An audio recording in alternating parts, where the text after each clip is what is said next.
Hi, welcome back guys. This is your friend, the Broccoli Fanfics. Back with amazing fanfiction. This is the series of What If Deku Had Multiple Inherited Quirk? Please give this video a like and subscribe to the channel if you want more videos like this. Now let's get into the fanfic. When Momo Yaoyorozu had been a small child, one of the first social lessons her parents had taught her was that what other people thought about her was important. "We'll always love you as our baby girl no matter where your life leads you," her parents had told her, but there are other people out there, people who don't know so much about what you're really like. If you do things that they don't like, or if you don't do things they want you to do, those people could think bad things about you. A 4-year-old Momo, so young that she hadn't yet realized her quirk had already manifested, had asked them if this meant she would be a bad person for not acting like what other people wanted her to act like. "No, it doesn't mean you'd be a bad person," they kindly explained, "but it would make other people think you are a bad person, so they'll treat you like a bad person." It was a lesson that her parents had impressed upon her over and over again over the years, even as they constantly reassured her that they themselves could never think badly of her and had proven willing to overlook her missteps. As the heiress to Yaoyorozu Support Incorporated, she'd been in the limelight from a relatively young age. That made her especially vulnerable to outside criticism regardless of whether it was warranted or not. What other people saw of her affected the way they thought about her, which in turn would affect the way they treated her. Unlike her parents, other people had no reason to unconditionally love or accept her at face value. If she did not make a good enough impression on them, she would be overlooked in favor of someone else who did. It was that simple. For this very reason, Momo had spent her elementary and middle school years striving to excel, especially once she had decided being a pro-hero would be a more fulfilling career choice than being the next owner and CEO of her parents' company. Choosing a career in heroics meant that she would have to build up a reputation for competency from the ground up, instead of being able to succeed in life simply by inheriting the family business. Everything from her academic scores to her bojutsu competition results were scrutinized by people whose views on her could determine the course of her life. She may be able to study long and hard to memorize thousands of molecular formulas so she could recall them to use her quirk, but that would mean nothing unless she demonstrated her quirk and impressed the faculty of various hero academies.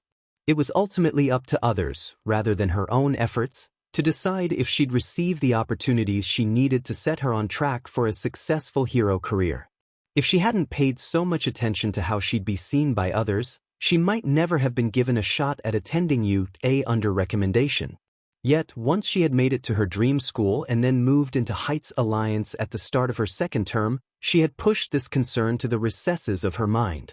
Now, at almost 17 years old and more than halfway through her second year at UA, and with her adult life fast approaching, Momo was harshly reminded of the importance of public image once again. The day had started innocently enough, with the customary morning classes unfolding normally, or at least as normally as one could expect for a class of hero students who had been involved in the greatest conflict between heroes and villains since the rise of All Might.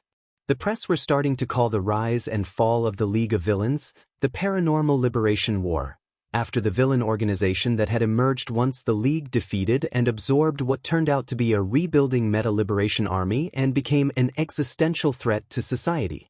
Even though the main conflict had ended several months ago and things were gradually returning to normalcy, much work still remained to be done if Japan was ever to recover. The damage inflicted on various cities all across the nation would take years to be repaired. The most heavily damaged areas such as Jaku and Daika City would require complete reconstruction over the course of many decades. The Japanese economy had all but collapsed, with rampant inflation having driven all but the absolute richest into a state of poverty. The Hero Public Safety Commission had seen virtually all of its staff and senior members slaughtered, and it was a miracle that the new HPSC President Mera had kept the organization alive for now. Public faith in the hero system was only just starting to recover thanks to their ultimate victory, in no small part thanks to her fellow Hero Corps students, but it was unlikely that it would ever return to the level of public approval during All Might's heyday. Many heroes were dead or retired, including some beloved teachers at UA. Momo was still haunted by Kiyama-sensei's last words, and Aizawa-sensei was gradually losing vision in his damaged eye, in addition to having sacrificed a leg. To make everything worse, the power vacuum left in the underground with the fall of so many prominent villains had led to chaos, as a new wave of villains arose to take advantage of a world in turmoil. But all of that was why the students of what was now Class 2A were training to become heroes, to be there for other people when they needed someone to help them. Their class had the misfortune of being the most frequent targets and opponents for the league, starting with the USJ incident only a week into their high school careers. For all the misery and grief these attacks had put them through, however, they had learned and grown from these experiences. Their innocence had been stripped away over the course of the previous year, but it had been replaced by determination, experience, maturity, and increasing awareness over the fundamental problems that had led to the war in the first place. They had faced real villains, including the most powerful villain the world had ever seen, and managed to come out on top. Having made it through their trial by fire, they were ready to take on the world. Right now, however, Momo was concerned less about having to take up the mantle of a future hero, and more with being the best keyboard player in the school. She needed to be, since she was the keyboard player for the Class 1A band, the name having stuck even though they had moved up a year. The small group of 5 consisted of herself, Bakugo, Tokoyami, Kaminari, and, best of all, her dear friend Kyokajiro, one of the only people who she referred to by their given names. The motley gang had been a regular fixture at the school ever since they'd wowed the audience during last year's cultural festival, and they planned to do so again this year. Practice was held weekly, after the Friday lunch PRD, in U.A's well-furbished music room. With people's hearts and minds so shaken up by the war, it was more important than ever before that festivities would allow the audience to relax and have fun, free of concerns. Being a member of the band also gave Momo as good an excuse as any to enjoy the company of her best friend. As Momo went through her paces behind the keyboard, her eyes were constantly drawn to by her violet-haired classmate behind the singer's mic. Fittingly for someone with a sound-based quirk, Kyoka had a beautiful voice, one that she never tired of hearing. Theirs was an odd friendship. Momo was the tallest and most well-endowed girl in the class, while Kyoka was the shortest, skinniest, and, as she'd occasionally complain, the flattest. Momo was the heiress of a vast corporation and acted the part outside of training, while Kyoka was the daughter of 2 punk rock musicians and was proud of it. Yet, in spite of their differences, they had become the closest of friends over their time at U.A. More than friends, she mentally corrected herself. Momo had been afraid that her parents would tear into her when she recently came out to them as bisexual, but to her great surprise, they didn't mind and in fact were happy that their daughter had resolved any internal struggles she may have had with her sexuality.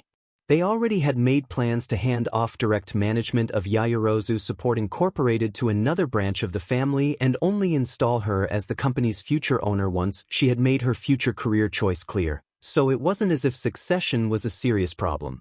Not only that, once she'd told them that the girl she had fallen in love with was Kyoka, her mother had been ecstatic, telling her that she had a nice chat with her classmate back when she'd invited her over to the Yaoyorozu family estate. Who knew that her mother was a closet punk rock fan? But it hadn't been their shared involvement in the band that had driven the 2 girls together. It had all started much earlier, during the USJ incident only a week into high school, where they had had to work together to survive, forging a bond between them that had held firm ever since then. During the I-Island incident, the 2 had worked in tandem against Wolfram's mercenary crew. When Shirokuen had accidentally insulted Momo at the training camp by comparing her quirk to defecation, a far more personal insult than he realized, it had been Kyoka who had defended her honor. They had ended up fighting side by side during the first half of their provisional hero license exam, and both Momo's intelligence and Kyoka's surprise attack had been instrumental in snatching victory from the grasp of Psycho Intelli.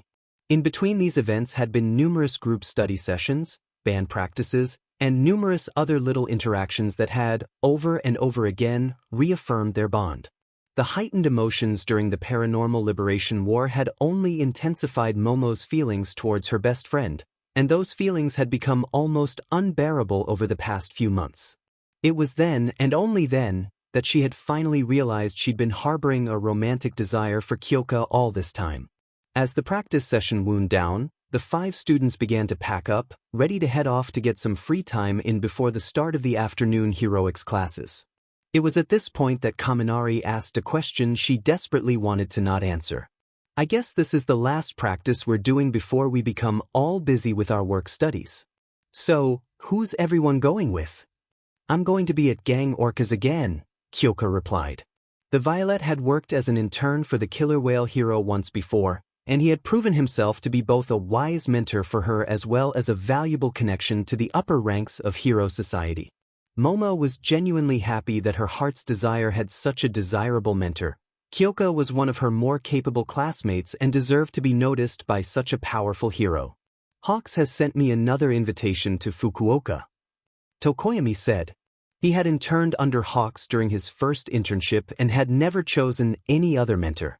Hawks had made it to the number 2 position on the Japanese hero rankings just prior to the war, and even though his reputation had taken a major hit due to his actions during the Gunga Mountain raid, he was still considered a highly effective hero.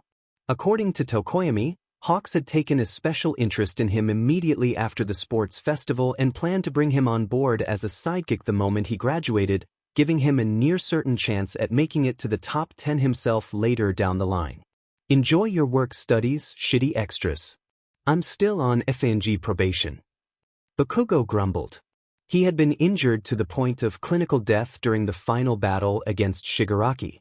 It had taken the sacrifice of a top 10 hero to save him, and he had to go through intense physical therapy afterwards to recover to the point of being able to do physical exercises again. Only once Recovery Girl cleared him for field work would he be allowed to partake in work studies once more. Even with this setback, however, Bakugo had already made enough of a name for himself to be seen as a promising future hero. Plenty of pro heroes still questioned his attitude, but few of them doubted his combat capabilities or his keen mind. How about you, Ponytail? He asked, turning to face her. Momo had finished packing up her music notes and was about to slip away, hoping to avoid the entire conversation, but now she was cornered. If she left now, when it was obvious she hadn't missed the question, it would look very odd to her classmates. If she stayed and came clean, however, it could cost her reputation within her class for academic brilliance. Come on, Yamamo, you pretty much have to have someone who would be willing to take you in, right? Her best friend was all but pleading now, and what kind of friend-girlfriend would she be if she refused to be more open about the details of her life? Promise me that you won't say anything about what I'm about to tell you, Kyo, she replied before addressing all the others.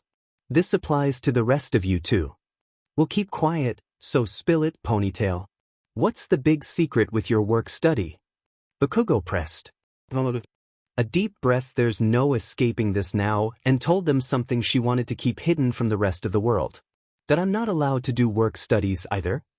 She admitted, crestfallen. Technically I am, but all my work study requests were rejected by the heroes I sent them to. This was, in fact, the second year in a row where Momo found herself unable to participate in a work study. Last year, shortly after meeting the Big Three, she had applied for work studies right away but failed to find a single mentor willing to take her in. She could still recall all the times she'd receive a response from one of the pros she had sent a work study application to, only to be dejected as hero after hero turned her down.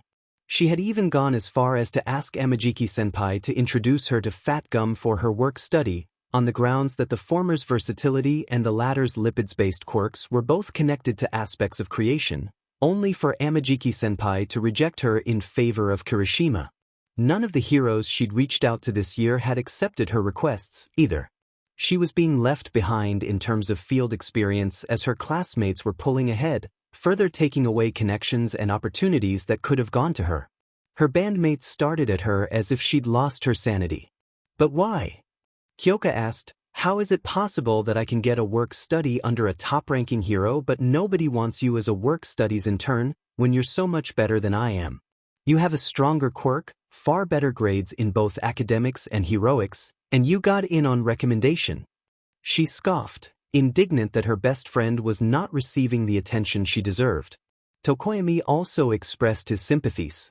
When the top student in the hero course is not able to get in any field experience, one can truly observe that the state of UA's education has dimmed due to the war.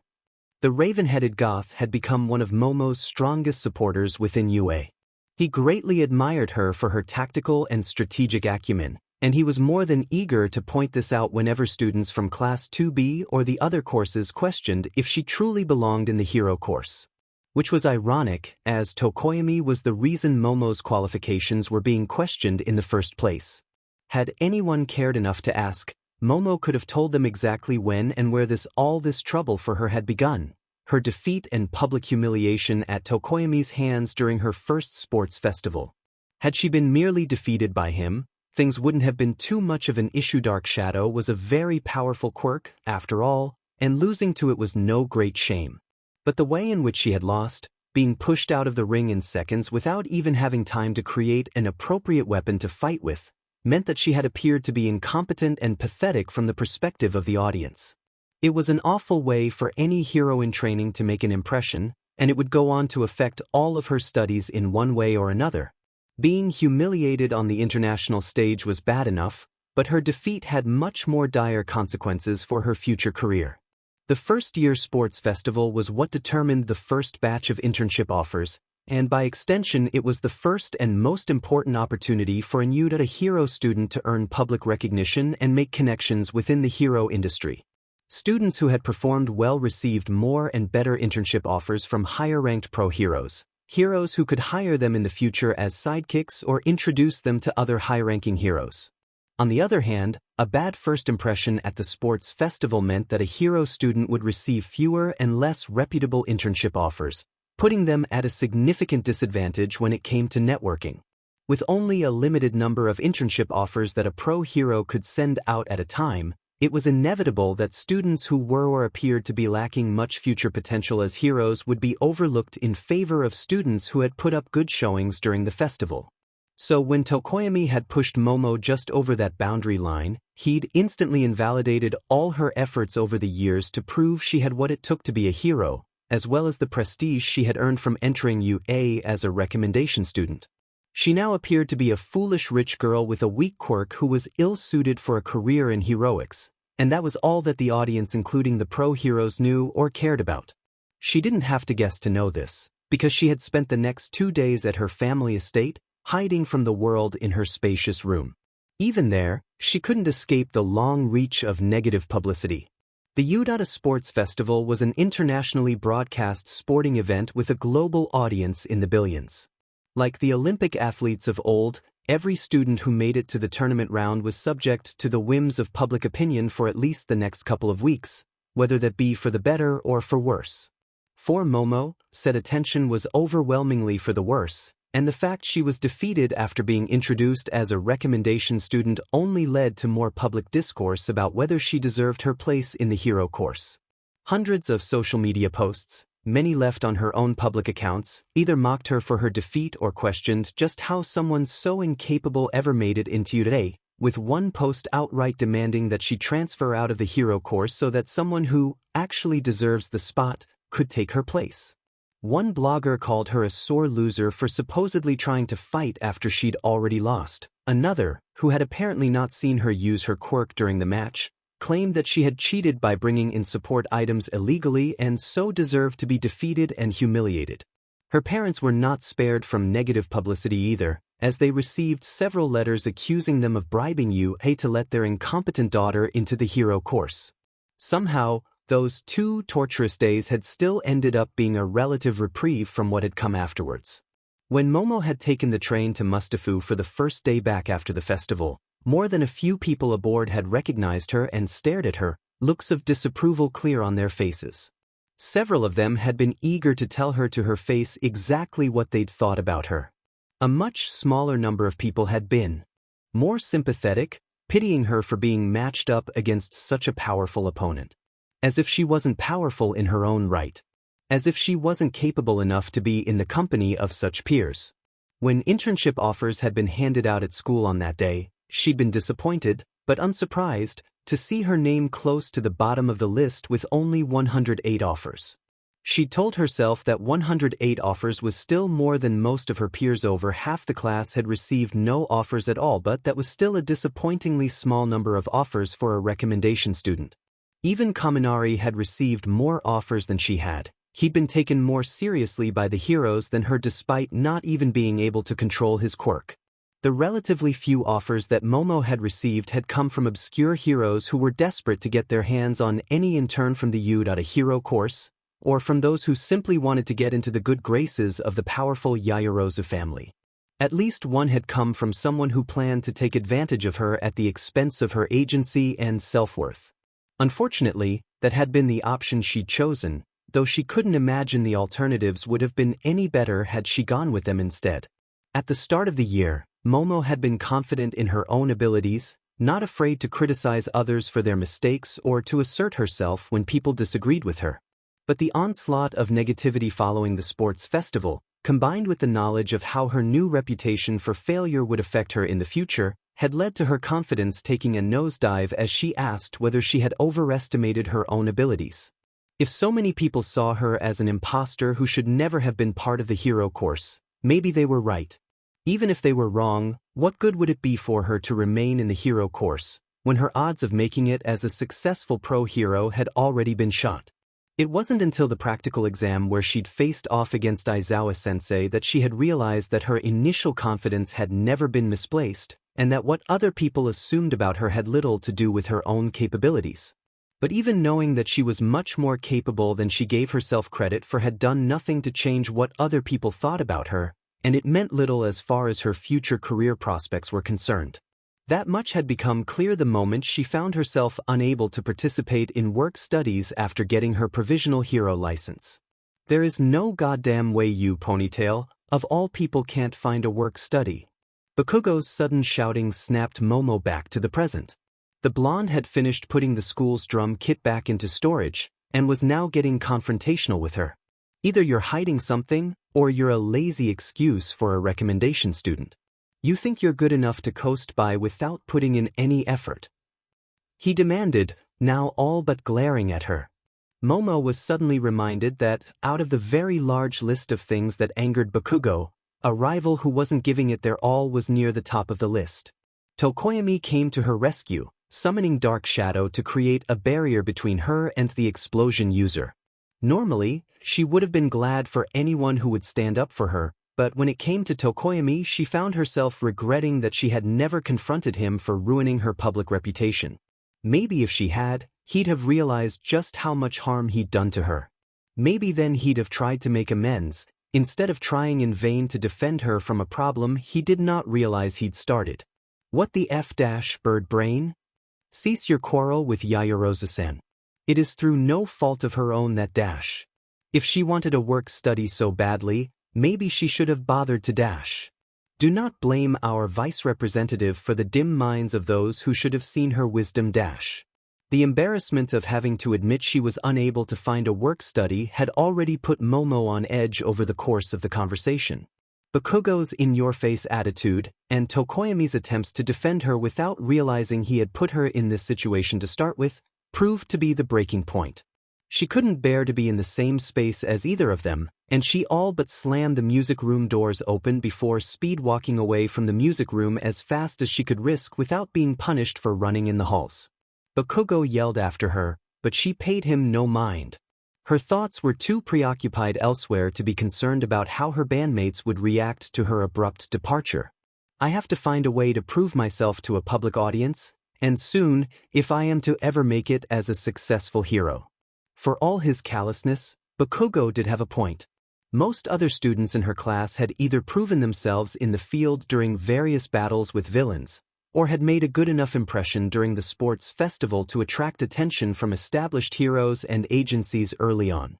In the hero industry, such displays of competence or power were important. They were the defining moments that could make or break a hero's career, the foundations for their reputations starting out. Azui had been involved in a raid against drag smugglers. Bakugo had his defiant last stand against an empowered Shigaraki. Tokoyami and even Kyoka had engaged all for one in person during the war and come out on top. Meanwhile, all Momo had achieved during her time at UA was helping other people to accomplish their goals. Yes, sure, she had been the one who found the League's Noma factory in Kamino Ward by creating a tracker and placing it on the Nomu that had nearly killed her, but she had been reduced to a mere spectator in the subsequent clash of titans that had occurred as a result. And sure, she devised the plan to poison Gigantomachia during the Paranormal Liberation War, but her fellow students had done the physical work, and the result had been not only horrifying but made her a scapegoat for having caused the villain to actively rampage. The media cared not for brilliant strategies or investigative skills. They were all about the sharp end of heroics, the awe-inspiring or terrifying battles between powerful heroes and equally powerful or skilled villains, or the heartwarming last-ditch rescues. All of the background work that was necessary for such events to occur were largely ignored, and the men and women behind them underappreciated. Didn't matter that Momo was at the top of all her classes and had never been academically surpassed by any other student in her year. It didn't matter that, at 95 out of 100 possible points, she had the highest provisional hero license exam score out of all examinees for that exam. She would later find out that she'd received the highest all-time score. As long as she continued to be overshadowed by her fellow heroes in training in the line of duty, established heroes had no reason to believe in her capabilities. It wasn't until late into her second term at UA that a top-notch hero had paid her some attention. During that same internship week when Kyoka had interned under Gang Orca, Momo had at last managed to find a proper mentor under Majestic, a well-known hero who was respected within the industry for his abilities and had also proven to be an enthusiastic teacher. Perhaps, in some parallel universe, Majestic would have made it to the top 10 as he'd been projected to do before the war, and she would have gained a vital connection in the upper echelons of the hero industry. But that lifeline was now gone. Majestic was dead, killed in Gigantomachia's rampage during the Gunga Mountain raid. With his passing, Momo had returned to being seen as the incapable rich girl who had only managed to join the hero course thanks to money and good looks. Of course, few of her classmates and virtually none of the UA faculty would agree with that assessment. They had seen more than enough of her in class and during training to recognize her intelligence, her drive, and the versatility of her quirk. But neither the UA student body nor the UA faculty had the rights to decide which and how many internship offers she got, so the fact they believed in her potential was just as irrelevant as whether she herself did. The friends she had made at UA had repeatedly reassured her about her future, that everything would somehow work out for her if she only believed in herself. I had dared hope they were right, and look at where I am now, being left behind as they move on to greater accomplishments in life. Even during the regular in-class hero training exercises, she was being increasingly overshadowed by her classmates, not only as a fighter but also as a leader and strategist. The last time Momo could remember playing any sort of prominent role during a training session was back in first year with her joint training match, which, although it had been a very close battle, her team had lost. Because of Tokoyami not following through with my plan completely. Just like that, an idea began to click into place. She had lost that match on the verge of victory because she hadn't been proactive enough, having focused on supporting the rest of her team and expecting that Tokoyami would deal with Komori-san on the enemy team. The jet black hero in training had, out of the same warped sense of respect for women that had led to her earlier humiliation, refused to attack Komori with all he had. It was a fatal error, as the then 1B student took advantage of the opening to turn the tide of the battle. But if I had been the one to attack Komori, instead of trusting that Tokoyami would finish the job, I could have made sure that she had been truly defeated, and then my plan would have worked without her around to interfere with it. Ever since the sports festival, Momo had opted to keep her head down and focus on providing support for others, only being an active combatant if forced to by circumstances. Now, however, she had to wonder if she hadn't been wasting her talents by doing so. She thought back to her practical exam against her homeroom teacher, which she had previously thought of only as an attempt by Aizawa-sensei to restore her confidence, but now it was clear that there was another lesson there, that she should not sit back and let others do the fighting on her behalf, as she tried to do earlier in that exam. The same lesson had been taught to her during the provisional license exam. The CI students who had faced off against her group had quickly gained the upper hand by forcing her to wear herself out defending her classmates, and it was only after she came up with an offensive strategy that the tables were turned, the bold decision throwing the CI students off and ultimately allowing her entire group to defeat them and pass the exam. With the benefit of hindsight, she could now find a pattern to her experiences. She performed at her best when on an offensive footing, and especially when she herself was leading the attack, as the practical exam had shown. In this capacity, not only was she supposed to provide effective leadership, she also had to serve as an effective fighter to regain the initiative and ensure her plans would be followed through. Even if her quirk was arguably better suited for providing backline support, it was apparent that her personality was never meant to remain overshadowed on the sidelines. At the intellectual level, Momo knew that support heroes were important, probably more so than any other group of heroes. Support heroes ensured everything ran smoothly behind the scenes. They coordinated other heroes and police, formed plans for major rescue or anti-villain operations, and provided equipment to everyone else so that they could play their parts more efficiently. They were the reason heroes as a whole were able to operate at maximum effectiveness, yet, in spite of all that, the vast majority of them never received nearly as much acclaim or success as the other heroes who were dependent on them. Support heroes were seen as being closer to sidekicks or agency staff, best relegated to helping from the sidelines while the real heroes handled the villains or rescued people from disasters. They were usually not highly ranked on the Japanese hero billboard chart. They were paid significantly less by the Hero Public Safety Commission, or at least what was left of it after the war, since their contributions to incident resolution were not ranked as significantly as those of heroes who were more directly involved with incidents. All of these factors compounded to limit their effectiveness, which further ensured they were dismissed as inferior to other types of heroes. Some might have called her self-centered, but Momo wasn't interested in being treated as a hero of lesser status. Not because she particularly cared for fame and prestige, but because it was an unavoidable means to the end goal of helping as many people as she possibly could. The hero industry was a fiercely competitive arena where making a powerful impression was paramount for success, as her late Kiyama-sensei had taught them. Prestige meant greater public cooperation during incidents, a better chance of being able to team up with other heroes as necessary, more freedom to act independently and investigate various cases, and this is one of the only useful things Uwabami ever taught me: better funding from the government. Even as all heroes ultimately worked to achieve the shared goal of maintaining peace, they were rivals for the most part, competing for the financial resources and public and government support necessary to do their work. Her classmates had learned that working together, collaborating rather than competing, was more effective when the chips were down, but the hero system was slow to change. Furthermore, their class was already in the limelight due to their prominent involvement during the Paranormal Liberation War, with different students being treated differently as a result. It hadn't escaped Momo's notice that most of her classmates had directly engaged villains and were being praised for their actions, while the key role she had played during the final confrontation in maintaining the floating trap for Shigaraki had gone completely unmentioned in the media. If she continued to be relegated to support and thus overshadowed by her peers in this manner, she would be dismissed as an incapable or at most less capable hero as an adult, and thus be unable to help as many people as she could otherwise have. How was she supposed to support other heroes when she herself lacked any real support? Why was she only expected to improve the performance of other heroes and not her own? She was more than halfway into her second year of high school. There wasn't much time left to both improve herself as a combat hero and to rebuild her public image from the ground up. In fact, she was now arguably less capable overall than she had been when she'd first entered Yude, back when she had been confident and assertive, back when she could still imagine herself fighting on the front lines voluntarily. Not only had she further reduced the chances that she'd be taken seriously, it had likely also cost the heroes dearly during the war against All for One.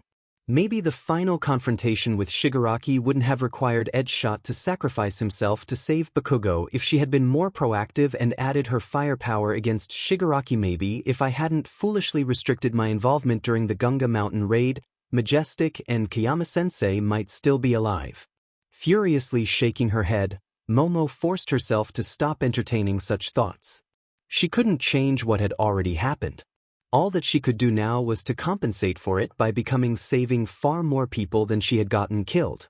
Easier said than done, she thought.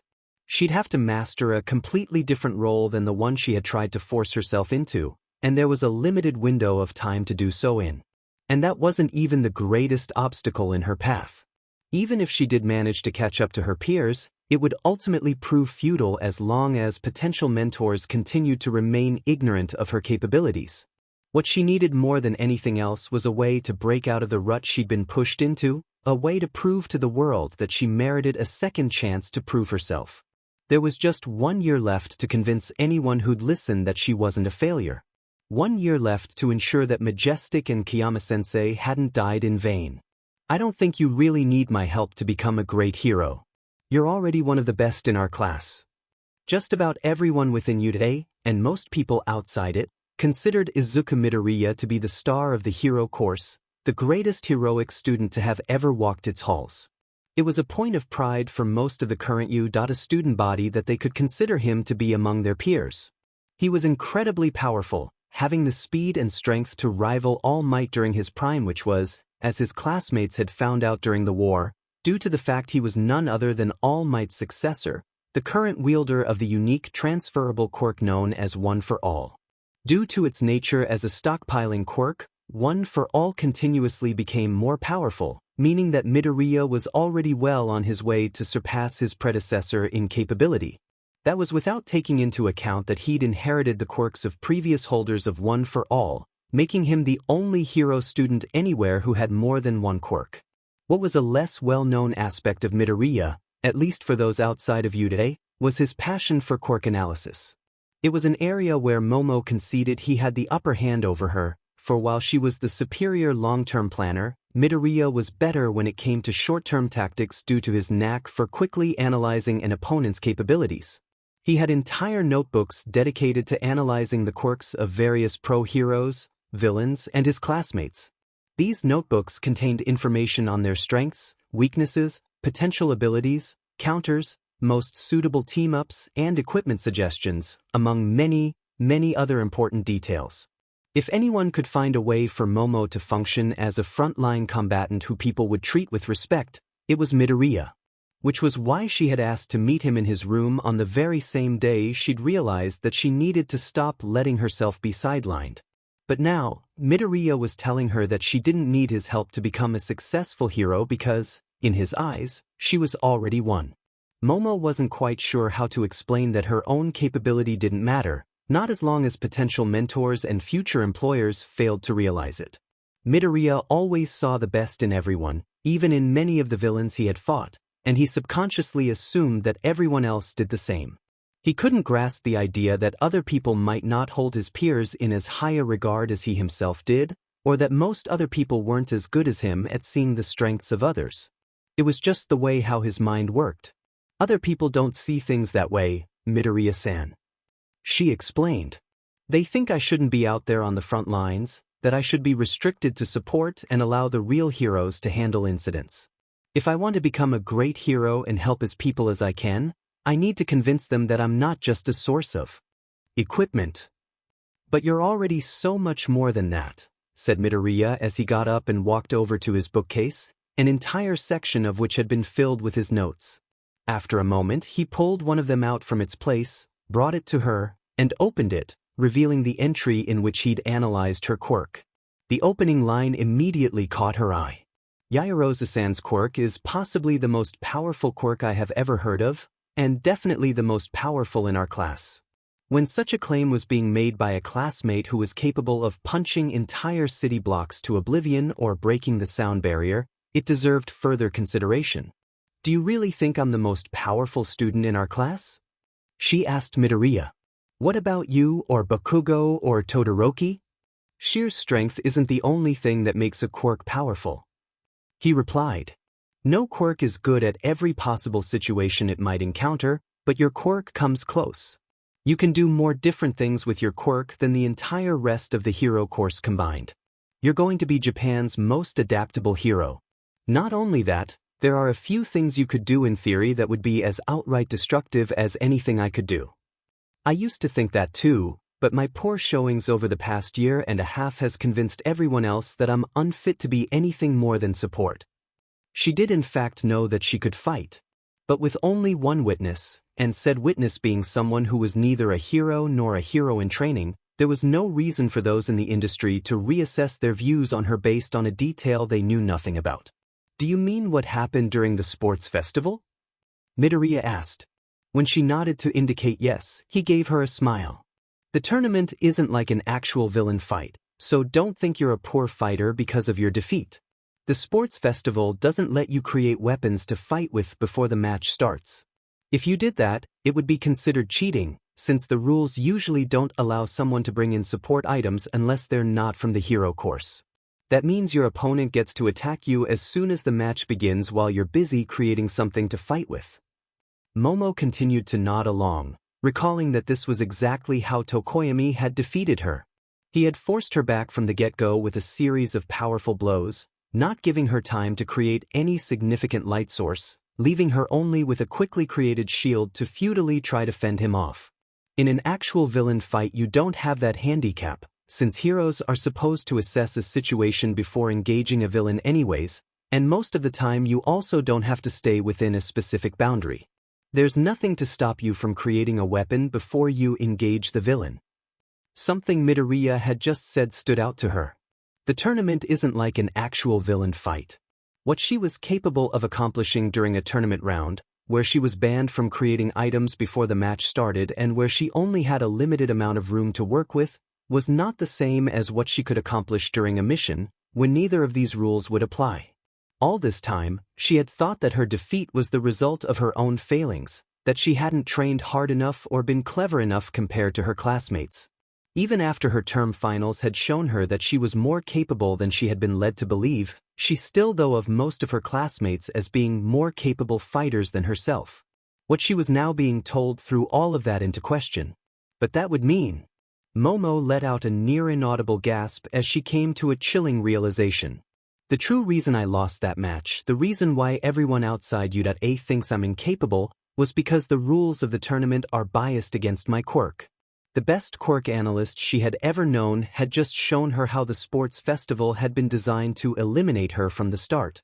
How was she expected to win, when the very rules of the game forced her to effectively fight quirkless for the first critical moments of a match? And how many of her fellow students had faced similar issues? There were students like Shirhai Kuwaro from 2B, whose quirk was outright impossible to use during the tournament since there was nothing black or dark in the ring for him to merge with, or Yui Kodai from the same class, whose ability to grow and shrink any non-living solid object was, like her own, hampered by the fact items were not allowed in the ring. How were pro heroes supposed to identify which students would make the most effective future heroes based on the tournament when the tournament took place in a biased arena that wasn't comparable to field combat conditions? Once she began mulling over these ideas, Momo couldn't escape the inevitable conclusion that the entire hero system had been designed to discriminate against certain quirks, all the way down to the recruitment, training, and education of future heroes. What about the entrance exam?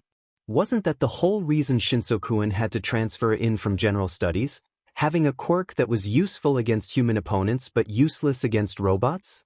Even the recommendation exam that she passed to earn her spot in UA was biased in its own way, being ill-suited to those whose quirks lacked mobility-related applications. Just how many teenagers who could have grown into capable heroes had been barred from receiving the training and experience necessary to compete in the hero industry? How many powerful, skilled hero students throughout UA's history had been made to perform with their hands tied behind their backs, then judged as incapable by an ignorant audience when the handicap imposed on them proved too much for them to overcome? How many of them had never managed to earn the respect they deserved from the public even as adults, languishing in obscurity? How many civilians had suffered or died, and how many criminals had been left at large, because the heroes who could have resolved those incidents were denied that opportunity due to being seen as unfit for duty? Momo had told the rest of her class once that it was their duty to start at the bottom and work their way to the top, but it now appeared that this notion, no matter how noble, had been misguided. The system was biased to prevent some people from attaining the opportunity to advance, leaving them trapped beneath a glass ceiling. As the world blamed them for being unable to succeed, and she was part of that statistic. Yaoyorozu-san. I apologize. I was lost in my thoughts for a moment, she explained embarrassedly. Don't worry, it happens to me all the time too, Midoriya replied with a nervous grin. Anyways, a quirk does not need to have direct combat applications to be an effective combat quirk. When you stop and think about it, even powerful heroes and villains often depend heavily on technology. Air Jet is known for his jetpack, not his quirk. All for One could only fight effectively because he had a portable life support system. Redestro used to have a powered suit of armor called Claustro that made his quirk even stronger when he was inside it, at least until Shigaraki destroyed it. Snipe Sensei relies on a gun to fight because his quirk is useless without it. And here's the thing. You can create support gear similar to those and so much more right out of your body, so you can make far better use of technology than any other hero. As long as you can keep getting new blueprints for new support items, you could, in theory, fight a lot like All for One did, combining many different weapons and equipment and using them like several quirks at once. I can create technology and support equipment to replicate various different quirks at the same time. Momo felt foolish for not having thought about this earlier. Before her self-confidence had crashed and caused her to relegate herself to secondary duties, she had wanted to become a hero who created weapons to fight villains, but never had she considered that she could create weapons so powerful that they could replace quirks.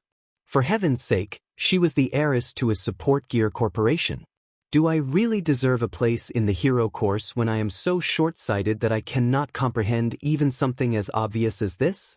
Were people right to assume I was incompetent after all? She knew that she shouldn't think so lowly of herself, not when it would send her down a spiral of despair, but it was difficult not to when even those trying to help her out reminded her of all the ways in which she'd become a failure. But such a train of thought would do nothing to change her situation, so she gathered herself and asked Midoriya, "So what kinds of weapons and support equipment would work well for me?" "You'll probably need to learn how to create and use long-ranged weapons like lasers, guns, or rocket launchers. Keeping a safe distance from your opponent would let you keep creating weapons and support gear without being hit back. I guess you could create some sort of protection around yourself if you needed to get up close, but that would make it much harder to use your quirk." Such focus on long-range combat made sense for Momo. In fact, it was how she preferred to fight, having used weapons such as cannons and catapults during training exercises and during the war. But the problem with relying on heavy, long-range weapons was that someone with high mobility could quickly close the distance between themselves and her if she failed to target and defeat them quickly enough. Speed quirks or other mobility-enhancing quirks were common enough to make this a serious concern. What if I have to fight someone like you? I mean an opponent with a mobility-enhancing quirk who can evade most long-range attacks, or withstand many powerful blows, and use their greater mobility to get close enough to me to strike. That's the other important thing you want to focus on. You want to practice creating support items to improve your mobility so you can fight while moving around with your weapons. Remember back during our first day at UDA when you created a motorized scooter to win the long-distance run? She nodded, remembering that she had achieved the highest overall results for the quirk assessment test. Imagine doing that during a mission, except you have a weapon attached to the scooter so you can shoot at villains as you drive around at high speeds.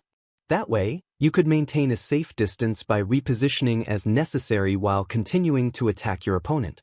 It doesn't have to be a scooter, either. Air Jet has proven that jetpacks can be perfectly useful in hero work, and the support departments managed to invent rocket boots, so you could learn how to fly if you wanted. And since you mentioned what would happen if you face someone as fast and strong as myself. Now Midoriya hesitated, and Momo wondered what he was about to say that made him so cautious. "Don't tell this to anyone, but there are scenarios where I could be defeated by someone much weaker than I am. Like the time I fought Lady Nagant, for example. She would have killed me before I even found her if she'd aimed for my head. If the seemingly indomitable Izuku Midoriya could have been killed by someone whose only offensive ability was to turn her right arm into a gun, it certainly should be possible for Momo to take on almost any villain with careful planning, weapons training, and the sheer number of options at her quirk's disposal. Regardless of whether other people knew it or not, it seemed that she certainly had the potential to become an effective combat hero. The questions now were how she could make that potential a reality, and more importantly, how she was going to convince everyone that she should be allowed to do more than sit back and provide items to the real heroes. You also need a better costume if you want to fight using support gear or ranged weapons. Midoriya told her. Momo had already been told countless times that her costume was far too risque, but had always gently turned down offers for redesigns. The fact she would have to expose her skin to use her quirk was something she had long since accepted as the price to pay for what creation offered her, and she would be far from the first hero to wear revealing outfits. Due to how her quirk functioned, being an emitter where objects were assembled molecule by molecule from her skin without her body physically changing to accommodate them, a costume incorporating her DNA would not transform to allow her creations to pass through. And while she could, in theory, have redesigned her costume to redistribute which parts of her body would be exposed while still offering sufficient skin exposure, a costume that was open at the front gave her easier access to her biggest lipid reserves, her belly and breasts, while also allowing her to open up her costume to expose even more skin as necessary and being simpler to recreate if damaged. Then again, a costume change might not be a bad idea for a fresh new start. Perhaps a new costume would give people reason to think of her differently than they currently did, and anything that could help break the mindset that she wasn't cut out to be a real hero would be better than nothing. So, trusting that Midoriya would be well aware of why her current costume was designed the way it was, she asked him, "What costume changes would you recommend? Other students have told me that I need to change it because of how exposed it is, but do you have something different in mind?" What you want is a modular costume. Something that incorporates your support equipment as part of the costume so you can carry everything with you. Think about Kaken's suppressive heavy mobile unit Strafe Panzer Dash. Both of them had to stifle laughs at this point before Midoriya was able to continue on. You can do a lot more things with that kind of costume than Kaken can, because while he can only fire off various forms of explosive attacks, you can use any type of weapons and equipment by creating different types of modules. You could create a module with built-in missile launchers, carry around spools of capture tape, fire specialized guns with non-lethal ammunition, deploy your Russian doll flashbang grenades to, I'm mumbling again, am I not? Midoriya paused as he realized that he'd gone off on one of his tangents again. Anyways, just go and talk to the support department about any other ideas you might come up with.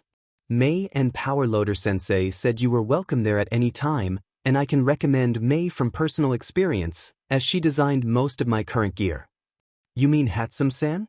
Like most students in the hero course, Momo was already familiar with Mei Hatsum, though she had mixed feelings about the pink-haired support course student thanks to the latter's flippant attitude and lack of concern towards others. But she had witnessed Hatsum's technological expertise firsthand during the Paranormal Liberation War, and had little doubt that whatever she requested from her, she could deliver. I'll draft some possible designs for a new costume and new equipment tonight, and see if she can work with that. Her mind was now working in overdrive, coming up with various other features to implement into her new costume and equipment. It would be impossible for me to wield so many different weapons and equipment with my hands, so some sort of hands-free interface would be a necessary part of my new costume. I might need to replace the Yaoyorozu too, since I probably wouldn't be able to read from it, travel quickly, and fight at the same time. The greatest issue was in allowing for enough skin exposure for her to use her quirk, but a costume made out of many different components would require many moving parts anyways. If they could open up in just the right places, she would be able to expose her skin as necessary, and then cover herself up again. Of course, all of that wouldn't be of much use if she continued to fall behind in her networking, but with her new green-haired ally, she might stand a better chance. By this point, Midoriya had more and better connections in the hero industry than the rest of the hero course combined. Surely, it wouldn't be too much of a hassle for him to introduce her to one of the many heroes who were keenly interested in him. Could I accompany you to your next work study? She asked.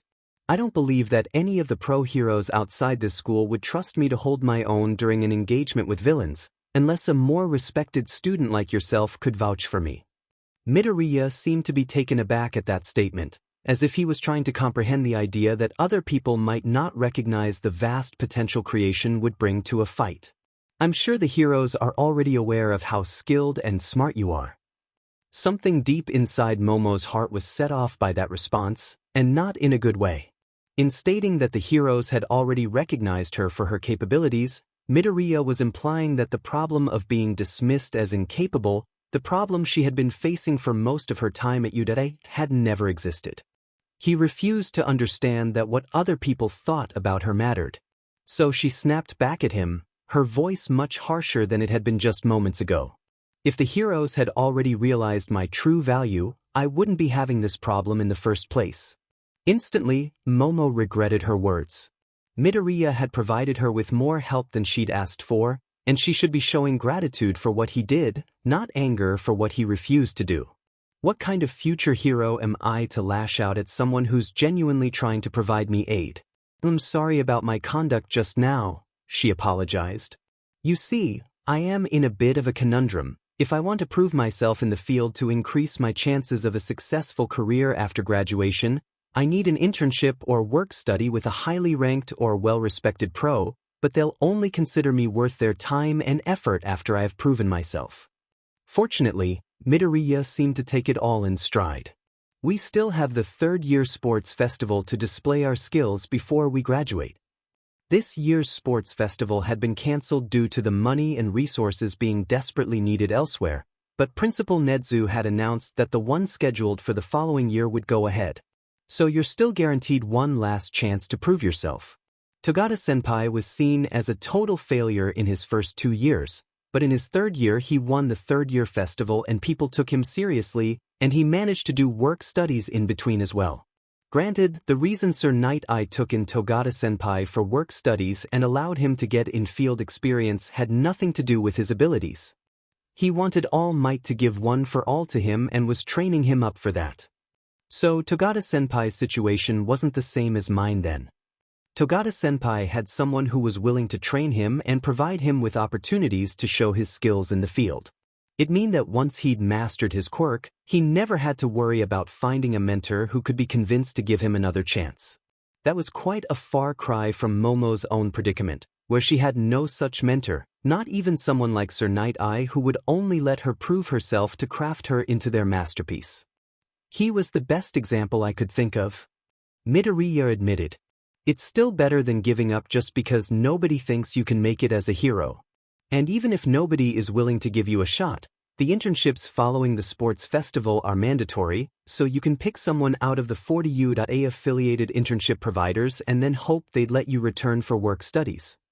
It was clear that Midoriya would refuse to budge on this issue, and after a bit of discussion about the specifics of her costume redesign, Momo bid adieu to him for the night and returned to her own, lavishly furbished dorm room. She now had the beginnings of a plan to rehabilitate her reputation. She was to redeem herself in the eyes of the audience during next year's sports festival and hopefully convince the heroes to give her a second look. It was still far too much of a long shot for her tastes, especially now that she knew the tournament rounds were stacked against her. Even if she did put up a much better showing this time around, she would be forced to compete for connections against her classmates, who had a major head start and a more established presence in the outside world. But beggars couldn't be choosers. She had to be grateful for what windows of opportunities she could expect to find. In the meantime, she had a new costume to design and equipment ideas to research. The only limitations to her quirk were the limitations of technology, her lipid reserves, and her willingness to take advantage of her own capabilities. So far, she had been holding back, one of the top hero students in the school but still underperforming compared to what she was truly capable of. That was going to change. No more holding back, she reminded herself. Following her talk with Midoriya on Friday, Momo had spent the weekend drafting various costume redesigns, sketching out and then discarding design after design until, at long last, she managed to come up with a satisfactory blueprint. She had also used the time to finalize her choices of new support equipment that would become part of a set along with her new costume. Having taken Midoriya's suggestions to heart, she'd planned both her costume redesign and her selection of new equipment around high mobility, long-range combat, intentionally sacrificing some protection in favor of other functions. She was particularly intrigued by the idea of getting some flight equipment designed for herself. Being able to move quickly in 3 dimensions would be better for evasion than moving quickly in just 2. Her research had also led her to conclude that she needed at least 5 different types of long-range weapons, each with ranges exceeding 500 meters. Considering that most battles between heroes and villains occurred at close quarters due to the limited long-range capabilities of most quirks, even this relatively short range should be more than enough to maintain a safe distance from most opponents she could be expected to face. That was all during the past weekend. Now it was Monday, and it was time for her to pay a visit to the support department. Gaining access to new weapons and equipment was the first step on journey to becoming what the public would consider a proper hero. It was also the only step where she could not rely on her own capabilities or dedication. By necessity, Momo was skilled at understanding how existing technology functioned, but she was no inventor. She could think of new ideas for what a new weapon or equipment should be capable of but lacked the practical know-how to turn these ideas into tangible form. She needed someone who could bridge that gap, someone who could turn her concepts into fully functioning technology so that she could reliably replicate it over and over again in the field using her quirk. But she was also feeling apprehensive about this visit. Mei Hatsum was not someone who she could expect to be compassionate to her plight. The two had already met during the preparations for the final battle against Shigaraki, and for as long as she lived, Momo would never forget Hatsum's reaction to being told what her quirk was. Upon hearing that bit of information, the inventor had all but tackled her to the ground in sheer joy, asking where she had been all this time and demanding to know why she rarely visited the support department. The Pinkette saw her as a living 3D printer that would solve all of her logistical difficulties, rather than as a human being who had her own life to live and her own goals and wishes.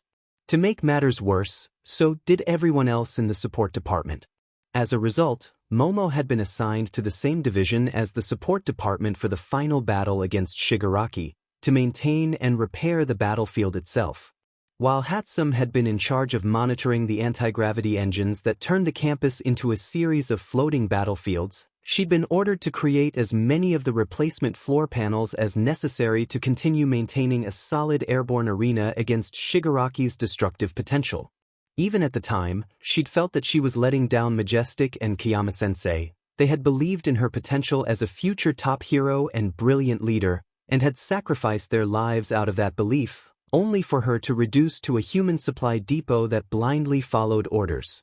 As if I had nothing to contribute to the overall plan, as if I could neither fight nor be a good leader. As much as she'd told herself that it had been a necessary sacrifice on her part, she couldn't convince herself to be happy about her placement in the larger plan, one that she had no say in. It had only been because the plan had fallen apart, allowing a tidal wave of twice clones to invade the floating facility, that she had seen any actual action during the battle, and that was something none of the adult heroes knew about. Ever since that day, Hatsum had kept as close an eye on Momo as she could manage, knowing just how much of a boon her quirk would be for her babies. She had even gotten to the point of closely following behind her for some distance whenever their paths crossed. But her knowledge was absolutely necessary if she ever wanted to receive her costume and equipment upgrades, for she was the only available person who had enough hands-on experience with rocketry or jet propulsion to develop flight equipment. So Momo took a few deep breaths before she braced herself and opened the door, half expecting to see Hatsum lunging for her. She did not, but she did find the faculty member who was in charge of the support department. "Good afternoon, Maijima-sensei. I was wondering when you would pay a visit, Yaoyorozu," replied the excavation hero. "We're glad to have you around here." "Are you glad to have me around because you think I'll be a capable hero, Maijima-sensei?" Momo mentally asked. "Or are you glad because you think I'll support all the other, better heroes?" Her past experience with the support department during the war indicated it was the latter more than the former. She had to make it very clear to both Hatsum and to Maijima-sensei that she was no longer willing to play a supporting role where she would be overlooked and sidelined. "I've come with some new equipment forms for myself," Momo explained, handing over the acquisition forms she'd brought with her, along with printed sheets of the necessary specifications. "I'm in need of a significant costume revision and new support equipment based on these concepts and specifications, so that I myself would be able to create and use these equipment for combat during a mission. As such, I will also require the blueprints and the full chemical composition of the completed products, so that I may create them myself later on. I'm not sure if someone your age should have weapons like this, even with all that you've gone through over the past year," Maijima-sensei told her, frowning. "I am aware another student in your class has similarly destructive weapons in the form of his gauntlets, but his quirk is far more suited to combat. Frankly, I see it as a waste of your quirk for you to go into battle." Why risk your life when you can serve meaningfully from inside a support studio or the agency office? Momo felt her heart drop in her chest. Her entire predicament was the result of others failing to recognize her capabilities and judging her as unfit for frontline duties, and now a member of the UDA faculty was actively trying to reinforce that impression. With all due respect, I fail to see why I cannot arm myself with my creations in addition to equipping others, she argued. Do you know what I felt when you assigned me to your unit while facing Shigaraki? I felt ashamed that I was failing to pull my weight, that I was sitting on the sidelines during a crisis while my peers did all the hard work. Logistics won wars, but she was never going to be respected or appreciated as a hero if that was all that most people assumed she was good for. The hero industry wasn't one based on logic and efficiency, but on impressions and appearances. She needed to earn recognition, influence, and support first in order to be able to perform at her peak, before she could afford to expand her attention to more important but less attractive areas. There were many heroes who actually faced off against Shigaraki on that day and risked life and limb to do so, and those heroes will not see my true value unless they believe I am both willing and able to take the same risks they take. I refuse to ever again be treated as a lesser hero than my peers. Majima-sensei seemed taken aback at her tirade, and after a moment of deliberation, he relented. Very well, you can have these weapons developed and their blueprints made available for your personal use. Come with me while I dash. Printer-chan.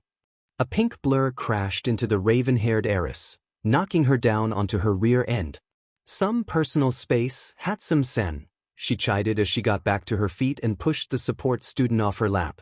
It was clear that Hatsum had been working non-stop for days, her face dirty with soot and her hair matted and greasy from a lack of showers.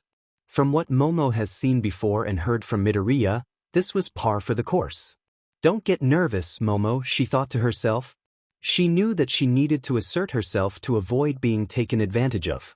I was about to come track you down, Hatsum. Majima-sensei explained. Yaoyorozu here has some new costume and support item requests. Putting on the most confident expression she could manage, Momo asked Hatsum, could you design and build these? The other girl's reaction was both immediate and concerning. Wow, those are some crazy babies you got there. Want to know what would be awesome? If you used electromagnetic levitation instead of jets to take off. How about using antimatter as an energy source? And instead of missiles, I could try to make a railgun that runs on the same electromagnets as Dash. Ahem, Momo cut off the inventor's mad rambling. The last thing she needed was to receive equipment she had never asked for, instead of the equipment that she was desperately in need of. Glaring at Hatsum-san, if you don't mind, I would very much have you design my new support gear and costume based on my specifications. Ah, you're no fun. Hatsum whined. What's wrong with making new babies the way you want to, without having to follow any rules? Because I need a new costume and new equipment for a specific purpose, not for anything else, and I need it as soon as possible. Momo replied, already starting to be exasperated. How quickly could you complete everything on this request form? Time was of the essence. She had already wasted over half of her heroics education and had been set further back than she'd ever been, and the sooner she received her new equipment, the sooner she could go about trying to catch up to her peers and impress hero agencies. At the same time, however, it was paramount that all of her new equipment undergo testing to ensure they not only met the design specifications, but also functioned reliably in various scenarios. Around a month. Maybe faster. That includes the testing. This was good news. Waiting another month until she received her new gear would likely still leave enough time for her to become proficient in its use before she entered her third year. Considering Hatsum's tendency to literally work herself until she physically could not continue, it was likely that she'd be done with this project in a few weeks and then spend the rest of the allotted time for equipment tests. But then came the words she'd been expecting and dreading in equal measure. I can only get this done that fast if you do me some favors, though. This was exactly what she had wanted to avoid, a scenario where she would have to make sacrifices in exchange for Hatsum's support. What favors? She asked cautiously. You have to make most of the parts for our first baby together. Hatsum answered, grinning. That's actually reasonable. many of the individual components for her new costume and new equipment either required materials that the support department lacked access to or would be hard, if not outright impossible, to manufacture, especially at a time when Japan's economy and infrastructure had collapsed. It was only fair that Momo herself would have to supply such materials or produce these components herself in exchange for them being used to provide her with the new costume and equipment she needed. It was supposed to be a mutual partnership. As long as you promise that you will adhere to my design specifications and can deliver everything on this form in a month's time, I can work with that. I promise I'll be good. Even with the reassurance, Momo wasn't quite sure if she was making the right choice to trust in one of Yudare's most infamous students. But she didn't really have anyone else she could turn to either. She could put up with Hatsum for a month, or abandon her potential upgrades and thus her dreams for a successful hero career. The choice was, at least at the time, obvious. Then I'll look forward to working alongside you for the next month. Hatsum said nothing to respond to that. Instead, she let out a scream of sheer joy so loud that it was probably heard from Heights Alliance. As Majima-sensei took her aside to direct her back to her working space, Momo remained behind, pondering whether the decision she just made was a good one. She knew that the Pinkette was the only person in all of Japan who was likely to be capable of meeting the demands posed by her specifications. So why couldn't she shake off the feeling that she was, once again, being forced to sacrifice her agency to support someone else's achievement? 2 weeks later, Momo was sorely regretting that she hadn't trusted her gut instinct. It had started small. Hatsum would request her presence in the labs and ask for a few extra screws here or some particularly hard-to-manufacture component there. Momo was too kind to turn down someone in need her services, and she found herself giving in to her new allies' requests. But as the days passed by, the requests not so gradually became more elaborate and frequent. A drone, various rare materials for personal use and research, replacements for equipment that had been damaged in Hatsum's routine laboratory accidents, and copies of Hatsum's existing prototypes that she would tinker with only for her to discard them in a few hours for another, more enticing bit of technology. It had taken only a few of these requests for the heiress to be certain that she was being taken advantage of, but she kept up the act to keep her partner satisfied and cooperative. After all, what kind of future hero would she be if she refused to help others in need just because it was inconvenient for her? But then, 1 week after their meeting, Hatsum had asked for an entire tracked, remotely controlled vehicle prototype the size of a large refrigerator, without providing any details as to why such a thing was so urgently needed. This had taken place just after a grueling training session where Momo had, once again, been sidelined while the partner she'd been assigned to did the actual fighting. Being both unhappy and exhausted, she'd told Hatsum that she would only give in to this particular request if she could see how her new costume and gear were coming along. When the support student was reluctant to allow her to see her progress, she'd become suspicious. Further prodding had revealed, to her dismay, that not only was the project behind schedule, but that it now consisted of a completely different set of equipment than those she had asked for. When questioned as to why, Hatsum responded by saying she no longer thought jet or rocket technology was particularly interesting and that she wanted to work with electromagnetic technology instead. That had been the last straw for Momo's tolerance, and she had immediately informed Majima-sensei, only for Hatsum to reveal herself as being far more sociopathic and manipulative than even she had realized. But we were going to make so many babies together. I was really looking forward to it. She had wailed, as Majima-sensei and various other students from the support course had looked on. Please, please don't give up on me, Printer-chan. By playing the victim in such melodramatic fashion, Hatsum had all but forced her into a sadistic choice. She could either do whatever she asked of her, or make herself out to be the one going back on their agreement, even though things were the other way around in reality. With her reputation as poor as it already was, she had little choice but to take the first option. There were already some whispers within the Yuda student body as to why a recommendation student, who was part of perhaps the most prestigious heroics class in the school's history, seemed to be so lackluster compared to most of her classmates. Furthermore, the support department was inherently inclined to take Hatsum's side. Now that she was in her second year at Yudere, she had a significant following of first-year students who looked up to her. The other second-year students within the department were also none too happy with Momo's decision to focus more on frontline duties, since they had been hoping she would continue to work alongside them or even transfer into the support course. Later that afternoon, when the two of them were by themselves in a corner of the lab, Hatsum had issued an ultimatum. If Momo refused to meet her demands or didn't accept whatever new support item she ended up completing for her, she might as well say goodbye to any possible costume and equipment upgrades. Without receiving new equipment, she could not learn how to recreate said equipment during combat to function as a more active fighter. That in turn meant she would be unable to either successfully transition into a combat hero or impress the audience and make much-needed industry connections. So she had no choice but to accept the demands of her partner, even knowing that Hatsum was unlikely to provide her with what she'd asked for and that she was stalling to prolong this arrangement for as long as possible. I should have seen it coming, I did see it coming, and I still let myself be exploited for someone else's benefit at my expense. Even leaving aside her prior interaction with her, Hatsum had demonstrated on numerous other occasions that she only truly cared about her babies, not about other people or how much she offended or harmed them. During the first-year festival that marked the start of Momo's downfall, she had proven more than willing to publicly humiliate Ida to promote her own inventions, and on multiple later occasions she tried to force her babies upon various students of the hero course. It didn't matter whether a heroic student wanted that particular support item, or if it would even function properly with their quirk, she would make them use it, as if she knew more about them and their quirks than they themselves did. But Momo had given her a second chance, trusting that Midoriya was a good enough judge of character to not direct her towards someone who would abuse her for their own gain. That had proven to be a costly mistake.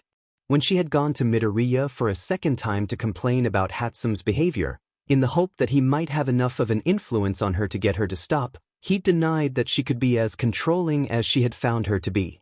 Sure, she doesn't really know how to talk to people. I don't feel comfortable when she touches or gropes me without my permission. But she did a great job with my equipment and I can't imagine why she wouldn't do that for you, he had told her. Of course she'd have done a much better job for him. She doesn't have any reason to exploit him when he doesn't have a quirk she can take advantage of. It was increasingly clear that Midoriya was far better as a quirk analyst than as a judge of another person's character. For Hatsum, developing new equipment for Momo was merely a chance to exercise her creativity and get her hands on a living 3D printer. For Momo, it was something that her future hinged on. Yet this little bit of collaboration, which was intended to radically change the course of her future career for the better, was only dragging her down thanks to the one-sided nature of the partnership. Every extra day she had to wait for her new equipment was another day of training wasted.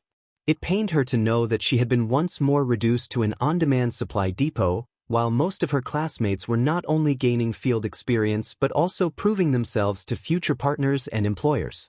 Not only that, Hatsum's demands were physically affecting her health.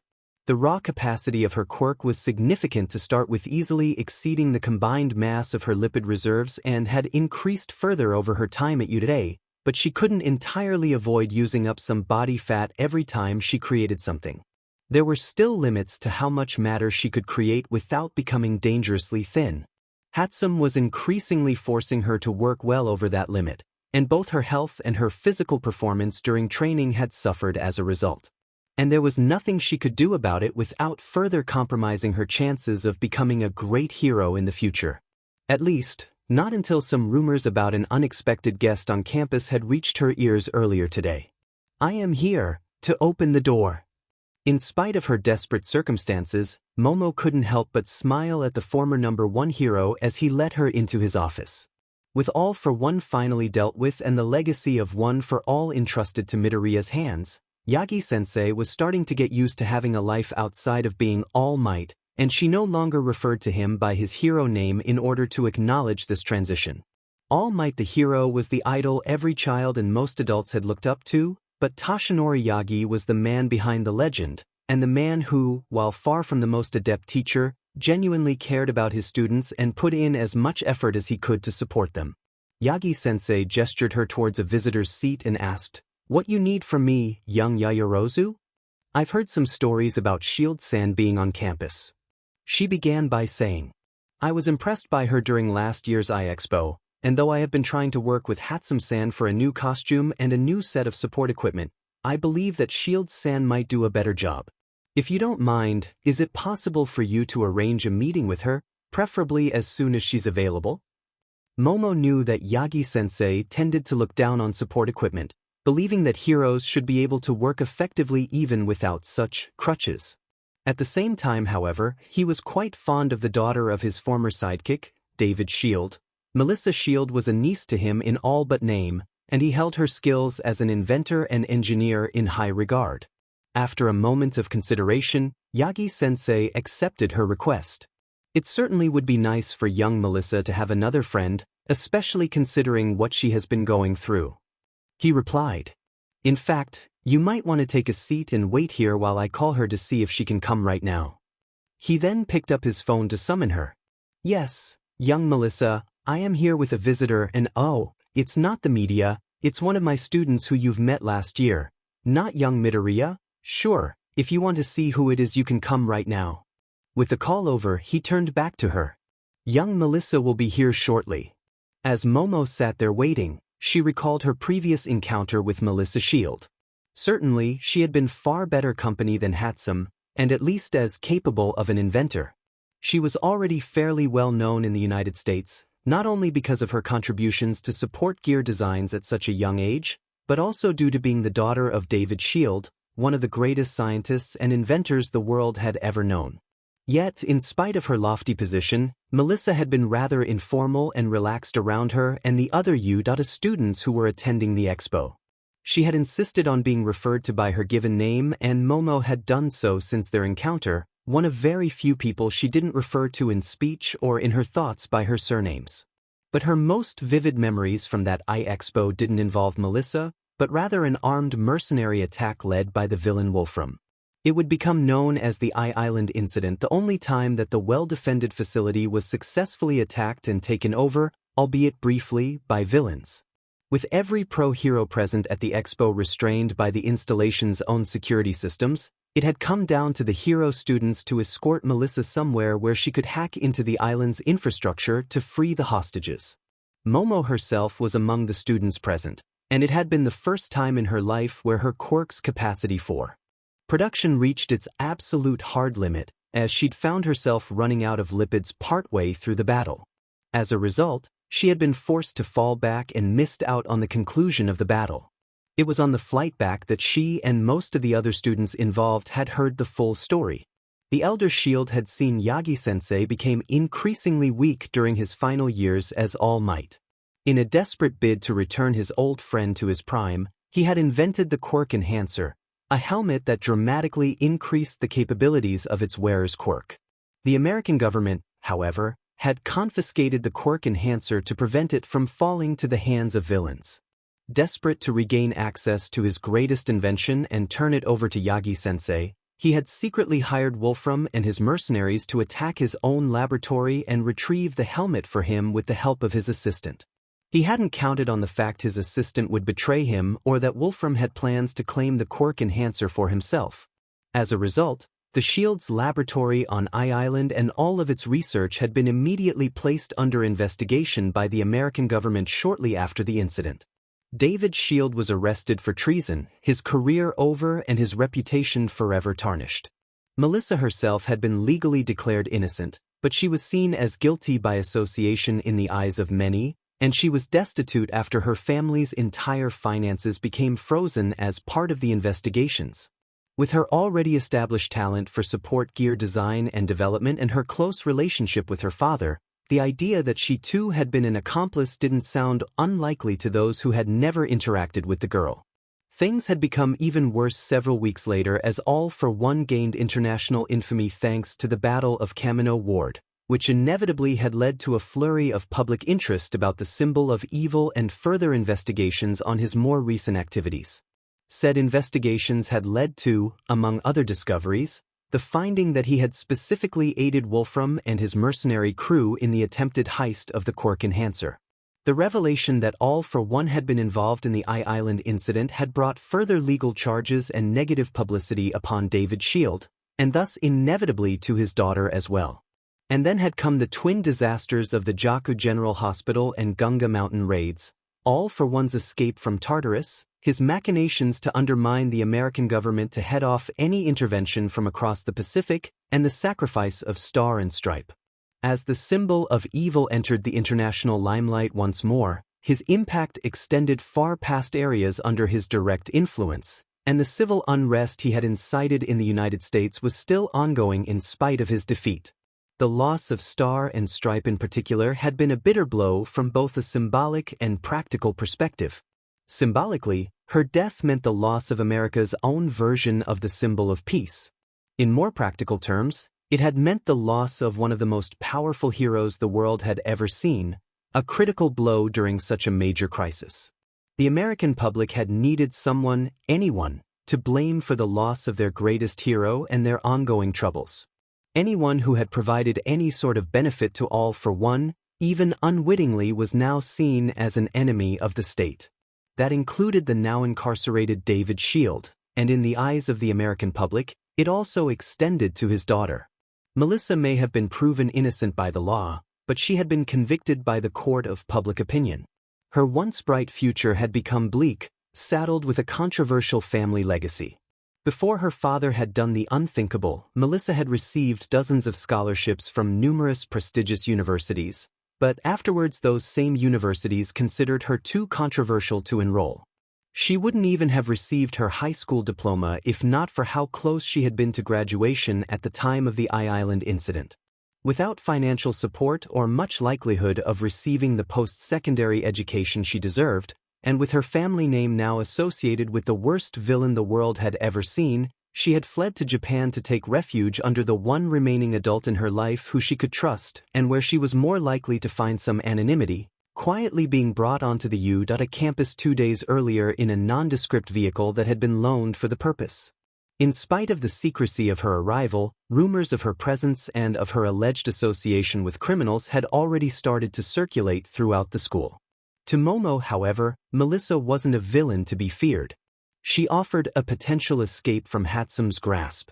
A knock on the door brought her out of her memories, as Yagi-sensei quickly ushered a familiar bespectacled blonde into the office. For a moment, she was startled by how statuesque the new arrival was. As the tallest female student on campus, Momo was used to towering over other people, but even she had to crane her neck to make eye contact with Melissa. Nevertheless, she offered a handshake and put up a welcoming smile. "It has been quite some time since we've met, Melissa. Haven't seen you since the last I-Expo either, Momo. Or do you want to be called Miss Yaoyorozu now? It's only fair that she be allowed refer to me by my given name when she's allowed me to do the same for her. Momo is still fine." As the two girls shook hands, Momo noticed a tired look in Melissa's eyes that had little to do with jet lag. It was a look she could recognize from looking at herself in the mirror, and it further drove in the point that both of them had gone through much suffering as a result of undeserved poor reputations. Hopefully, that commonality would lead to a closer connection.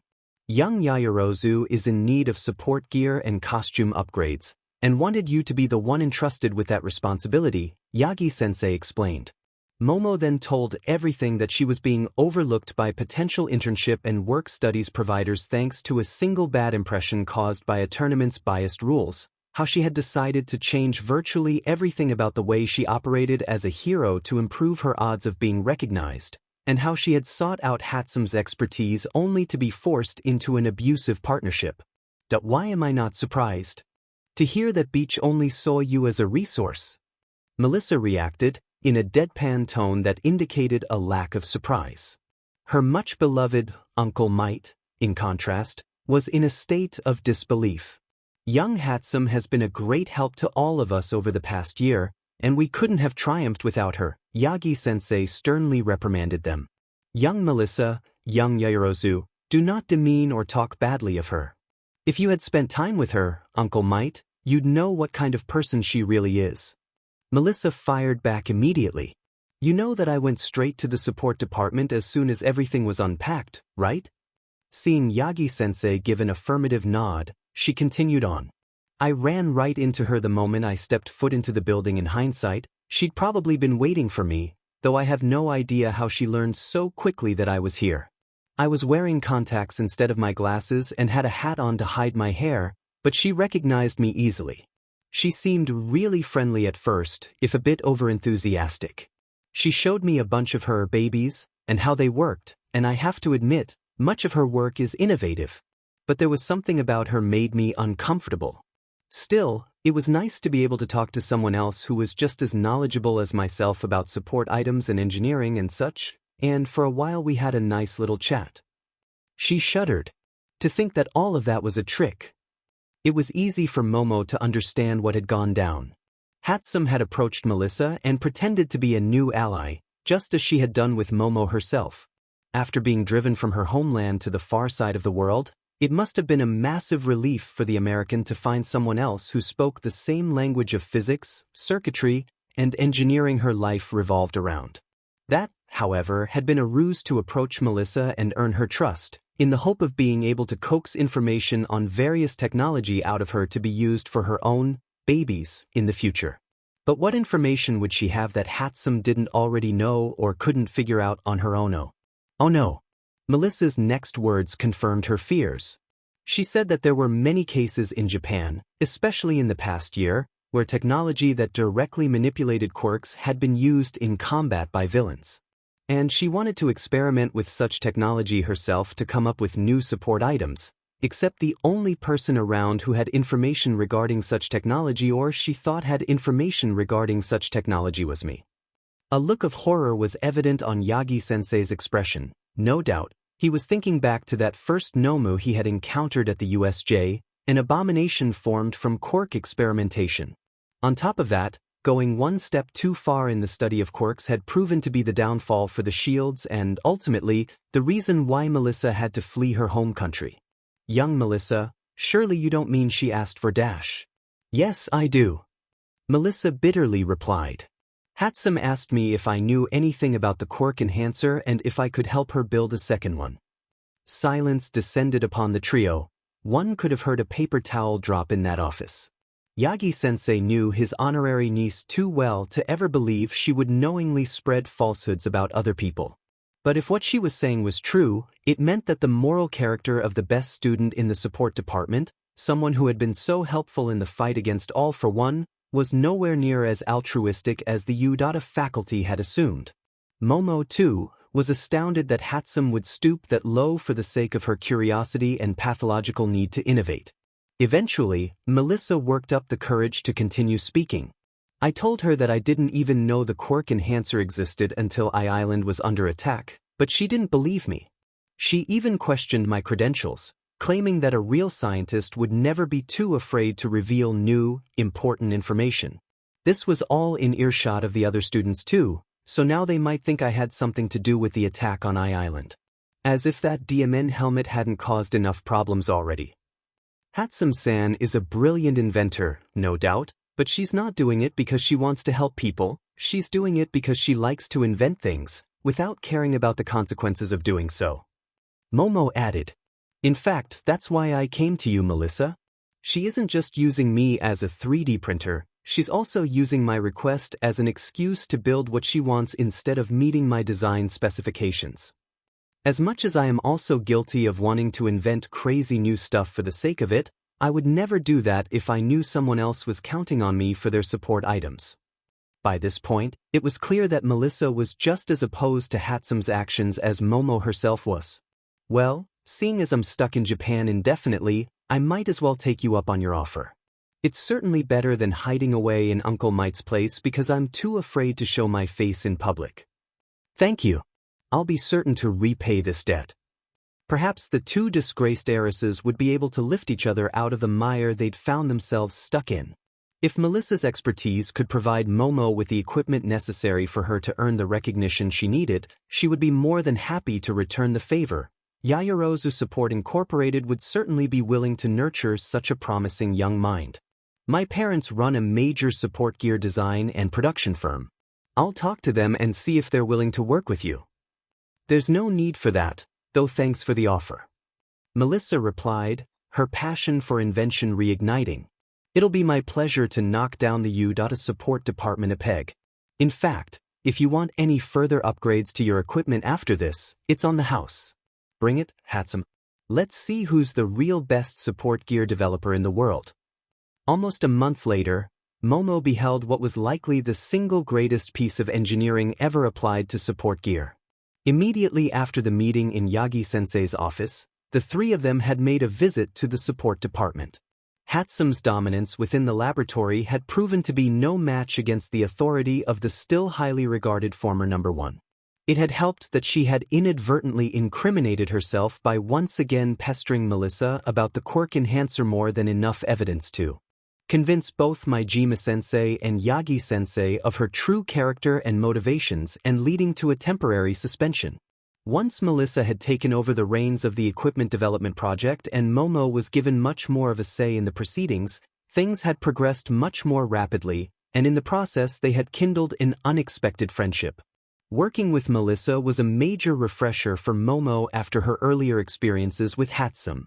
This time around, she was dealing with someone who genuinely cared for her clients and would do her best to meet their demands. Like Hatsum, Melissa had suggested changes to the original planned equipment and costume, but she made sure to run them through her partner first, discussing the pros and cons of each proposed revision before coming to a decision. Some of the alterations were rejected, but others were accepted, even though this had led to further delays in the design process. The revisions had been worth the extra time, though, for they'd increased her capabilities even further than her original costume and equipment specifications would have. To conduct the final test for her equipment, she had put on her new outfit and shown up at Ground Epsilon, today's 10-kilometer-long racetrack for hero students with a focus on mobility. Her body was currently covered in a sleek, aerodynamic bodysuit in the same colors as her original costume. Much of it was made out of light, breathable metamaterials similar to those used in capture tape, woven into a ballistic weave to defend against small-caliber bullets and small debris while not adding any more weight than normal clothing. A new, much less bulky version of her old utility belt was attached to her waist. In order to enable her to use her quirk, large mechanical apertures were located on her stomach, arms, shoulders, back and legs, made out of light carbon fiber-derived materials. They could open up to expose her skin as necessary, then close seamlessly to cover her up once again. Since the apertures were formed from solid moving parts, they also provided a bit of extra protection when they were closed, but defense wasn't her biggest concern. Her new equipment, and the new fighting style she planned to develop for herself, was built around speed and firepower. The remainder of the costume was comprised out of various support equipment. The aperture located on her back was specifically designed so she could create a custom-designed, streamlined jetpack directly onto her back, with automated clamps and other attachments firmly locking the device into place. A pair of crimson-red wings unfolded from either side of the jetpack. Fully opened, they spanned 10 meters from tip to tip, yet they could fold away and fit into a jetpack significantly smaller than the average school backpack thanks to liberal use of the compact folding technology that characterized most of Melissa's inventions. This ability to fold into seemingly impossible configurations was further aided by virtue of the wings being largely formed from numerous independently mobile flight surfaces, thus offering a great degree of control and maneuverability in the air. A parachute was also included in the jetpack for emergencies, and auxiliary rocket thrusters had been built into her new calf-high boots as backup propulsion in case of engine failure. Melissa had originally also planned to incorporate a miniaturized version of the anti-gravity engines that had been used to turn UA into a floating fortress in the sky, but miniaturizing these very complex devices had proven too time-consuming even for her. They would only be included in later upgrades. When Momo had been presented with her new flight gear a week ago, she'd been delighted, until she realized that there weren't any flight-capable pro heroes who were willing to teach her how to fly. Why would they be, when they have no reason to believe in my potential? She would have to earn her wings entirely through her own efforts. But considering some of her classmates and even Hatsum had done just that during her first year, within a matter of weeks or months, she remained confident that she could teach herself to be an adept flyer before the end of the year. Already, her practice flights through Ground Epsilon over the past week had shown marked progress. Her first flights had mostly ended in serious crashes that required multiple visits to the infirmary, but her last dozen flights or so all made within the past 2 days were controlled, graceful, and above all, swift. But that was before the last of her gear upgrades had been completed and handed over to her, which had happened earlier today. Melissa had invented a series of ranged weaponry that could be created directly onto her costume, which was equipped with strategically placed attachment points and mountings for just this purpose. Now, for the first time, she was about to take flight while equipped with her new weapons. Flying while fully equipped would add weight and drag and thus slow her down to some extent, but it would be foolish to enter combat without any offensive capability. And if there was one thing her new costume had plenty of, it was offensive capability. The primary set of weapons were a pair of shoulder-mounted missile pods, small and light enough to not be an hindrance in flight, and carrying 6 guided missiles each for a total of 12 per salvo. If she had used up all 12, all she had to do was open up the apertures located on her shoulders and create another 12 missiles directly into the missile pods. The guided missiles themselves were based on those mounted on the 3-pointer robots used during the practical entrance exam, but modified. The new missiles were much smaller so that they could fit inside the relatively small pods, with the reduced amount of fuel being partially compensated for by the use of much more efficient fuel mixtures. Each missile had a range of around 800 meters and a top speed of 2,000 km/h, with warheads ranging from shaped charges to incendiaries. Placed directly in front of the apertures on her arms were mountings for 3 types of custom-designed artillery. There was a dart gun that fired fast-acting tranquilizers, a single-shot missile launcher armed with a significantly larger, faster and longer-ranged version of her shoulder missiles, and her personal favorite, a sniper rifle that could fire various specialized ammunition such as taser rounds, flashbangs, or incendiaries. The latter came with a rail mounting that allowed the gun to retract backwards as it fired, thus compensating for the recoil and allowing Momo to fire it in midair without any solid structure to brace herself against. As with the missile pods, she could easily reload all of these weapons just by creating new ammunition from her skin, which would be automatically picked up by a loading mechanism at the back of weapon in question. Further adding to her newfound firepower were 2 sets of laser arrays that could be created from the largest aperture, located on her belly, and attached to her flanks. The lasers came with fully adjustable power output settings, from non-lethal suppression shots to high-powered, armor-piercing blows, and could swivel independently of each other to take aim at multiple different targets at once if the need arose. There were various other advanced, custom-designed weapons in development, but for now she would have to make do with what she had, which was already enough to instantly make her one of the most offensively capable students in the entire hero course. Of course, all the speed and firepower in the world would be useless if none of it could be controlled, but Melissa had an elegant solution to this problem. The very first support item she had developed for Momo served as the crux for her entire suite of equipment. Concealed within an unassuming headpiece was a wireless neural interface that registered specific signals from her brain and converted them into digital commands. If she wanted a specific aperture on her bodysuit to open up so she could use her quirk, all she had to do was wish for it to open.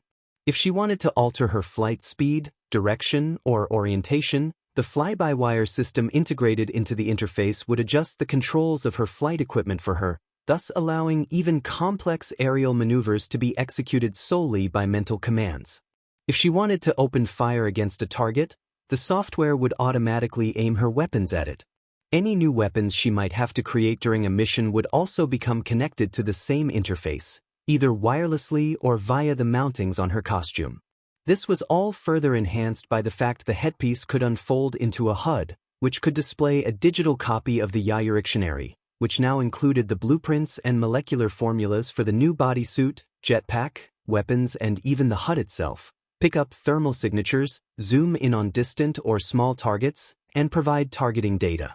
In flight, the headpiece and HUD could further unfold into a thin, lightweight helmet to protect against airborne debris and wind chill. The fact all of these individual components had been designed, programmed, manufactured, and rigorously tested in under a month was testament to how efficiently the 2 girls could cooperate. Melissa had worked herself to the bone to deliver in such a short PRD of time, even though, unlike Hatsum, she wasn't in the habit of working nonstop for days at a time. But she too was smiling at the fruits of her labors, proud of her technological achievement and satisfied that she had, for now, proven herself as a superior support gear developer to her pink-haired rival. Momo knew she was very fortunate to have found such a capable and dedicated new ally. I don't know how I could ever express my full gratitude to you. Don't sweat it. I'm just glad that I'm able to help someone else who has trouble being recognized for what she can do. Melissa replied. Besides, I owed it to you after you helped fight off those villains on Island last year. Each piece of equipment Momo now had at her disposal would have been effective combat tools in and of themselves, but once they were combined into a single costume they were much greater than the sum of their parts. The bodysuit with its various apertures and attachments allowed her to use her innate quirk to turn herself into an aerial weapons system, while the sophisticated neural interface allowed her to control and deploy that system as an extension of her own body, with every major individual component emulating a different quirk. Furthermore, the modular nature of her costume and her ability to quickly create new components on the battlefield meant that any and all of her weapons could easily be replaced with newer, more advanced versions of the same weapon, or with entirely different weapons or even other tools that may be more suited for a specific situation she may find herself in. She was swift, powerful, and adaptable. At least, that would be the case once Momo got used to her new equipment. She had already estimated that it would take weeks of practice to be able to grow her secret weapon out of her body, on demand, so to speak. Using creation to produce any item involved a comprehensive understanding of that item's structure, down to the atoms that comprised all the different molecules that made up the item. It was testament to her innate intelligence and dedication to memorization that she was able to use her quirk at all, and she had proven herself to be a prodigy by managing the feat at a mere 5 years of age. By now Momo could create several hundred different items entirely from her memory, and she planned to do the same for all of her new equipment, even though they had already been included in the Yaoyorozu, which was just as well, since the Yaoyorozu in either paper or electronic form would not be allowed during what would be her final sports festival, the last chance she had to earn recognition and rehabilitate her reputation. I've already memorized thousands of atomic and molecular structures and hundreds of blueprints, she reminded herself. I most certainly should be able to memorize another few dozen schematics for my new weapons and equipment in a few weeks. Learning how to wield every single weapon in her quiver as if they were extensions of her body would likely prove more of a challenge, something that would take several months. She had started receiving firearms training from Snipe Sensei in anticipation of such difficulties, and she was already been proficient with cannons, but shooting at an opponent from a stationary position was quite different from doing so while in the air. Today's test flight would be the final test for her upgraded gear, but it was also her first step towards mastery of aerial combat. This time around, Ground Epsilon would be crawling with robot opponents, and she was required to use all 5 of her new weapons to destroy them. If she was successful, it would mean that the interface, the bodysuit, the jetpack, and the various weapons could all work in symphony just as she had envisioned. Midoriya had volunteered to remain on standby in case a training accident occurred, and Yagi-sensei was also present. Officially, he was there to provide some teacher supervision, but everyone involved knew that the real reason he was there was because he was very much eager to see the technological marvel his honorary niece had come up with. Melissa was standing directly behind her, finishing up the necessary last-minute equipment checks. "You're good to go whenever you're ready," she told her. "I'll be ready as soon as you move away from where the jet exhaust's going to come out." Momo replied. Once she had ensured that her partner had backed off to a safe distance, she issued a mental command: take off and hover. For this particular flight, she wanted to demonstrate her new equipment by floating above the audience for a few moments before the actual test began. Her gear responded beautifully, the thrusters built into her jetpack humming to life as she lifted off and entered a holding pattern 10 meters off the ground, just behind the starting line of the racetrack. At the same time, the headpiece she was wearing below her ponytail unfolded to deploy her HUD and helmet. "Tell me when to get moving." "I still need to set up the camera," Melissa replied as she wheeled over a high-definition camera mounted on a stabilized rotary platform, which had been used to record all of the previous test flights. "Okay, we're ready down here.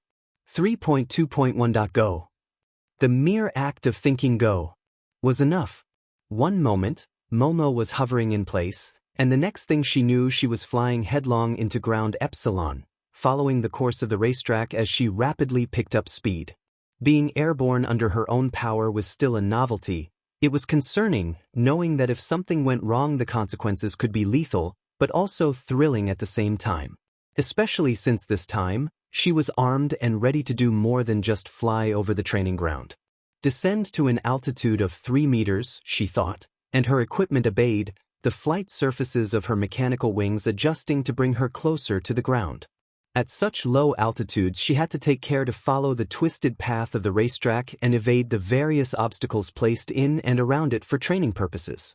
Melissa's software did its job superbly, but there was still a near collision while she was swerving through a series of steel pillars that had been erected to test her agility.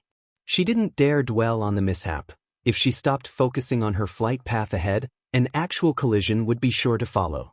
Sure enough, up ahead was a tight curve to the right, which she negotiated at speed with a banking turn onto the next straight stretch. Noticing that she'd stopped accelerating at some point, Momo briefly glanced at the speedometer on her HUD. It read 482.765 km/h.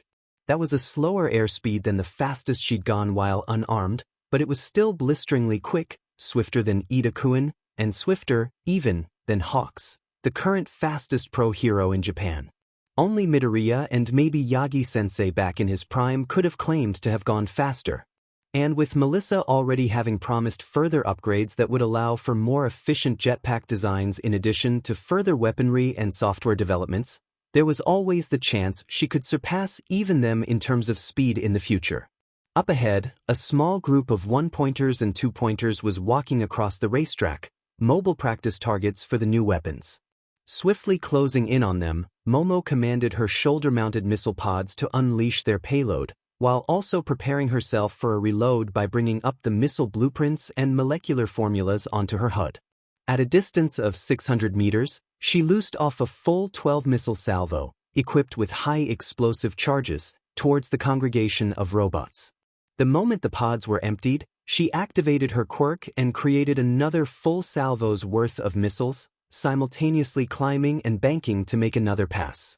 But as she made her second approach, she saw that her first salvo had already obliterated all of the robots and blasted a large crater into the racetrack itself. It was a level of power one would expect from the more widely recognized powerhouses in her class, but it hadn't come from any of them. It had come from the student who was widely seen as incapable of such destructive potential. She swiftly flew on, ready to face the next set of obstacles ground epsilon would throw at her. There would still be numerous challenges to come for Momo, not just during this flight, but also for the rest of her time at UA. There were still improvements she needed to make in both creating and using her new gadgets. She still had to go through her last sports festival next year, with the rules stacked against her and her quirk. And even a good showing there wouldn't guarantee that the audience would recognize her potential. There was still a quite likely possibility that she would fail to earn the recognition she and her quirk truly deserved, rendering all of Melissa's hard work for naught. But as her flight continued and a group of 5 2-pointers came into her view, and as the new rifles emerged from her arms in response, these concerns seemed far away. With the use of advanced weaponry and her quirk's ability to replicate said weaponry, she was proving that she could not only fight as long as she focused on ranged combat, she could fight very well indeed. Melissa had provided her with the weapons, equipment, and blueprints she needed, and she would continue to do so throughout her time at UA and maybe beyond. It was now up to her to put her new allies' gifts to good use. 6 months later. Day of the UA third-year sports festival, semifinals round of the third event. UA Sports Festival heavy checkmark at U_official.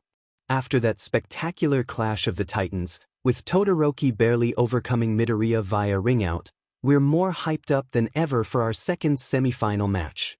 Explosive in both temper and quirk, the champion of his first-year festival, Katsuki Bakugo, vs. As versatile as a Swiss Army knife and packing some serious firepower, Momo Yaoyorozu. 14,103 retweets, 1,301 favorites. 2:45 p.m., April 23, 2164. Waiting for the Hell class to enter the top 50 at Hell_class_STEN. It's cool to see how much control Bakugo has over his quirk. Those explosions are obviously far weaker than his strongest attacks. But he's trying to just blow her out of the ring. But it looks like his opponent is using the same trick she used in her previous match. 7,997 retweets, 2,309 favorites. 2:45 p.m., April 23, 2164. Vigilantes, heroes at local Knuckleduster fan. Okay, just why does this girl just let herself be beaten up for the first 5 to 10 seconds of a match before even starting to fight? 525 retweets, 114 favorites. 2:46 p.m., April 23, 2164. The little red dot at Singaporean blues. Are those F missiles? 6,050 retweets, 998 favorites. 2:47 p.m., April 23, 2164. Heroes were a mistake at CU123. I thought support items weren't allowed in the festival unless you're from the support department, so why is she allowed to use a shitton of them? Really seems like the school wants her to win for whatever reason. 11,992 retweets, 904 favorites. 2:47 p.m., April 23, 2164. U. Sports Festival heavy checkmark at U_official. And Yaoyorozu moves on with a spectacular finisher. Rejoin us at 3 p.m. for the final round of the sports festival. GIF: Momo adeptly evades Bakugo's attempt to destroy her equipment in midair, before striking him down with a half salvo of missiles. 15,332 retweets, 1,719 favorites. 2:49 p.m., April 23, 2164. The Big Three is not an OT3 at Negeresbian. I.e. wondering about Yaoyorozu? Like, if she's this strong, why did we not hear much about her before? Where was she when her classmates were putting their lives on the line? Hashtag Hellclass Hidden Card or hashtag Miss Rich Wannabe Hero. 24,705 retweets, 205 favorites. 2:50 p.m., April 23, 2164. At Inead an username. There's also the fact she relies entirely on support items to win, which suggests she's not a good fighter in and of herself. She should really be in the support department instead of the hero course. 87 retweets, 69 favorites. 2:50 p.m., April 23, 2164. Udata support course represent at Hatsums_disciple. No, we don't want her here after what she did. She thinks she's so much better than us. She screwed us over, going to Melissa Shield for her fancy new equipment after she'd already made a deal with Hatsum Senpai, who you may recall from the festival 2 years ago. Hashtag Miss Rich Wannabe Hero. 7,577 retweets, 6,290 favorites. 2:51 p.m., April 23, 2164. Endahor can SCK my vag at Haunatamakitintu. At Hatsums_disciple, did you just say she got her equipment from the daughter of David Shield? This just keeps getting worse. 10,672 retweets, 7,782 favorites.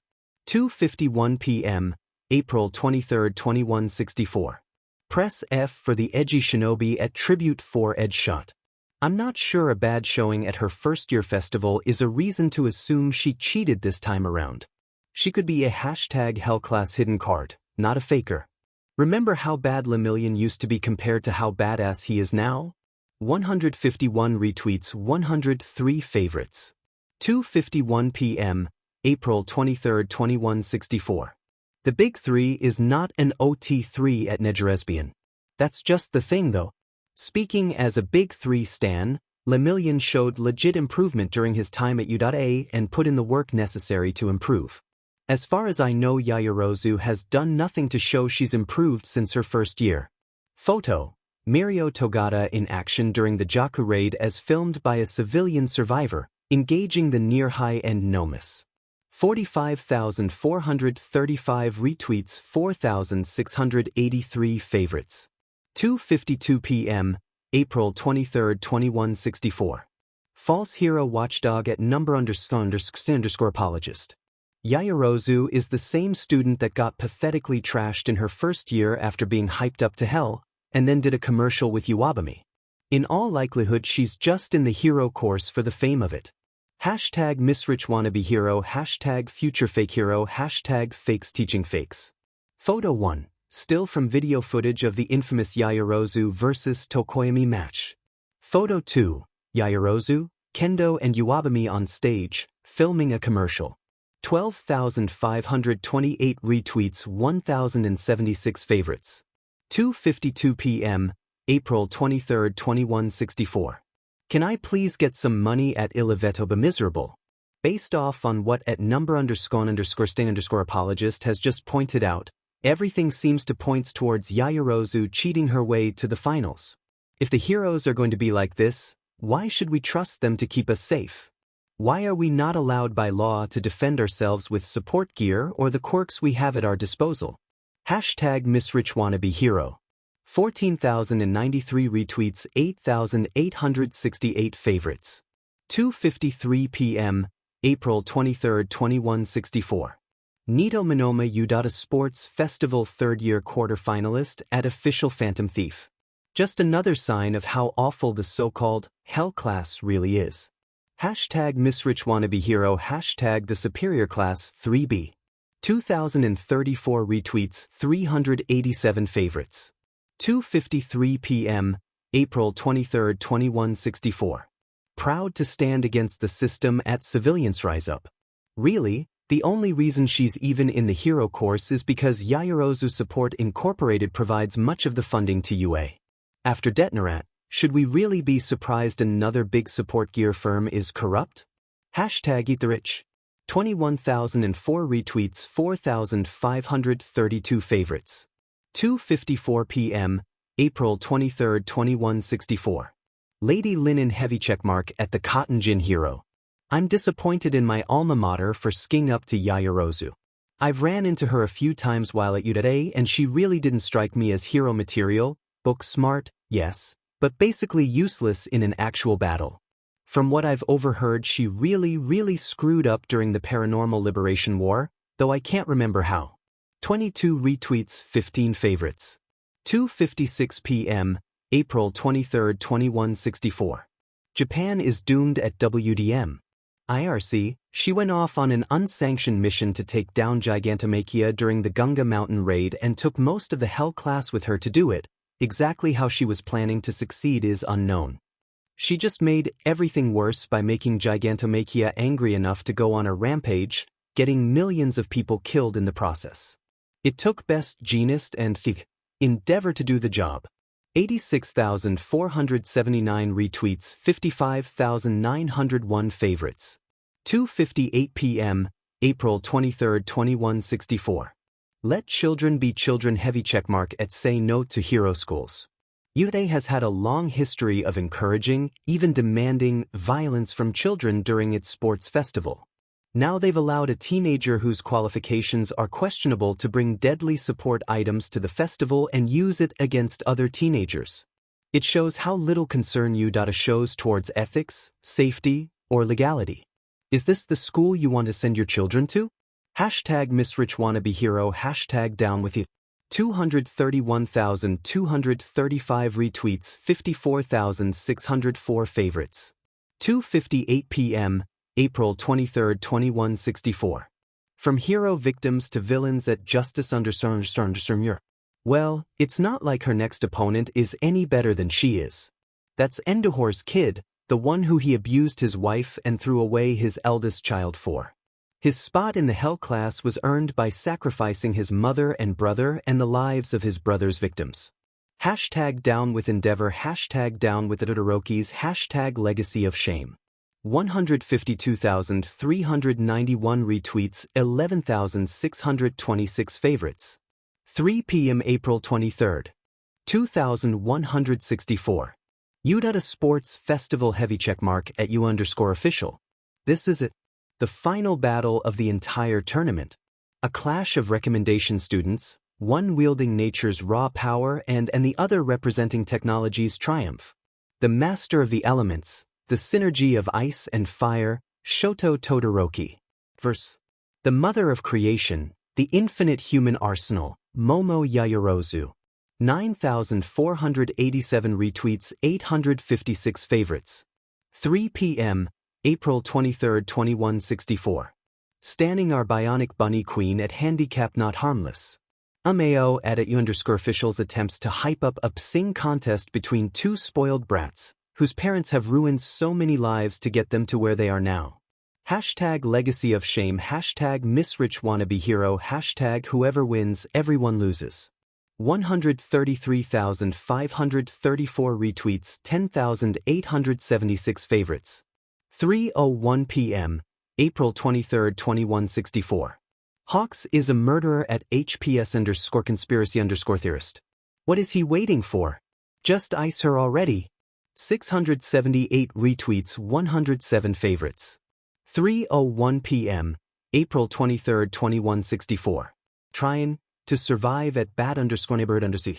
He probably wants a flashy show to finish things off and impress people. If this was a real fight, he'd have beaten her already. 35 retweets, 45 favorites. 3:01 p.m., April 23, 2164. Waiting for the Hell class to enter the top 50 at Hell_class_stin. And now things are really heating up. It's quite chaotic here in the arena, and I can hardly see what they're doing, except that both of them are wrecking the entire ring. That's the 15th time in this tournament where the ring had be rebuilt after a match. At Cementos deserves a raise. 3,209 retweets, 589 favorites. 3:02 p.m., April 23, 2164. Let children be children, heavy checkmark at say no to hero schools. Instead of paying Cementos extra to deal with the damage caused by the tournament, how about actually sending him on missions to fix all the infrastructure? Instead of spending this much money and resources for the sports festival, how about spending the same amount of money and resources to help fix Japan? Where do A's real priorities lie? Hashtag down with you. 135,307 retweets, 63,692 favorites. 3:04 p.m., April 23, 2164. Deku? Dikairu? At Green under the win. Still salty about Midoriya not making it to the finals despite dominating his match against Todoroki, all because of the stupid ring-out rule. Instead we get this nonsense between Endeavor's genetic freak experiment and some rich girl who cheats using support items because she can't fight for sheet. Hashtag Midoriya deserves better, hashtag the next All Might, hashtag new symbol of peace. 370,544 retweets, 54,335 favorites. 3:08 p.m., April 23, 2164. Udata support course represent at Hatsums_disciple. And the beach finally lost. That's what you get for ditching Hatsum senpai. Hashtag good riddance, hashtag fucking deserved. 20,573 retweets, 17,584 favorites. 3:15 p.m., April 23, 2164. Despite having made it to second place at what was her final sports festival, Momo had not felt like a winner when it was all said and done. She had handled the first event similarly to how she did the first time around, doing well but not standing out. During the second event, Capture the Flag, she likewise had handled herself well but not noticeably so, working with the few classmates who could be trusted to allow her some agency during the competition. The decision to not give it her all during the first two events had been a deliberate choice on her part. They were much less important for catching the eye of pro heroes on the lookout for fresh new talent, and she needed to preserve her lipid reserves for when they'd be needed most. Most importantly, she'd wanted to hide her secret weapon from whoever her first opponent would be. As it turned out, she'd been pitted against Kirishima during the preliminaries. He may have been tough, but he lacked the range and mobility to pose an immediate threat to her even in the confines of the arena, giving her enough time to use her quirk and gear up. Her new fighting style was also perfectly suited to counter him, as it consisted of outrunning and outgunning her enemies while avoiding melee combat entirely, relying on the versatility and logistical capabilities of her quirk to continuously replace ammunition or switch between various weapons as necessary. Kirishima had withstood dozens of her missile hits but could do precious little to touch her, and from then on it was only a matter of beating her opponent down until he'd exhausted himself. Soon enough, the match had been called and Momo landed back on the arena, victorious. But some ominous mutters of disapproval could be heard among the cheers from the audience. In contrast to her first match, her quarterfinals match against Uraraka and semifinals match against Bakugo had both been hard-won victories. Both of them could have easily abused the biased nature of the match regulations and ringed her out in the first few seconds while she was effectively quirkless, the same humiliation she'd received 2 years ago. In order to avert a repeat occurrence, Momo had resorted to a maneuver she'd practiced thousands of times in the month leading up to the sports festival, growing a barbed steel spike out of her body the moment the match began, with enough force to embed herself to the floor of the ring. Merely being weighed down would have been useless against Uraraka's Quirk. Thanks to that additional precaution, she'd been able to keep herself in the ring for long enough to finish creating her armaments and swiftly turn the tables. To her surprise, though, the audience had refused to accept her victories at face value. A surprising number of attendees had booed her after she had defeated Uraraka in the quarterfinals, and after her semifinals match against Bakugo that number had swelled to include nearly half of the audience. There had been little time for her to dwell on this development, however, not when her next and final match would be against Shoto Todoroki, one of the few classmates she was close enough to refer by their given names. Despite their closeness, she had dreaded the prospects of facing him. Shoto was a master of the same fighting style as herself, combining devastating long-range offense and high mobility, while also being much more experienced at this game than she was thanks to having been trained as a fighter for much longer, in large part for all the wrong reasons. What Momo hadn't expected was for both her and Shoto to face numerous jeers from a hostile audience when they'd emerged for their final showdown. The entire stadium had seemed to be enraged at their very existence. Nevertheless, the show had to go on, leaving her with the unenviable prospect of facing off against possibly the most offensively capable hero corps student that Yude had ever seen. Of anchoring herself to the stadium to avoid a ring-out would never have worked against Shoto, who could just set her on fire or entomb her in ice instead. Perhaps because he had realized this, and had not wanted to take advantage of the biased regulations, he'd been courteous enough to allow her to arm herself with her quirk before making his first move. What followed had been a match that had taken up all 15 allowed minutes and leveled the arena several times over, but she had been defeated in the end. Still, second place against such a formidable foe should have been a good enough performance to eliminate any remaining doubts about her potential anymore, either from the public or the pro heroes. Except it hadn't. When the silver medal had been hung around her neck at the end of that day, the audience had roared with righteous fury, only surpassed by the sheer disgust and rage directed at Shoto as he'd received his gold medal. Numerous insults had been hurled against them as they stood on the podium. As the entire world watched through innumerable television screens, the 2 recommendation students of Class 3 had become condemned for all to see. Students who only made the class because of who their parents were, they'd called them spoiled brats. False heroes in the making. It had been then, and only then, that Momo realized why the audience had been so enraged during their match, or how the 2 of them had become symbols of the corruption that had led to the ongoing collapse of society. She had failed to account for was just how much the world had changed since her first, disgraceful sports festival performance, and how those changes affected the way people saw her and her much improved performance this time around. The greatest legacy left by the Paranormal Liberation War was the wholesale loss of faith in the upper echelons of society, the heroes, the government, major corporations, and even UA as an institution. She may have been a hero in training, but now there were many who scorned heroes in training as being nothing more than future enforcers of injustice. Furthermore, thanks to her first sports festival, she was a hero in training who came with a pre-established reputation for incompetence, as well as being the heiress to one of Japan's largest corporations, one that, like so many others, had willingly turned a blind eye to the abuse and inequality of society for the sake of maintaining the status quo. For most of her life, Momo had taken luxury for granted, and she had been puzzled by how her classmates, especially Uraraka, had reacted during all the time she'd invited them over to her family residence. Now she was being harshly made aware of what the lavish lifestyle of her family represented to much of Japanese society, and how that made her a target for individuals who'd had enough of living in an oppressive, fundamentally flawed system that hadn't even managed to keep them safe. Once the last of the festivities were over, most of the students had gone straight home, but Momo found herself being blocked by angry attendants and even pelted with various debris when she tried to leave through the front gates. She had stayed in Heights Alliance until after dark, then flown home as fast as she could manage with her own equipment.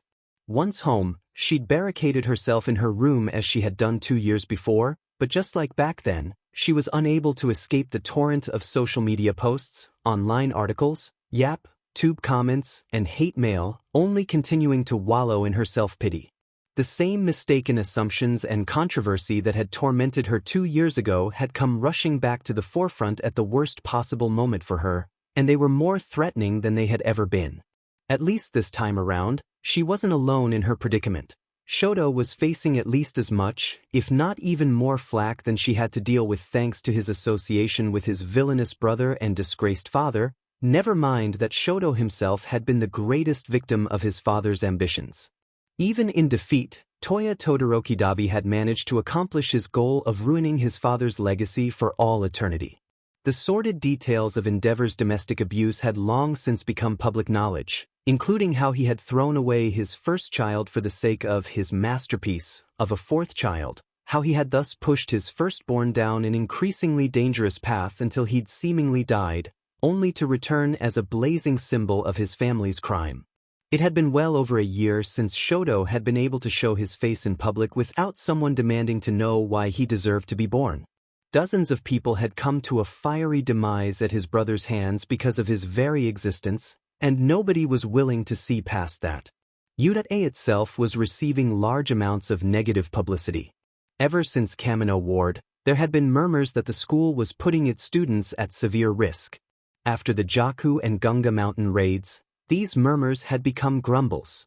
Now, in the aftermath of the sports festival, the grumbles rose into shouts, and a completely new accusation was being made against the school that they had taken bribes from Yaoyorozu Support Incorporated and from Endeavor in exchange for allowing their children to join the hero course. There was already an online petition demanding the school be permanently shut down and investigated for internal corruption, and it likely wouldn't be long before protesters with picket signs started appearing at the gate. To add insult to injury, someone from the support department had gone and told just about the entire world of Melissa's involvement in the development of her support gear, and suddenly the Yurata campus was no longer a safe refuge for the American refugee. Yagi-sensei feared that it was a matter of time before things escalated to the point of violence. Momo felt personally responsible for this new wave of slander towards her newest friend, for she knew that it had been her decision to recruit her in the first place. She planned to visit Melissa and apologize to her, maybe even offer to break off their partnership if the other girl was regretting her decision to help her out. Needless to say, when returning to Yuda for the first week of school following the sports festival, Momo hadn't even bothered to take any sort of standard transportation but instead relied on her support items to travel. She'd taken off from her family estate at dawn and arrived at Yuda well ahead of the morning commute, making sure to make her descent only once she was over campus grounds. Fortunately for both her and the school staff, she still had the presence of mind to inform the faculty of her unorthodox method of arrival so that she would not trigger the new, upgraded security measures. As disillusioned and worn down as she was from the abuse heaped upon her by the media, she still clung to a few threads of hope. They would be receiving their final mandatory internship offers today, and if she had a single good offer from a well-respected pro, she might just be able to establish a much-needed industry connection after all. It was far from the massive turnaround of fortunes she had dreamed of, but at this point she was desperate for any break from the living hell that her life had become. There was nobody around except for a drowsy Aizawa-sensei on the floor when Momo entered the classroom. It was customary for her to show up to class early, but today she had shown up even earlier than usual to avoid any unfriendly encounters with other students. She was therefore relieved to see that the next student to arrive was Shoto, someone who she could count on to understand her plight. They both understood what it meant to be born into the elite of society, how reputations could make or break a person's entire life. They'd met as small children at some high society event neither of them could remember, and for much of their lives, their relationship had been the closest thing either of them had to a real friendship. Even nowadays, when both of them had found other loyal friends, the two remained relatively close together. As Shoto settled into his seat, which was adjacent to her own, He expressed concern for her plight. "Are you handling things well?" "Not particularly," she admitted. "How about you?" "It's been manageable," he replied. After that he became quiet. Shoto had never been especially talkative, even once he'd started opening up more during their first year at UA. He was far more of a listener than a speaker. It was one of the reasons Momo enjoyed her occasional conversations with him, as he could be counted on to not interrupt her or talk over her. Before too long, all of their classmates had arrived and Aizawa-sensei had taken up his place in front of the class. Once attendance had been taken, he brought up 2 stacks of paper onto his desk, and Momo could sense the anticipation as her classmates began to take notice. "Before we begin class, we need to discuss your internships. There will still be optional work studies afterwards, but this is the last set of internship offers you will receive." Aizawa-sensei then pressed a button on his remote, and her face fell as the number of internship offers each student had received was displayed on the screen. Number of internship offers. Izuku Midoriya, 6805. Katsuki Bakugo, 2034. Tenya Ida, 918. Ochako Uraraka, 765. Fumikage Tokoyami, 742.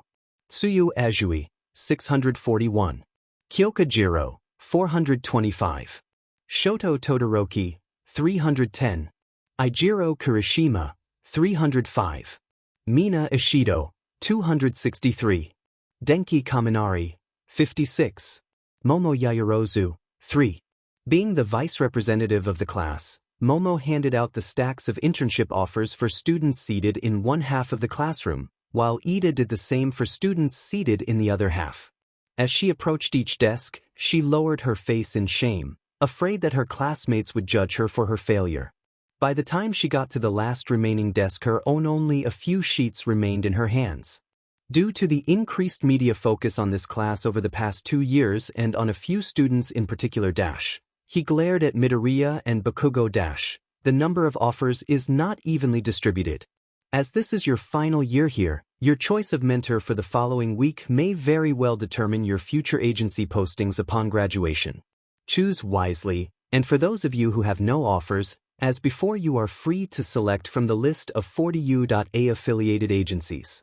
She could hear her classmates talking about their lists of offers, and she could almost hear them thinking about which pro-hero should they pick this time, whether to find new mentors or return to those they had interned for previously.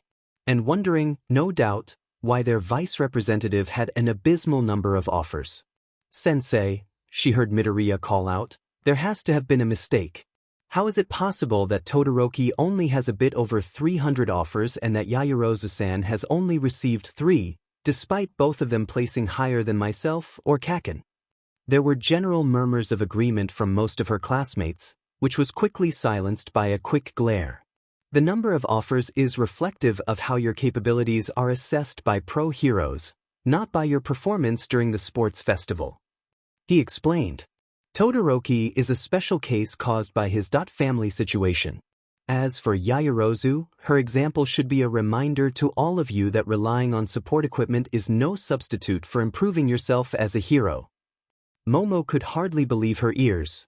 Aizawa-sensei had recognized her potential all the way back in her first term. It was why he'd gone out of his way to try to restore her self-confidence. It was in large part thanks to that term finals exam that she had decided to switch her role from support to combat months ago. But now, he had all but directly stated to the entire class that one could not become a great hero by relying on support items alone. Surely he wasn't actually agreeing with the other pro-heroes that she was cheating by using support equipment, right? Normally, lunch PRD was one of Momo's favorite parts of the average school day. It was a rare break from the hectic schedule of Hero Corps students, the only prolonged PRD of rest and relaxation during school hours. Furthermore, for Momo it was a much-needed chance to stock up on her lipid reserves and take care of her bodily functions before the afternoon training sessions. But due to the fact the entire school shared the same cafeteria, lunch PRD was also when it was hardest to avoid associating with students from other classes, and on this day, that was more important than it ever had been before. As Class 3A lined up to receive their daily lunch rations, Momo made sure to stand in the middle, hoping to disappear amidst her better-regarded classmates. But her height, not to mention the fact her face was everywhere on the internet thanks to the sports festival, meant that no matter what she did, she stuck out like a sore thumb. Throughout the whole process she could feel hundreds of pairs of eyes staring at her in silent accusation, demanding to know exactly why she deserved to be considered even on par with her far more illustrious classmates. Once she'd received her quadruple-sized lunch ration, she swiftly moved off to join some of the other members of her class at their usual table, but on the way there she nearly bumped into a student from one of the first-year heroics classes. "You shouldn't sit with them, senpai," he told her, sarcasm laden in the last word of the sentence. Hurriedly, she moved off in a different direction, hoping to get around the offending student and rejoin her classmates at their table. Even once Momo had taken her usual place at the unofficial Class 3A seating area, she remained a focal point for negative attention. Off in one corner, she could see the students of the support course, all glaring at her with hateful looks on their faces. In another part of the cafeteria, Momo was raving and ranting to the rest of his class, no doubt about how his class was superior to Class 3A because they lacked a cheater like herself. All around her, her classmates were excitedly discussing their internship offers, seemingly ignorant to the fact that their vice representative was agonizing over her very limited selection of offers. One was from Uwabami, still trying to recruit her to use as an attractive living prop, while the other two were from heroes she had never heard of. Momo badly needed a mentor who was still seen as a true hero by the media and public if she was to gain an adequate connection within the industry, but that was looking ever less likely. With so many troubles to contend with, she wouldn't have had much of an appetite, had it not been for her overwhelming quirk-driven hunger. But her physiology overrode all concerns and, after one of the most awkward 20 minutes of her life, she had scarfed down every morsel that was on her plate. Momo left the cafeteria entirely the moment she was finished with her oversized meal, heading for the Sanctuary of Heights Alliance. As she passed by the Class 3A common area on the way to her room, she happened to catch the tail end of a conversation, and she could swear she'd heard herself be mentioned. Curious, she stopped to listen in. "I don't know what to do to help her out," jamming way. "Everyone thinks she's going to be a terrible hero when they're so obviously wrong, but how do you change the minds of so many people, especially when they're right about so many other things?" "That's Kyoka." I to recognize her voice anywhere, and she's obviously discussing my current circumstance with Kaminari. This was far from the first time Momo had witnessed her friend interacting with the electrifying blonde. Kaminari was probably second closest friend the Violet had, in spite of the fact she didn't have much respect for him. Momo herself had been somewhat closer to Kaminari than to many of her other classmates, if only because their shared participation in the class band had led to a greater sense of camaraderie with him. If the friendship between her and Kyoka transcended social classes, the one between both of them and Kaminari was downright bizarre. Nevertheless, the three of them had had their share of interactions and shared hours over their time at UA. But never before had she heard her friend open her heart out to him in this manner. After several sniffles, which Momo could hear clearly from the hallway, Kyoka continued, "It would be nice to at least be able to talk to her to work something out, but she keeps shutting people out." She felt a twinge of guilt as she recalled just how little time she'd actually spent with her best friend over the past several months.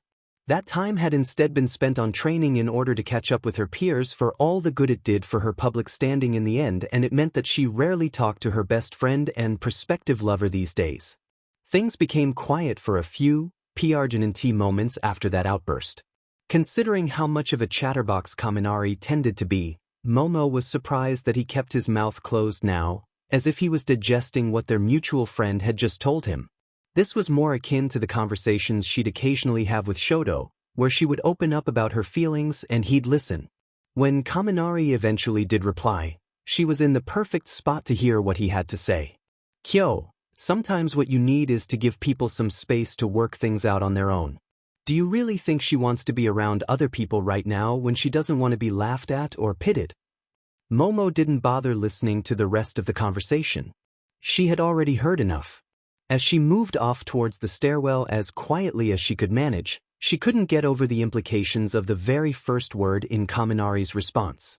He had referred to her best friend by a nickname, one that, until now, had only occasionally been used by Momo herself. It indicated that something had happened between the two of them in the past several months while she had been busy training. It raised two possibilities that, until just now, had seemed so remote that she hadn't even taken them into consideration. Did Kaminari have eyes for Kyoka as well? And, even more importantly, was she willing to give him a chance? It was Momo's third day of interning under Gang Orca, and the killer whale hero was proving himself to be a mixed bag as far as mentors went.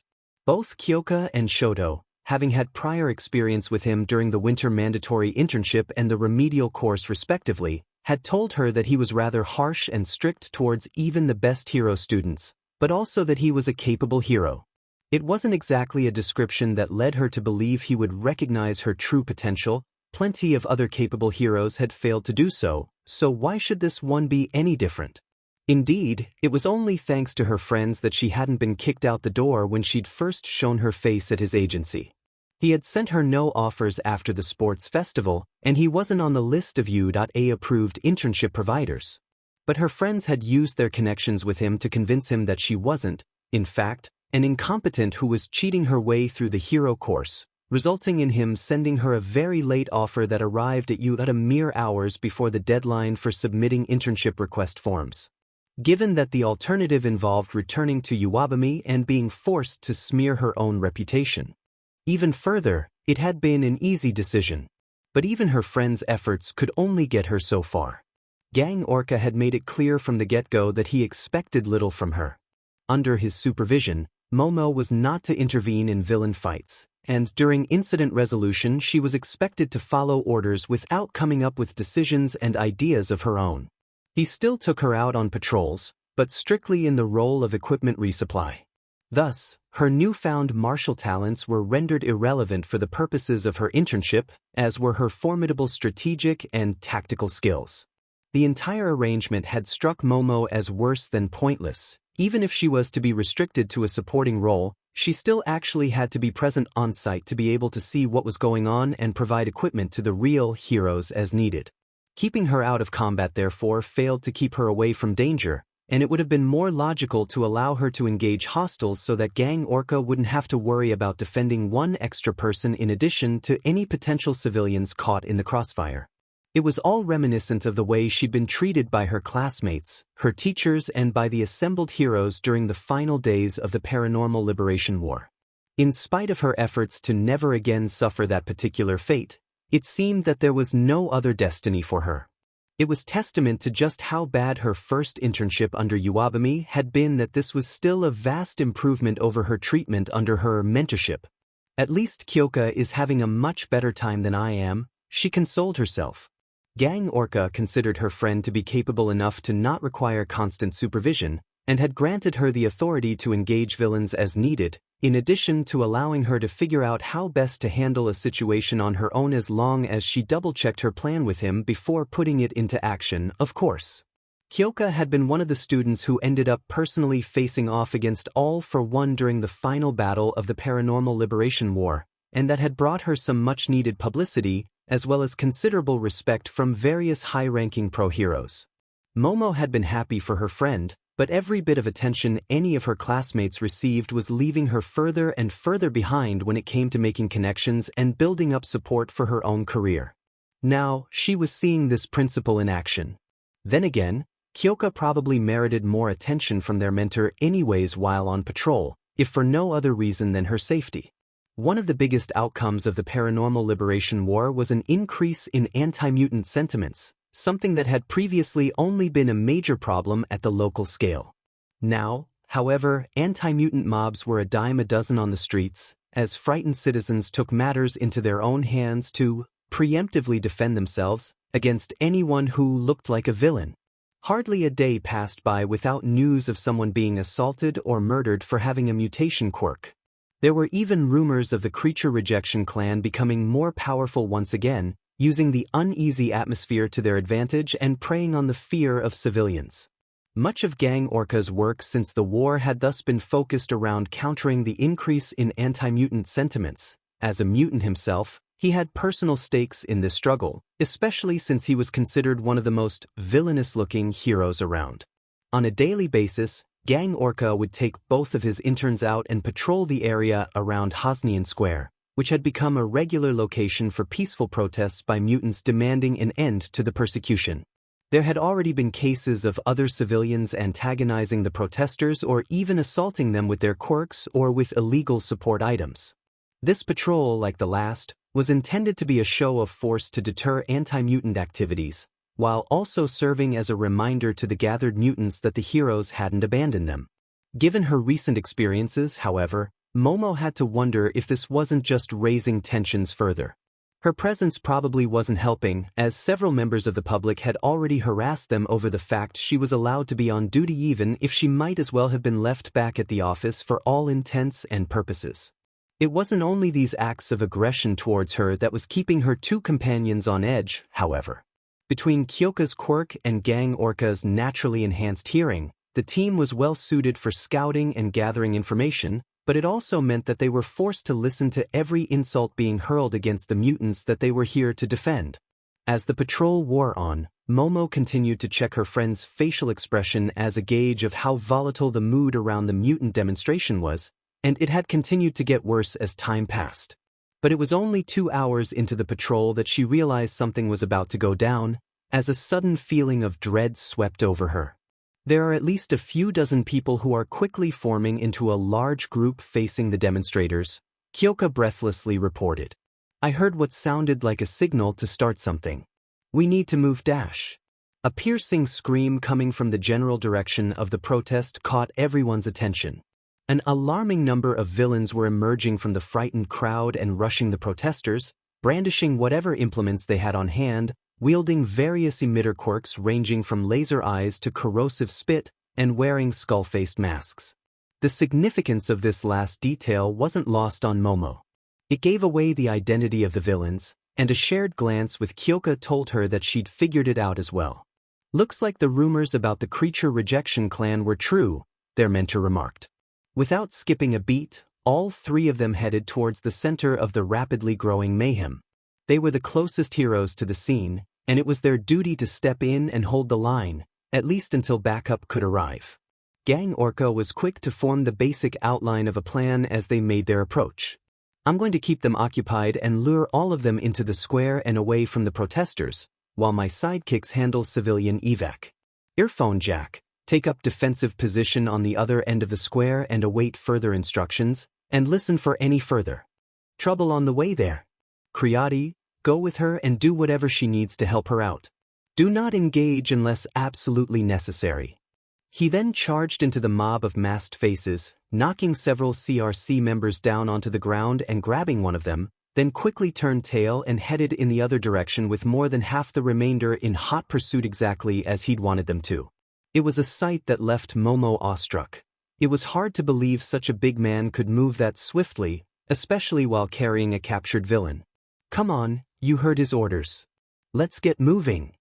Kyoka urged on, and in spite of her desire for combat, Momo followed her.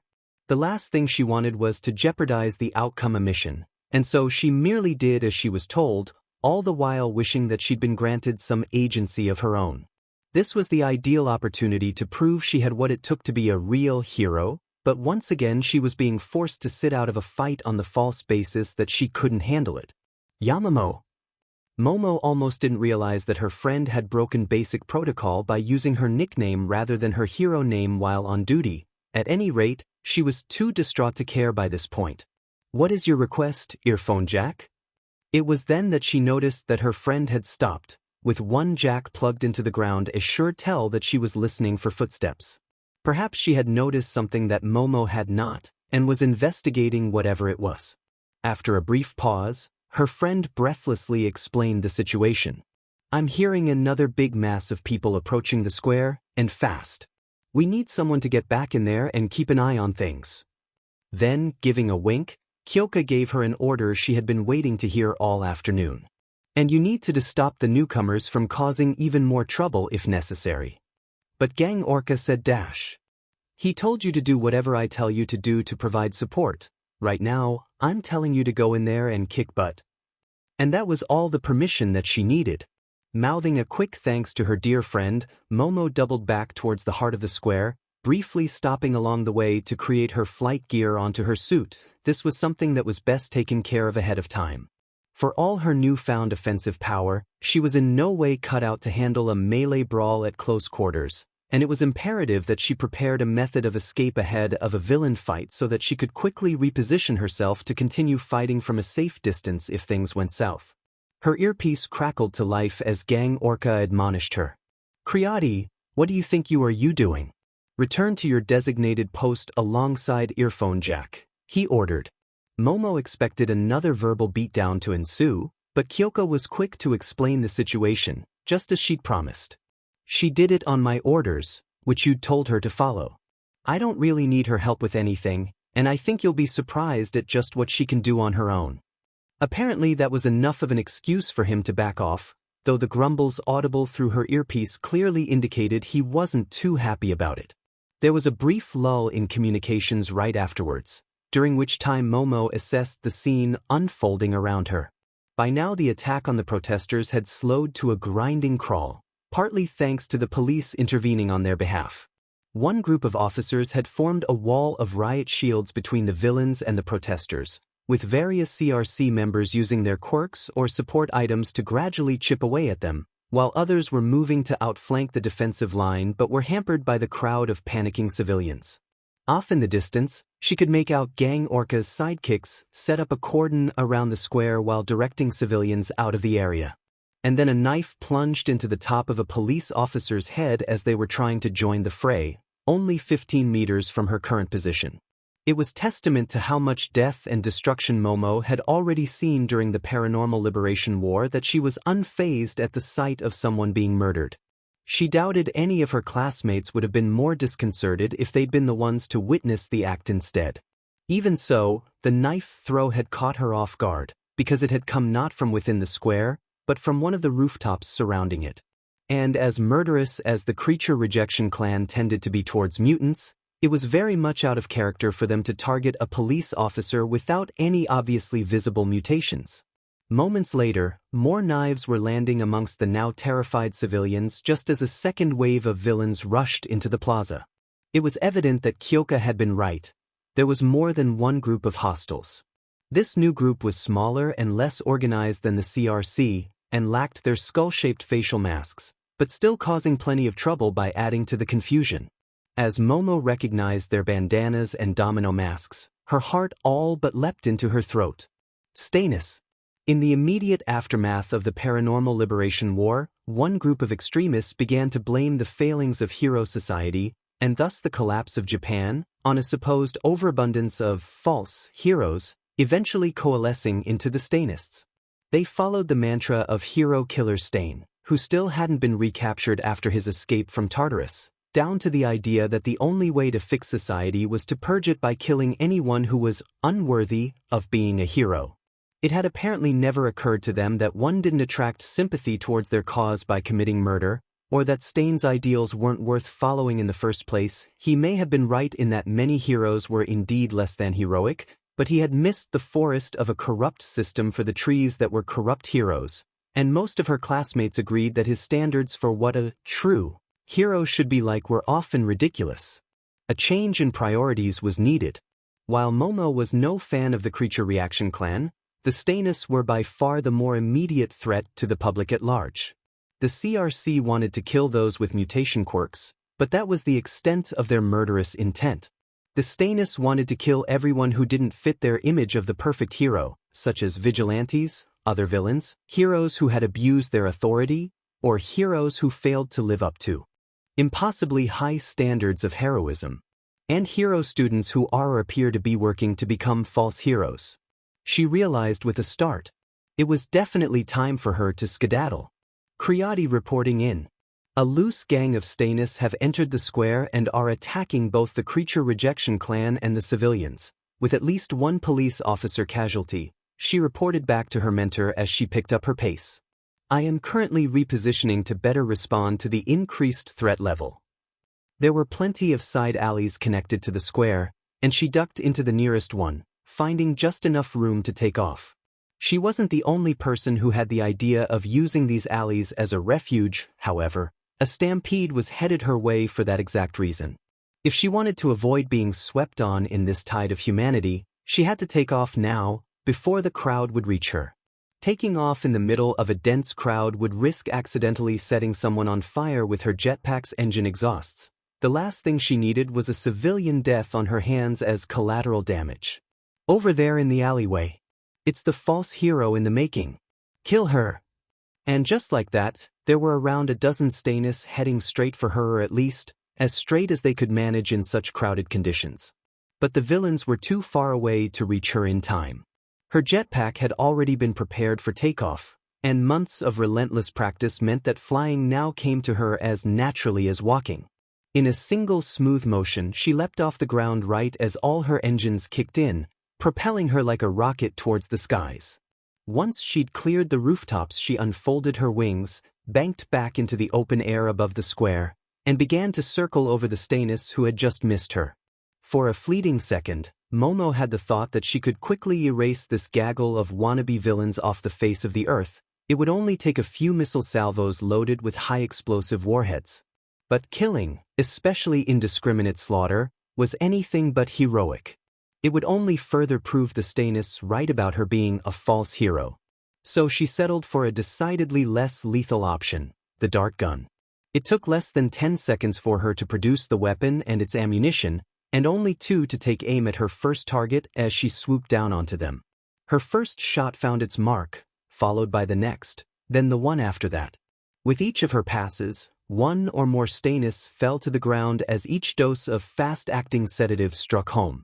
The police were initially confused, looking up at her as she flew overhead and wondering what exactly she was doing to the villains, but in short order they decided that the important thing was to take advantage of this opening to arrest as many incapacitated villains as they could. In less than a minute she had brought down 9 Stannists, but many more were trying to come after her.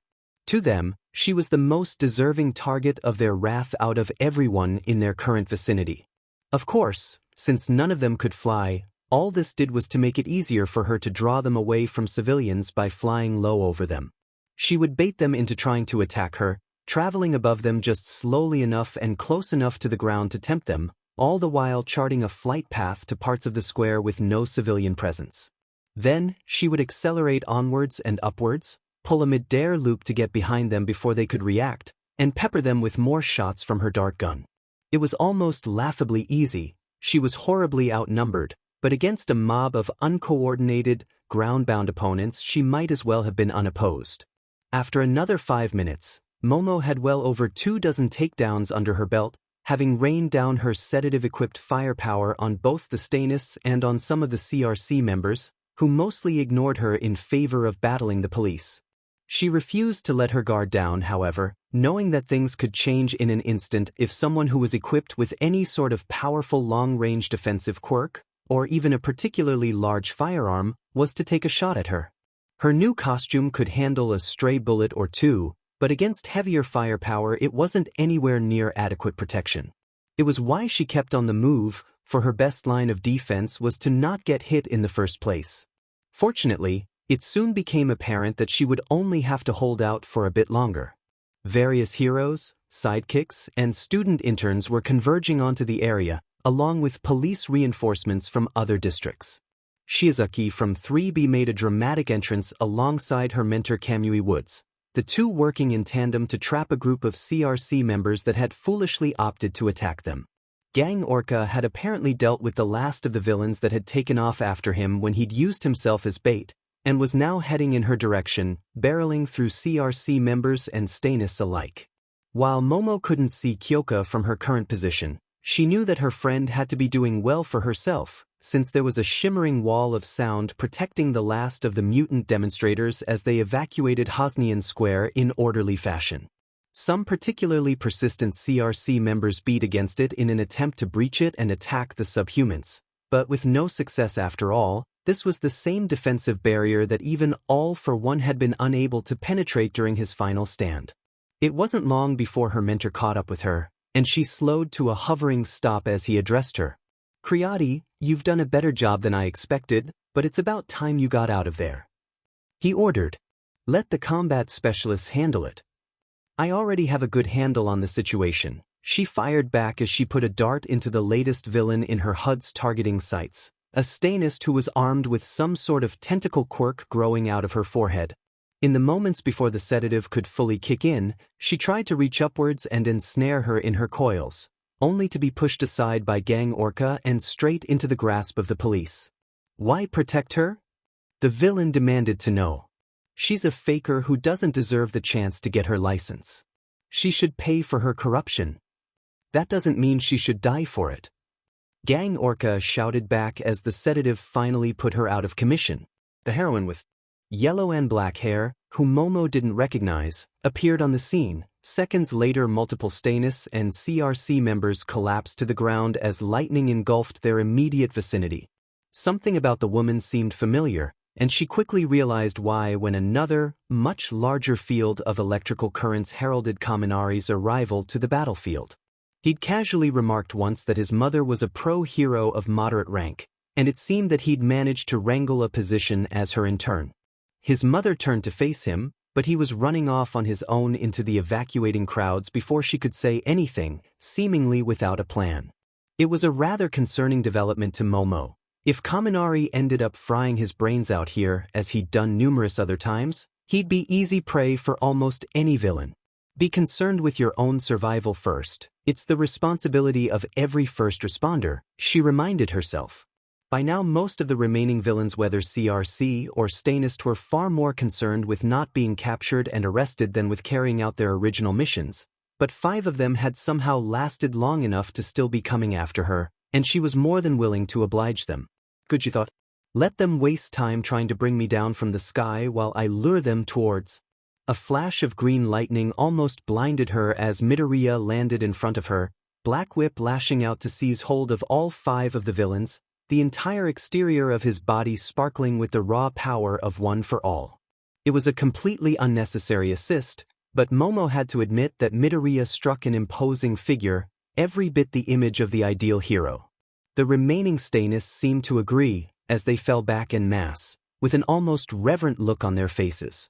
Of course, Midoriya had been specifically named by Stain himself as a true hero, according to his warped logic. More than anyone else, he would be capable of wrapping up the battle without the need for further violence. Already, his very presence was having an effect, with some of the police cheering him on as he began reassuring the few civilians that were still present and checked them for potential injuries. Roughly 10 minutes later, with the threat neutralized and every captured Stanist and CRC member in police custody, Midoriya was being swarmed by reporters who were all clamoring to interview the new symbol of peace about his latest exploit. The sight made Momo realize that she shouldn't expect much media recognition for her actions today. It didn't matter that she had been the first hero or hero student to throw herself into the fray, holding the line as most of the civilians were evacuated. Midoriya would get the credit for putting an end to the Stanist rampage, while her own involvement and those of many others would be glossed over. Creati? She looked down to find Gang Orca still standing there below her, signaling for her to come with him. We need to pick your friend before we head back to the agency to file the report. Can you try to locate her from up there? Momo nodded, and then began to methodically scan the opposite end of Hosnian Square, where she'd last left Kyoka behind. With her aerial vantage point, it didn't take long for her to find her. Yes, she reported back. She's all the way on the other end of the square with... It couldn't be. For the briefest of moments Momo froze in midair, incapable of averting her gaze from what she was seeing right now through her HUD. It was now clear where Kaminari had run off to. He'd gone to try to find Kyoka on his own, and now, in broad daylight in a public setting, he was holding her by the shoulders and kissing her on the lips. And Kyoka was reciprocating, leaning into his kiss and even kissing him back as he started to pull away. After what seemed like hours, but was really just a few moments, Momo was shocked out of her near catatonia by a civilian passing underneath her. Hey, aren't you that girl from the sports festival? In her stupefied state, she could only nod dumbly. You really should thank your classmates for bailing you out. These riots are no place for someone like you, the man remarked. As Momo came in for a landing over the finish line of Ground Epsilon's racecourse, Melissa hurriedly ran over to give her a post-flight examination, putting on insulating globes as she did so. I just need to make sure that your new equipment is still holding up and fully operational after what you just put it through, she explained. I didn't expect you to fly that fast. A brief checkup revealed nothing serious had happened, and they walked off the training area to review the footage from the test flight. Even though it had been less than a year since Momo had received her updated equipment, Melissa had devised a series of planned updates for them from the get-go. Once she'd been told of what had happened during internships, she had quickly begun work on the first of those updates, finishing it just in time for the second half of the school year. To keep track of this and any future upgrades, Momo had designated the current version of her costume including the equipment as the Flight 2 version, while the version she had used up until this point was retroactively designated Flight I. Attached to the back of her bodysuit this time was a new version of her jetpack, identical in appearance externally to the initial model but with much more efficient engines that allowed for greater speed, flight time, and operational range. During the flight Momo had just completed, she'd logged an airspeed of 750 km/h, which was actually above the intended design speed for the new model. In addition to the improved speed, this equipment update added a new weapon to her growing armory, a 20mm autocannon modification of her arm-mounted sniper rifles, which traded a bit of range for a far greater volume of fire. Like the rifle, it could fire various specialized forms of ammunition such as taser rounds, incendiaries, and even bullets with built-in electronic equipment. Her pre-existing weapons had also received minor upgrades, especially in range, and the software for her HUD had been updated to incorporate a wider array of mental commands. It was a shame that she was in no position to benefit significantly from any of these upgrades. When she had first embarked on her partnership with Melissa, she still had some hope that she'd be able to make a good enough impression during her final sports festival and turn her life back around, and provide Melissa with an escape from her father's shadow in the process. But that opportunity had come and gone, and proven to be more curse than blessing for both of them. Worse still, it had resulted in their respective problems becoming intertwined. Their association with each other was seen as further confirmation of their vices in the eyes of the public, the various false accusations surrounding them having coalesced into the story of how a heroic student who'd cheated her way into the Hell class using family connections was working alongside the main accomplice of David Shield during the I-Island incident. It was a completely false story, but it was a good yarn that the public ate right up and believed in. Showing their faces in public was now a dangerous, possibly even fatal, proposition for them. Melissa hadn't left the UDOTA campus for months, and Momo nowadays only left it after dark and usually via flight. Inside the relative safety of the campus, the misaimed wrath of the populace was somewhat less of an immediate concern, but new threats were emerging from within. The more time Melissa spent to develop new equipment for Momo, the more hostile the support department became towards the presence of some gaijin who they assumed to be a villain that hadn't received proper judgment. Hatsum in particular was resentful of Melissa for having stolen away my printer-chan, as well as for causing her to be suspended for a week the previous year, and a fierce rivalry had developed between the two genius inventors as they attempted to outdo each other. With a significantly worse reputation both on and off campus, and with limited support, the blonde was very much getting the worse of it. Yet somehow, in spite of the slow-motion catastrophe their lives had become, Melissa was still willing to work with her after all of that.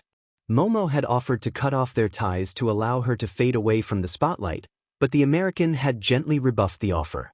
It had put all the more pressure on her to somehow pull through, for Melissa's sake if not for her own, even though it was already clear that it was a forlorn hope.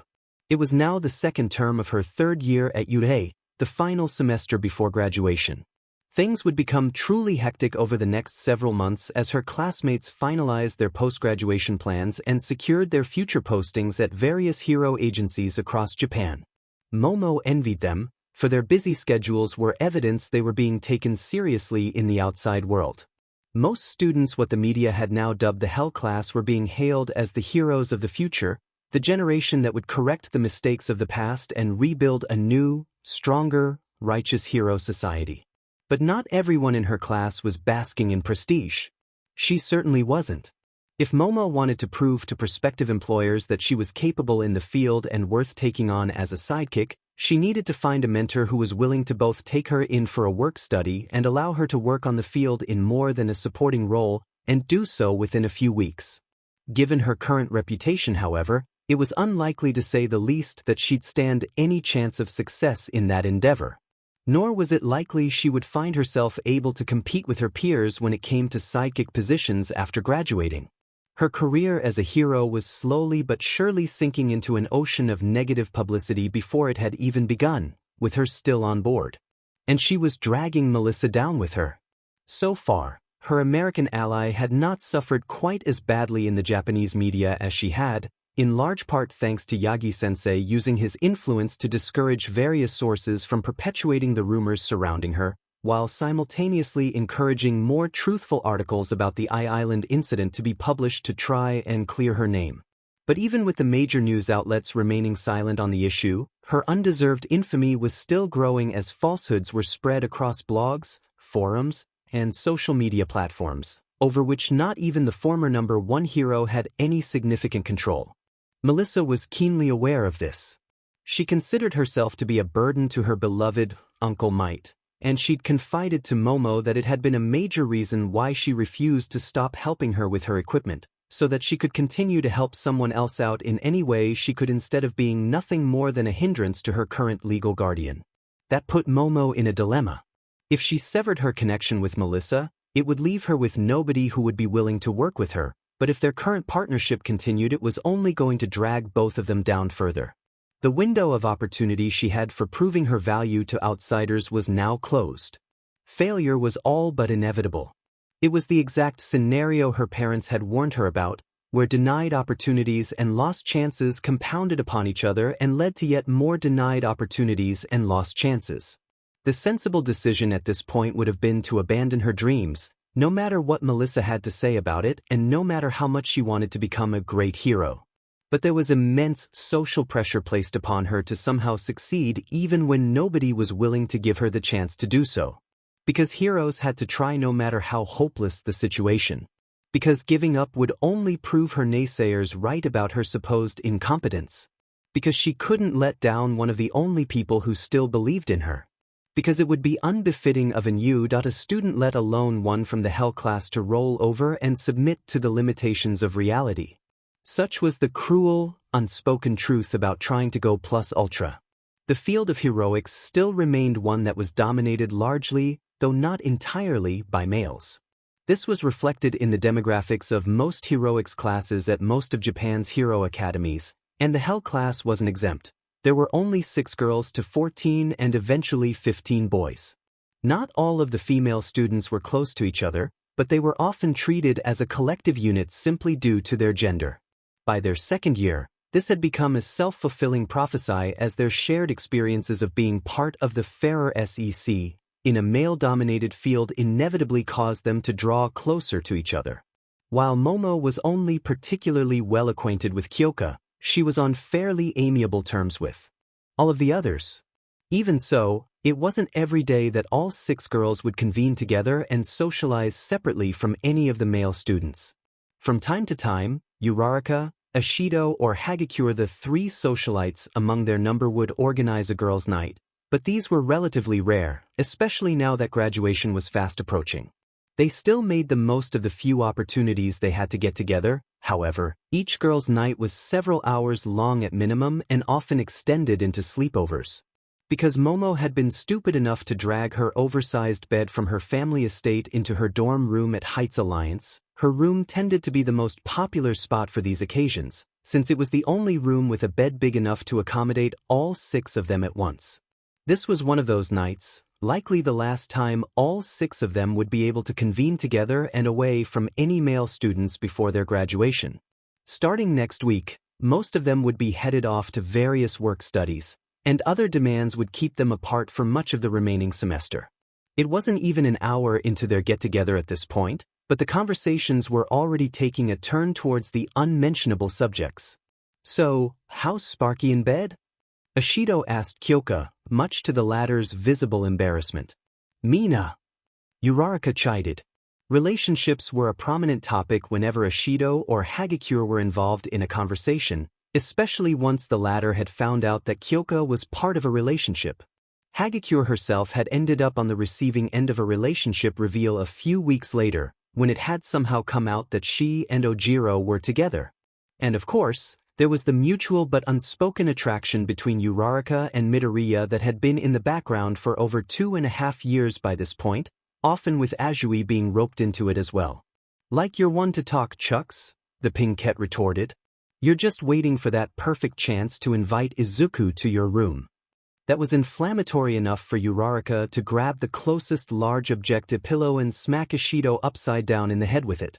"Seriously, we're not dating yet," she yelled. Uraraka had a permanent, almost cartoonish blush, so it was often hard to tell her mood from looking at her face alone, but in this particular instance her entire face was lit up in a deep shade of red. "We're focusing on preparing for our adult careers. Not dating yet?" Kyoka asked, swinging the conversation away from herself. In spite of her shyness when it came to her own love life, the Violet wasn't above teasing others about their own romantic relationships, and she was no longer as introverted about discussing such topics as she used to be. Knowing that someone of the opposite gender was sexually attracted to her had done wonders to alleviate Kyoka's issues with her body image. As heartbroken as Momo was, she couldn't bear the idea of potentially risking her friend's newfound happiness, and so had promised herself that she would take the secret of her first love to her grave. That didn't mean it hurt any less to see Kyoka often holding hands with Kaminari during after-school hours, or to listen to her stories from the most recent date she'd been on with him. It should be me in his place, maybe even would have been her, if she hadn't been so preoccupied with other matters. And speaking of secret relationships, Yamamoto, when are you going to come forward about whatever's going on between you and Todoroki? "I'm not in a relationship at all, Hyo," she hastily replied.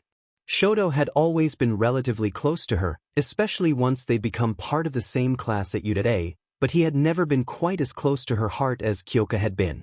He was one of the best friends and confidants she'd ever had, nothing more, nothing less. "Oh please, don't pretend that you don't spend more time with him than with anyone else in our class, except maybe me. And the two of you have been especially nice to each other for the past few months. He even emailed Gang Orca and convinced him to give you a chance.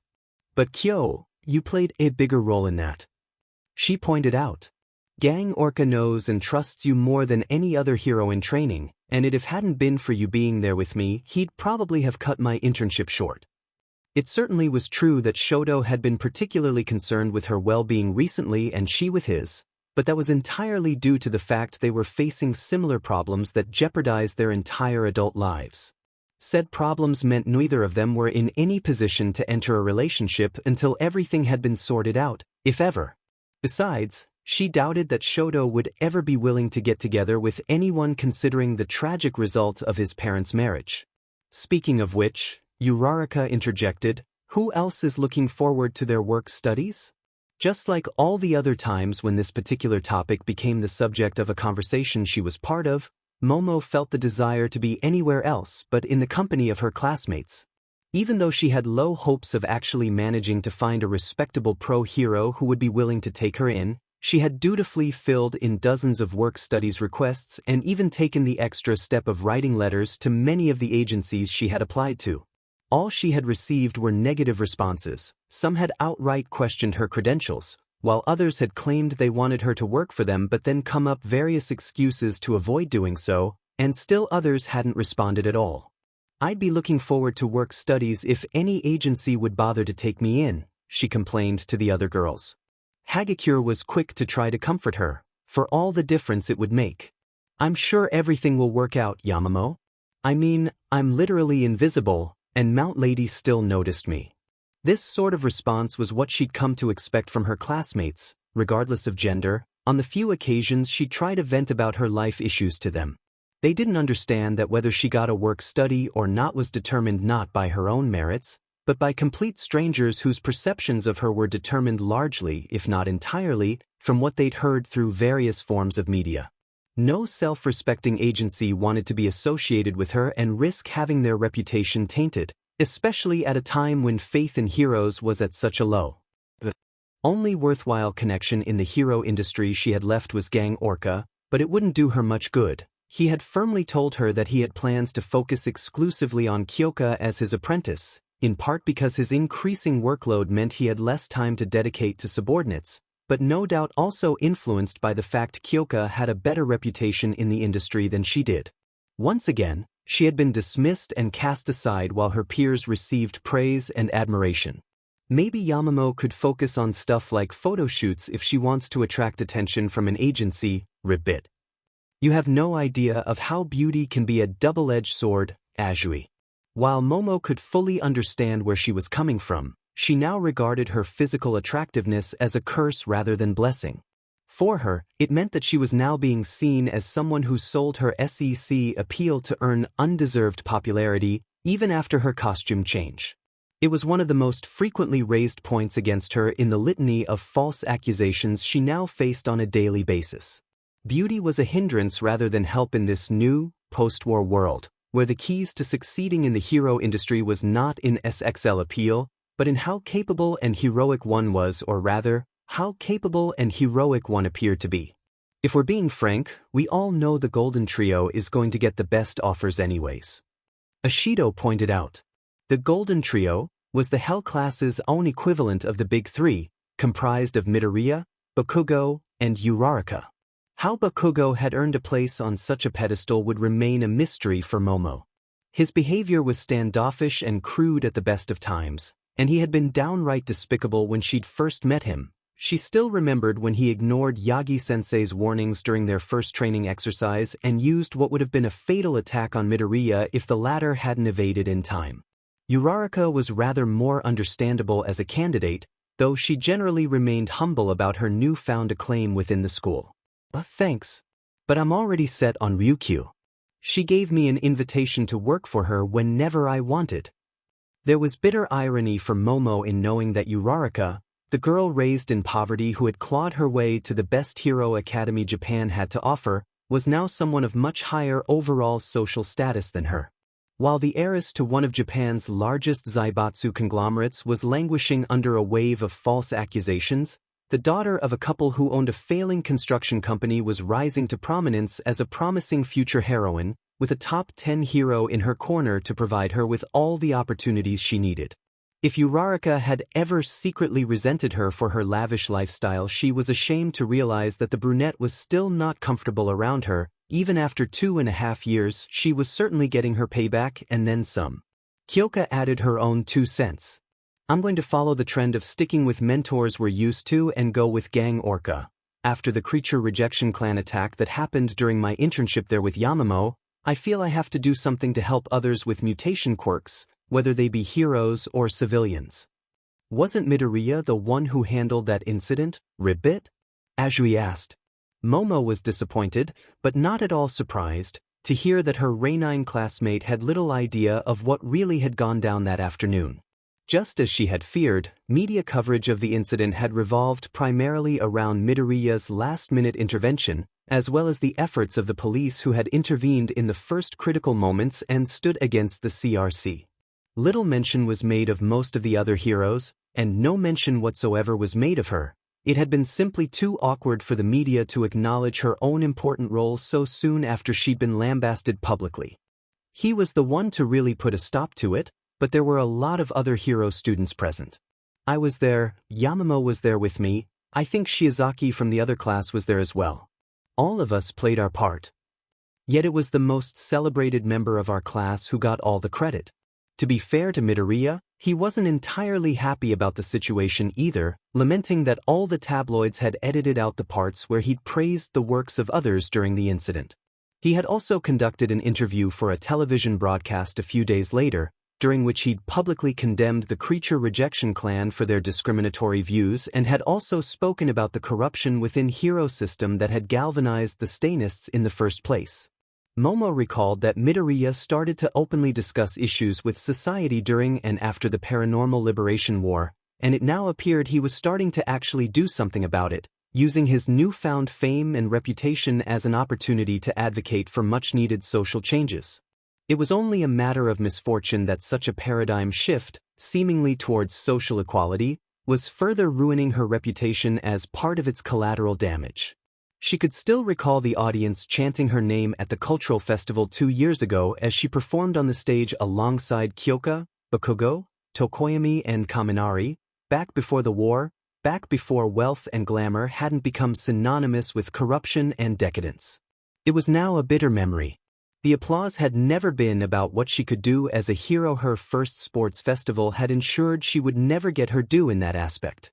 It had all been about her attractiveness. Now, with her attractiveness only leading to further questions about whether she'd relied at least in part on SEC appeal to make it into the hero course, she could not expect to receive any sort of positive reception if she was to perform on a stage. It had led to her dropping out of the band entirely a few weeks ago, forcing the remaining members to find a new keyboard player and further driving her and Kyoka apart. Speaking of Deku, Momo had no idea why Uraraka continued to use that name for him when off the clock.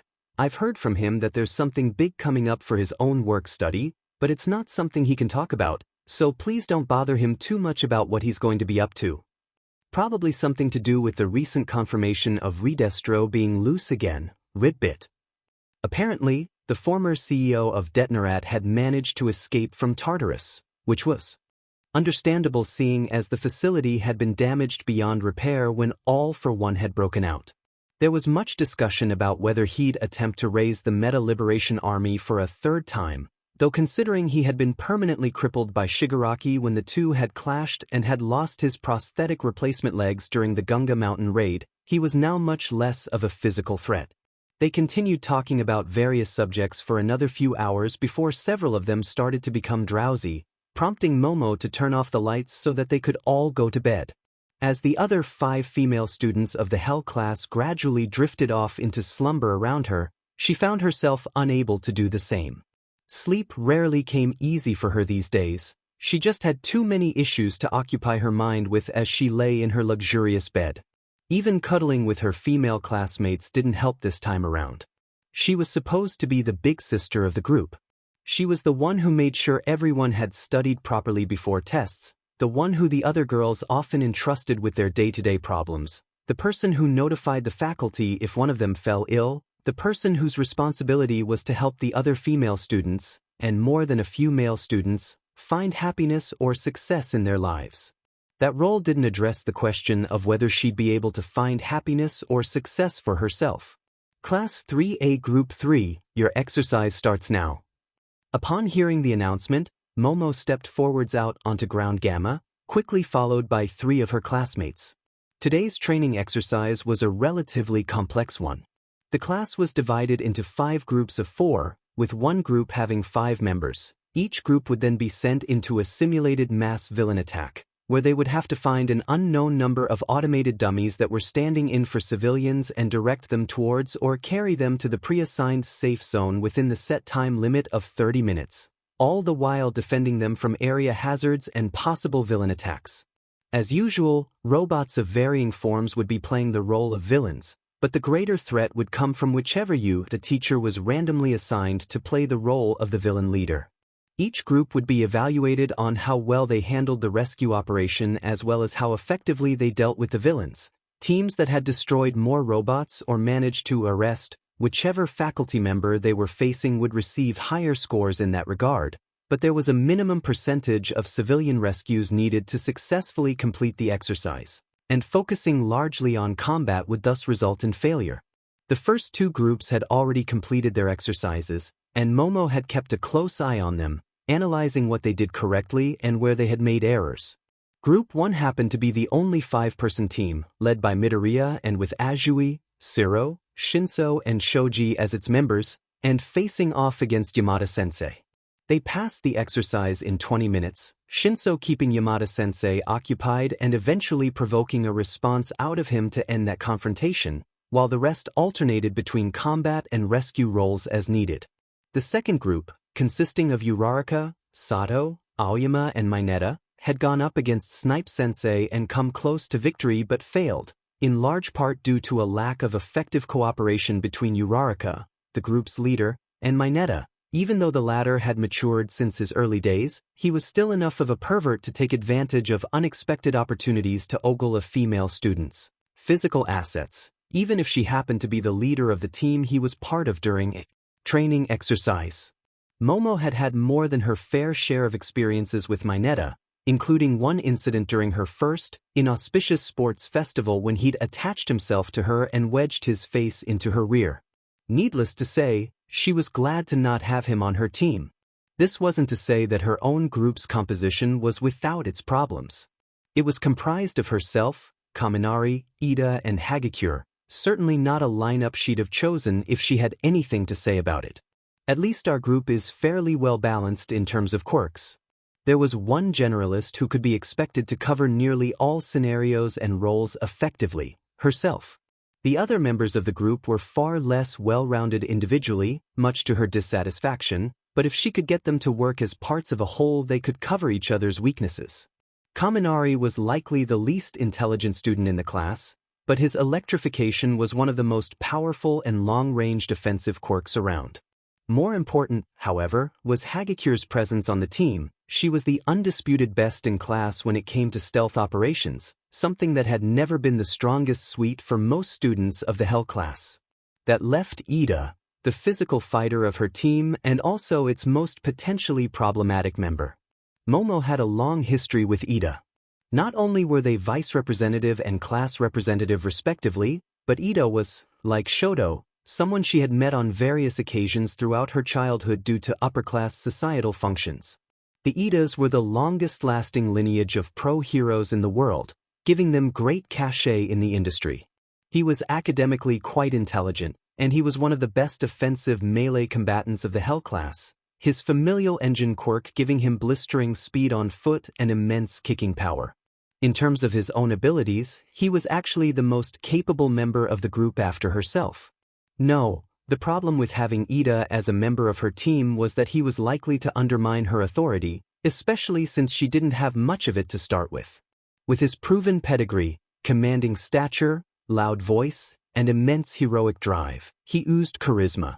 Furthermore, as he was the class representative, there was an unspoken assumption among most of the Hell class that his word outranked that of any other student unless Midoriya was involved, in which case he would be the one to follow.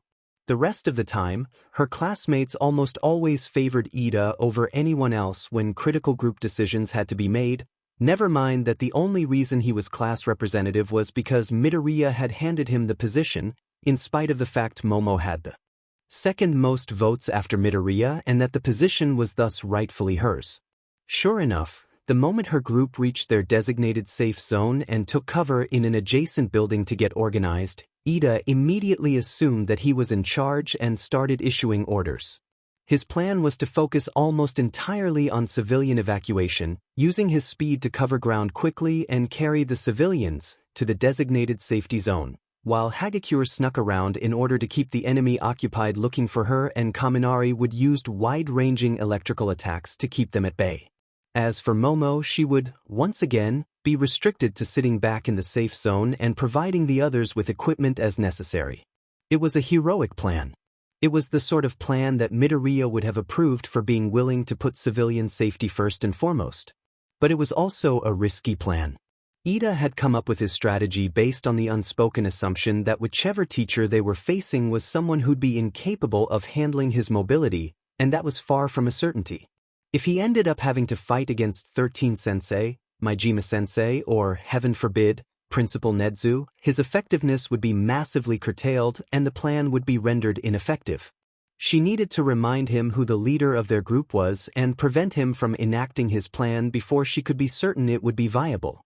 So, before Kaminari or Hagakure could start acting on Ida's directions, Momo mustered up the courage to challenge the consensus and spoke up as loudly as she dared. That is a poor plan ingenium.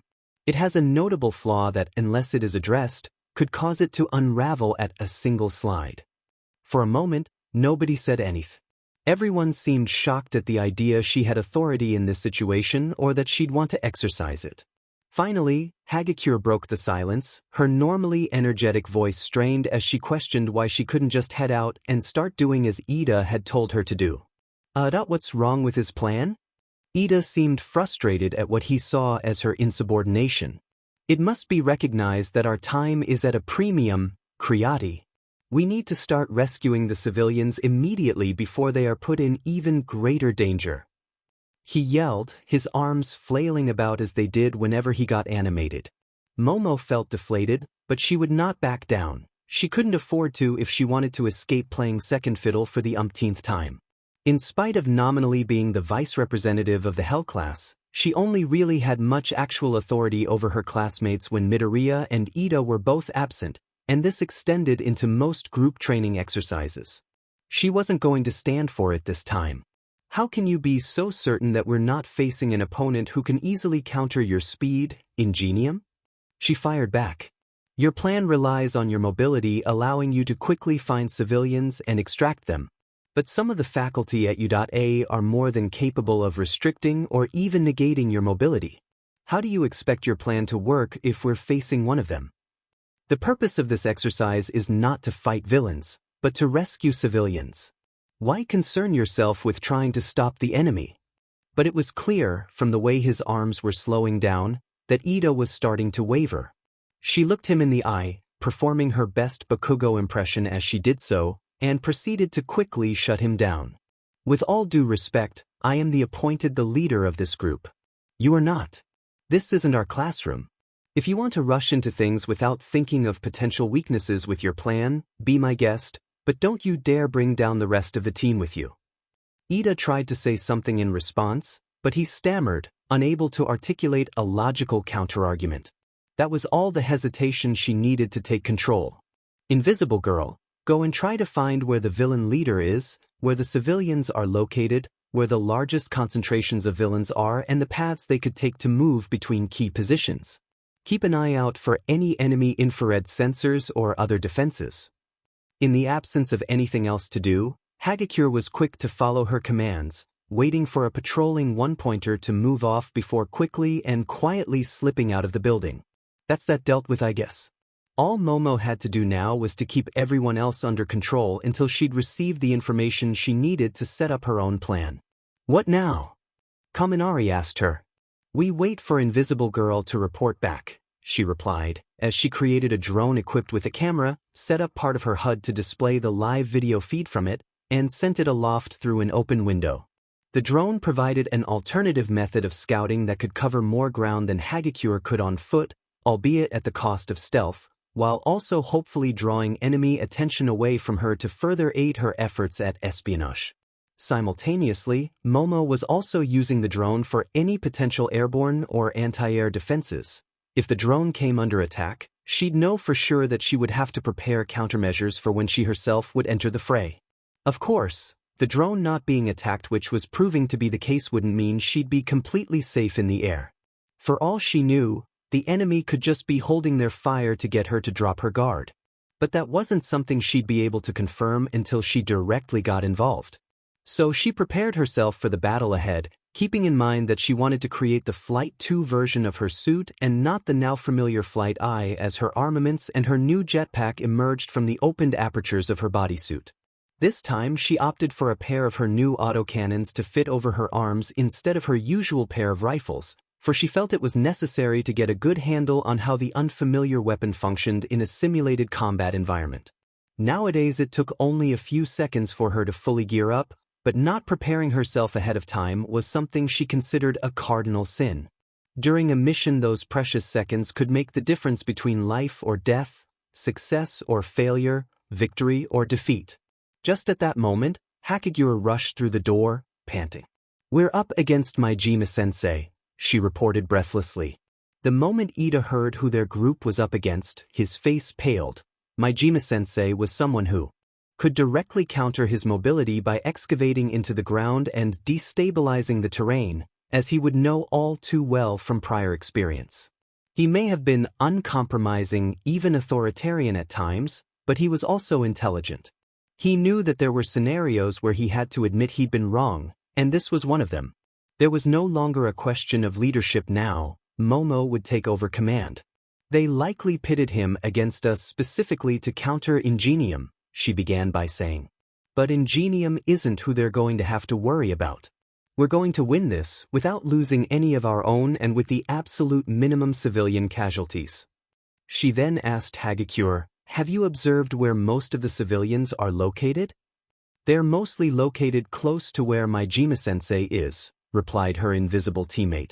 That would mean we have to either sneak them out unnoticed, draw the focus of both Majima-sensei and the robots elsewhere, or both. Do you feel confident in being able to head back in there and extract the civilians to a safer location, all while unnoticed?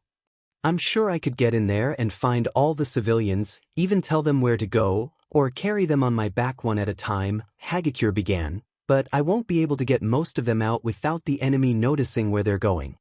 Then someone would need to provide a distraction. Momo now turned to Ida. Ingenium, I know you have issues facing off against Majima-sensei in a direct assault, but how well would you do if he was in pursuit of you and you had a head start? I believe that is manageable. I can run much faster than he can tunnel, and while I wouldn't be able to directly attack him through unstable terrain, I would be able to keep him occupied. He replied, appearing to catch on to the gist of her plan.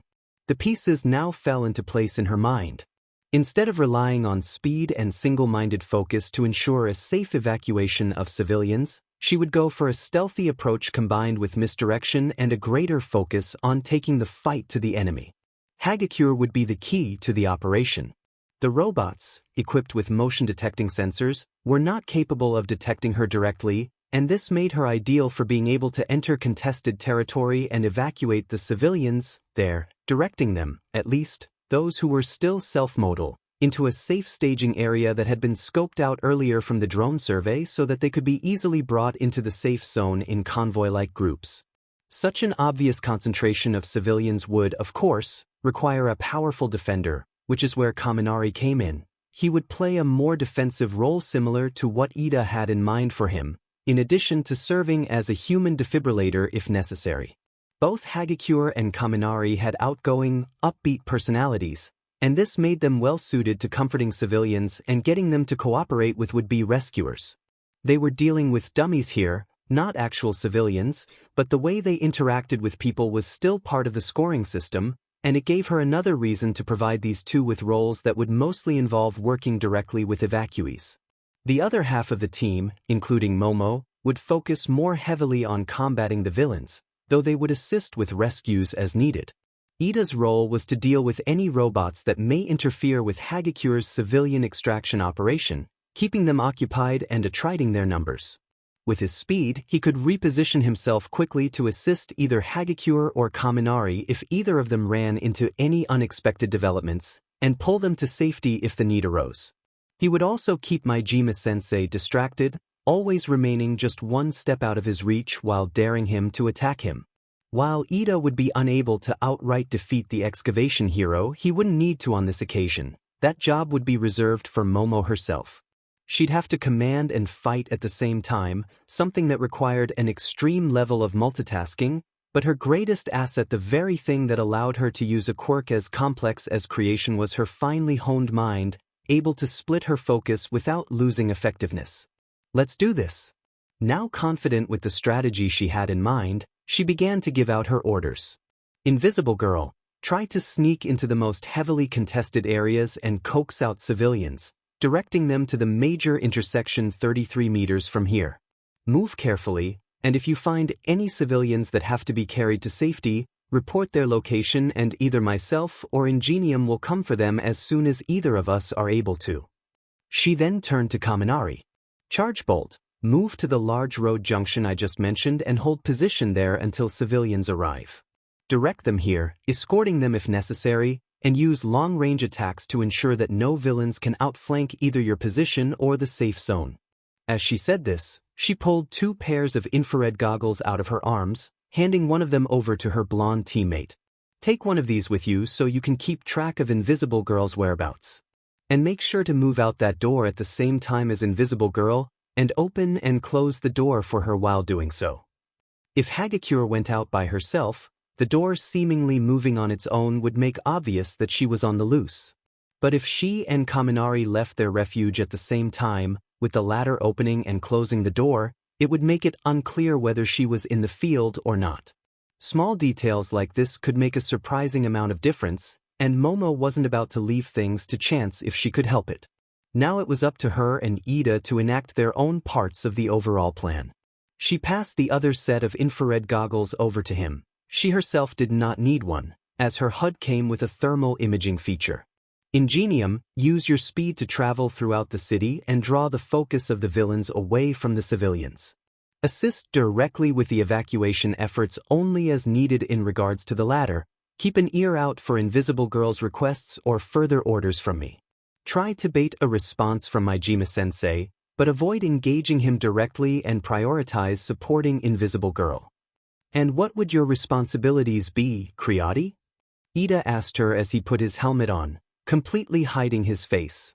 I will supervise civilian extraction and evacuation efforts from above and redirect the rest of you to alternative locations as needed. I will jam enemy communications so they can't overhear our movements. I will provide long-range air support to keep any potential attackers off your back. And above all else, I will neutralize the enemy by defeating Majima-sensei myself. Moments later, the two of them opened the front door and kicked into action. Their bold approach immediately caught the attention of several robots, all according to her plan. Ida ran out ahead, quickly leaving a trail of wreckage behind him as he tore through most of the robots in the immediate proximity to their safe zone, then headed off towards Hagecure's location to keep her covered. Soon, the first wave of evacuees began heading towards safety in a sizable group, their metallic would-be tormentors far too preoccupied with the future turbo hero to do anything about it. Momo, too, had found herself in the thick of the action. Majima-sensei, apparently realizing that eliminating Kaminari would allow him to go after civilians that had already been evacuated, was sending various 1- and 2-pointers in his direction. But much like the stayness she had faced during her internship, these robots were easy pickings to anyone who could both fly and attack from a safe distance. By now, she had completely mastered using neural interface technology, and there was little functional difference between her physical body and her equipment and weaponry. Adjusting her mechanical wings felt no more unnatural than taking a step or reaching out to grab something with her hands. Once fully equipped, and coupled with the ability to replace each individual component with her quirk as necessary, she was transformed into a swift-moving aerial weapons platform that could resupply herself for as long as her lipids remained. She was part human, part machine, and all dangerous, tearing apart most of the robots sent against Kaminari with her new autocannons before they even had a time to target her. The few that did manage to get past her fell quickly to Kaminari's own electrical attacks, and with his position still secure, so was the safety of the civilians he was defending.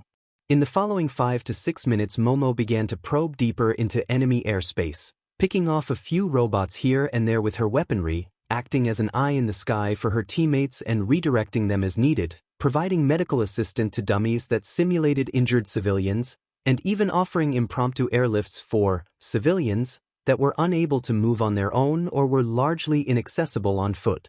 At one point, she flew over Hagecure and was pleased to see her playing her part well, and was notified by Ida that he'd activated Reciprocate Turbo, which he could now maintain for 15 minutes at a time to cover ground more efficiently. Everything was going according to plan, but she couldn't shake off the feeling something bad was about to go down, a feeling that only intensified when she saw that Majima-sensei hadn't moved from his position, in spite of Ida posing a tempting target. What she noticed next was a sight that sent chills down her spine. Over 23-pointer robots, with all their missile pods aimed as far upwards as they would go, were surrounding Majima-sensei, alongside a large number of 1- and 2-pointers and even a 0-pointer. She'd been outmaneuvered. He had been waiting specifically for her to show up, having kept much of his forces, including his most powerful robots, in reserve to greet her, while refusing to leave himself open to attack by going after Ida as she'd expected. She was glad she hadn't yet been noticed, and even more glad that Melissa's work over the summer had included contingencies for scenarios like this, but having to use them for the first time in the middle of a training exercise was not the way she'd wanted to test them. Ingenium, the enemy has anti-air missile defenses. I'm confident I can evade them, but won't be available to give orders for the next few minutes. Coordinate with Invisible Girl to evacuate and escort as many civilians to safety as you can while Majima-sensei is occupied dealing with me. Creati out. She gave similar orders to Hagakure, then mentally prepared herself to face what would likely be the biggest test of her equipment yet. Remembering the maxim that a best defense was a good offense, Momo positioned herself for an attack run using her own missiles, not from high above as Majima-sensei was expecting, but from less than 2 meters off the ground. Charting a course that would allow her to get off 2 salvos before the 3-pointers could react, she came in low and fast, firing her first salvo as she flew perpendicularly over a street that provided a line of sight to her targets. Then, still staying low, she took a right turn and accelerated, sending the second salvo of missiles SRNG through the air right as she burst through a gap between 2 buildings, before immediately climbing to safety. She heard many of the 3-pointers be blasted apart, but she couldn't tell how many had been destroyed, as she took immediate evasive action the moment she found herself in open air. Her HUD flashed red, alerting her to incoming bogey 16 in all, approaching from below. They were significantly slower than the missiles she herself was packing in spite of being much larger and thus containing more fuel, testament to how much Melissa had improved upon the design when developing her weaponry. Even unmodified 3-pointer missiles were still fast enough to catch her, however. Trying to outfly them wasn't going to work. The biggest aperture on her bodysuit was located on her stomach, and she opened it up now, releasing Matryoshka dolls from it one after the other. As the dolls dropped, they opened up to release decoy flares. Being heat seekers, most of the missiles plunged towards the falling decoys, either hitting them and exploding or colliding with each other in the process. But the HUD kept flashing. Momo risked a look back and saw 5 missiles still on her tail, much closer than they had been just seconds ago. Just as 3 of the 5 remaining bogies were about to blast her out of the sky, she entered an aileron roll, causing them to overshoot. She dropped more decoys for them to follow, which they did, and simultaneously descended almost to ground level. The lower she went, the better the odds of the last 2 bogies hitting something besides herself. Her greater agility and endurance was the only way she could hope to throw off these missiles. Swerving between streetlights, buildings, and power lines, Momo put as many obstacles between herself and her 2 pursuers as she could safely risk. All the while, she could hear Ida directing Hagakure towards civilians in the immediate vicinity over her communications and even directly heard the sound of his engines at one point, but she couldn't afford to pay her teammates any attention. She kept going, weaving between apartment blocks and flying through open doors and incomplete buildings, until the warning on her HUD stopped flashing. Once she was fairly sure that her HUD wasn't being thrown off by her own maneuvers, Momo tentatively risked a spiraling ascent into open air, fully prepared to drop another decoy and run if she, in fact, was still being pursued. But no missile came after her. She'd survived, though she noted that there was now a nasty, discolored scratch on her left wing. I must have cut it just a little too close during one of my maneuvers. It looked ugly, but it wouldn't prevent her from launching a counterstrike to take Majima-sensei out of the fight once and for all. Until recently, all of her named moves were focused around support. The only ultimate move that Momo had come up with prior to her transition to combat roles, Lucky Bag, was one she used to provide supplies to her allies at a distance, yet another way in which she had helped others and neglected herself. Furthermore, her experience during her internship with Gang Orca had taught her that using just one of her weapons at a time wasn't enough. She needed a new set of named moves to go with her new focus on offensive capability, something with maximum firepower and a large area of effect that was still precise enough to target individual opponents. She had spent much of her summer coming up precisely such an ultimate move, and she was ready to put it into action. Invisible Girl, Ingenium, are there any remaining civilians in Majima-sensei's immediate vicinity? She asked. After a while, both Ida and Hagakure replied back. Negative, Creati. We managed to find and pull out all of them while that light show was going on above us. In that case, both of you should leave the immediate area as soon as possible, she warned them as she climbed higher into the air, circling to maintain momentum once she was at a comfortable altitude. She watched as Ida picked up Hagakure in his arms and hightailed it to another part of ground Gamma, with Recipro-Turbo still in play. The moment they were clear, she entered a power dive, descending like a meteor with all weapon systems online. With gravity on her side, she accelerated to a staggering 800 km/h according to her speedometer, and when she was only 50 meters off the ground, she cried out, "Combined arms strike." At last, Majima-sensei noticed his mistake and looked up in alarm, but it was too late as Momo opened fire with every weapon at her disposal, a full salvo of 12 missiles now equipped with armor-piercing warheads, repeated rapid-fire bursts from her new autocannons, and laser arrays firing continuously at 100% power outputs. The missiles headed straight for the three-pointers and reduced them to shrapnel, while her guns and lasers swiveled independently to take aim at the smaller 1- and 2-pointer robots, her HUD making it incredibly easy for her to pick out her targets and inflict precision attacks. Before the last blows of this opening salvo had fallen, she had already climbed up again to regain the vertical room she needed, and in mere seconds she delivered a second, devastating strike, then a third.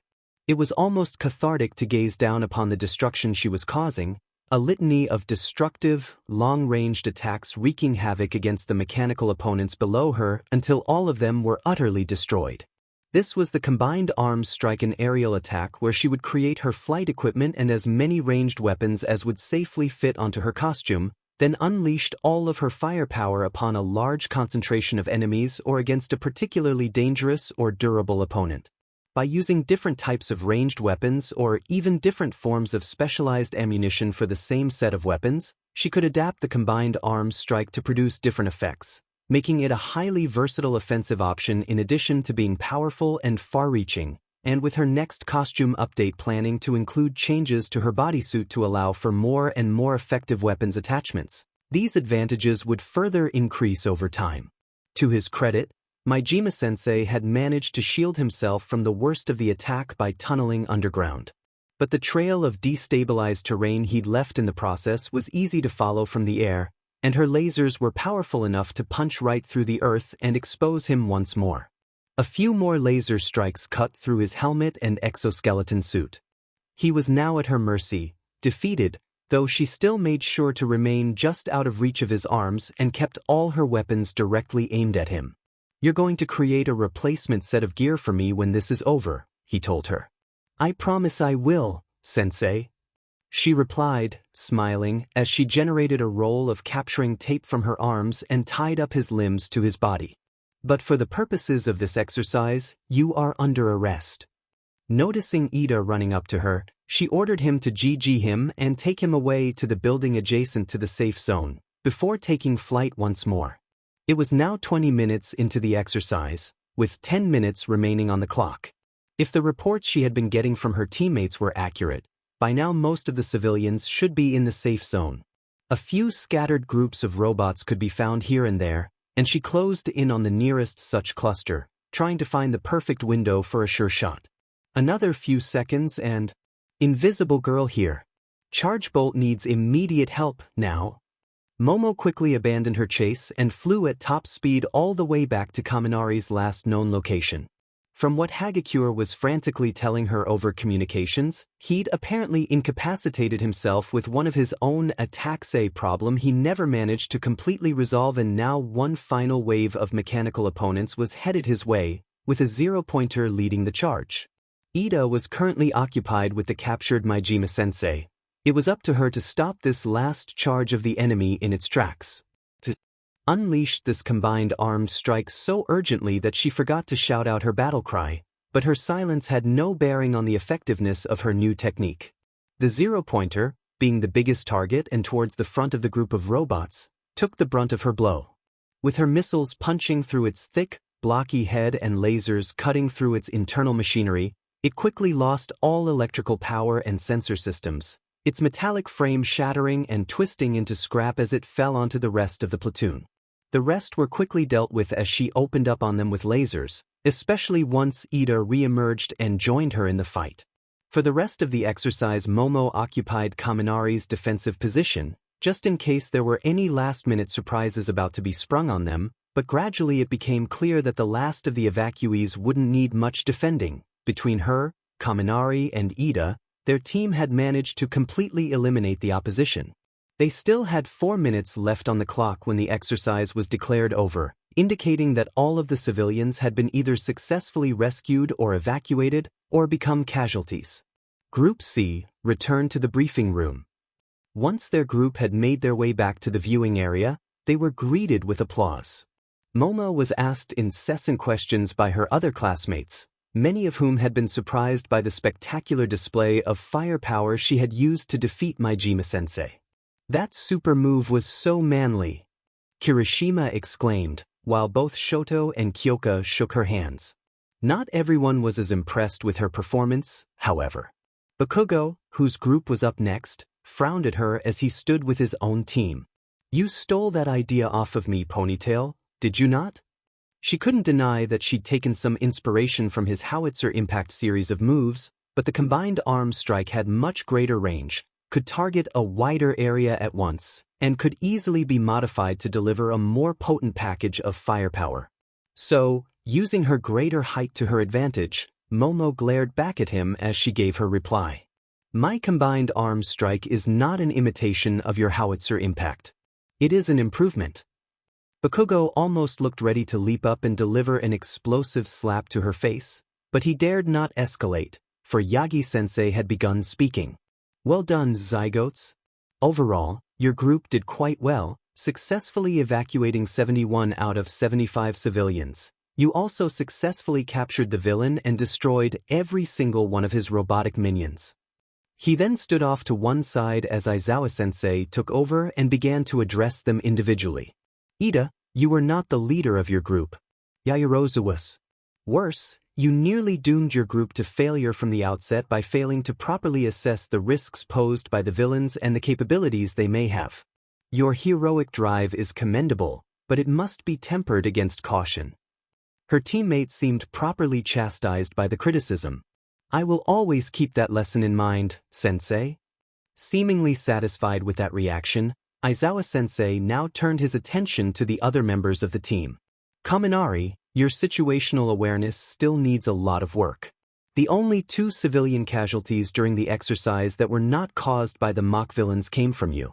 If you're going to use destructive, wide-ranging attacks, at least follow your leader's example and make sure there aren't any civilians or other heroes in the crossfire before you make your move. Hagakure, you played your part well, but be mindful to coordinate better with your teammates to avoid friendly fire incidents." As Momo heard her teammates receive criticism, she couldn't hide her own nervousness. Her own evaluation was coming up next, and Aizawa-sensei was far from the most forgiving of instructors. And last but not least, Yaoyorozu. Good initial planning, and you quickly managed to salvage the situation and carry the day when your opponent anticipated parts of your plan and laid separate traps for you and Kaminari. However, his face gradually shifted into a frown. It was clear that he was unhappy with some of her actions during the exercise. "What did I do wrong?"